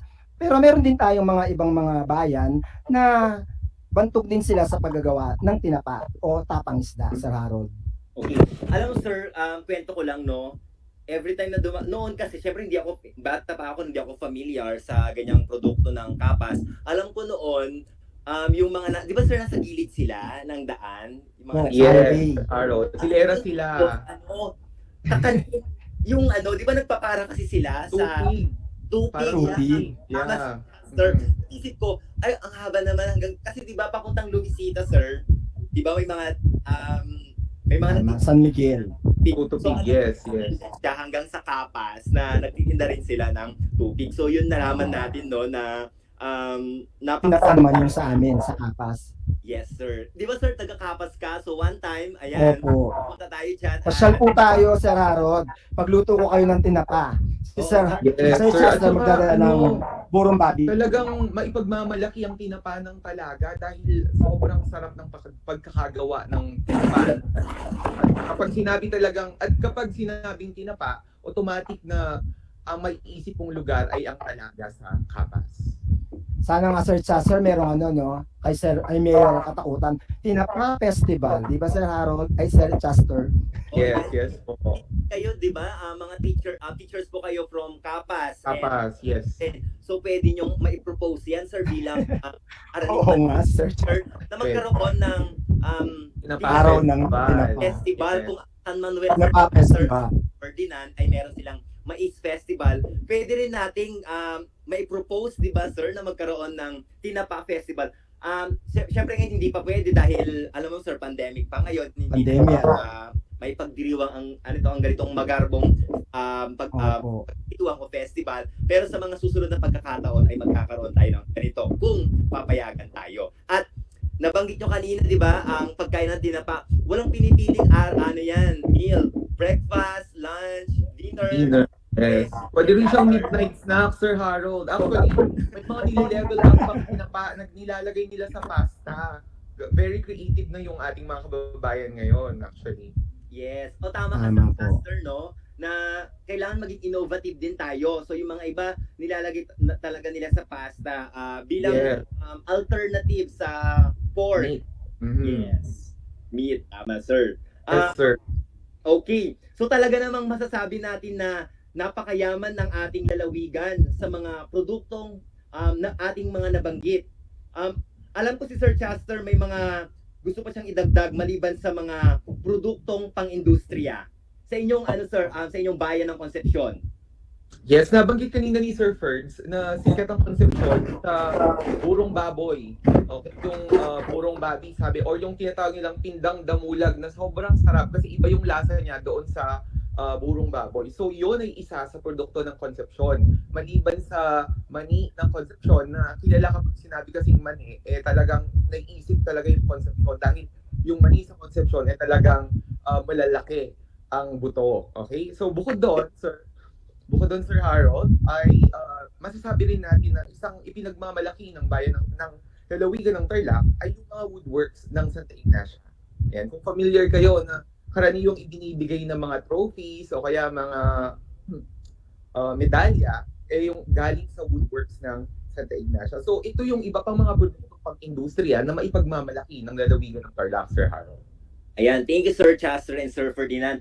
So sa ating mga taga-subaybay at nakikinig, nanonood, ngayon alam nyo na kung ano yung mga may pagmamalaki ng ating lalawigan at lalo na sa mga natin. So bilang mga Tarlakenyo, narapat lamang na tangkilikin natin ang ganitong mga produkto. So nakakatuwang isipin na napakabunga at nag-uumapaw na naman ang ating mga natutuhan ngayong patungkol sa mga produktong agrikultural at mga industriya sa ating lalawigan. So bago tayo magtapos ay since bumati na kayo kanina Sir Chester at Sir Ferdinand, nais ko din namang batiin ang aking principal sa Magbabanaba National High School kay Dr. Reynaldo Doria. Ngayon din ang aming mga head teachers at sa lahat ng ating mga co-teachers. Ngayon kasi nag-start kami ng modules for the second quarter. So binigyan niya ako ng chance na na mag-absent muna dahil ito nga mag-i-air nga ako, mag-broadcast nga ako. At sa lahat ng mga grade 9 broadcasters din na nagpapabati. So hello sa inyong lahat. So maraming salamat sa ating mga panelists, ang ating Master Teacher 1 ng Araling Palipunan ng Kapas National High School at Kasalo Enthusiast. Gayun din ang ating Araling Palipunan leader si Sir Chester mula sa Aral Integrated School High School Department. So maraming salamat Sir Ferdinand at Sir Kevin Chester Pura. May mga gusto pa pasalamatan, Sir? Salamat po. Yes, maraming salamat po. Sir Harold, nais ko na rin batiin ang aking school head na si Ma'am Elma sa patuloy na suporta sa mga ganitong gawain. Maraming salamat po Ma'am Elma at sa aking mga head teachers na si Ma'am Sheila at si Ma'am April. Maraming salamat po. Sir Ferdinand. Sir Harold, shout out na lang po sa lahat ng aking mga kapwa guro sa Kapas National High School. Maraming salamat po Sir Harold, maraming salamat po sa tiwala din na binigay sa atin ng ating EPS Sir Lambert. Hanggang sa muli po, sana magsama-sama muli tayo, Sir Harold at Sir Chester. Yes, maraming salamat kay Sir Lambert. Muli, ako ang inyong segment host, Mr. Harold Gigiam, ang Araling Palipunan Coordinator ng AP Department sa Mababanaban National High School, ang President ng Division Association of Social Studies Leaders and Educators at kasalo enthusiasts na nagsasabing ang pag-aaral ng kasaysayan lokal ay daan sa pag-unawa ng nakaraan at pinagmulan. Ito rin ang daan upang ganap na maunawaan ang pambansang kasaysayan na siyang daan sa pagiging maka-Diyos, makatao, makakalikasan at makabansa. Maraming salamat po.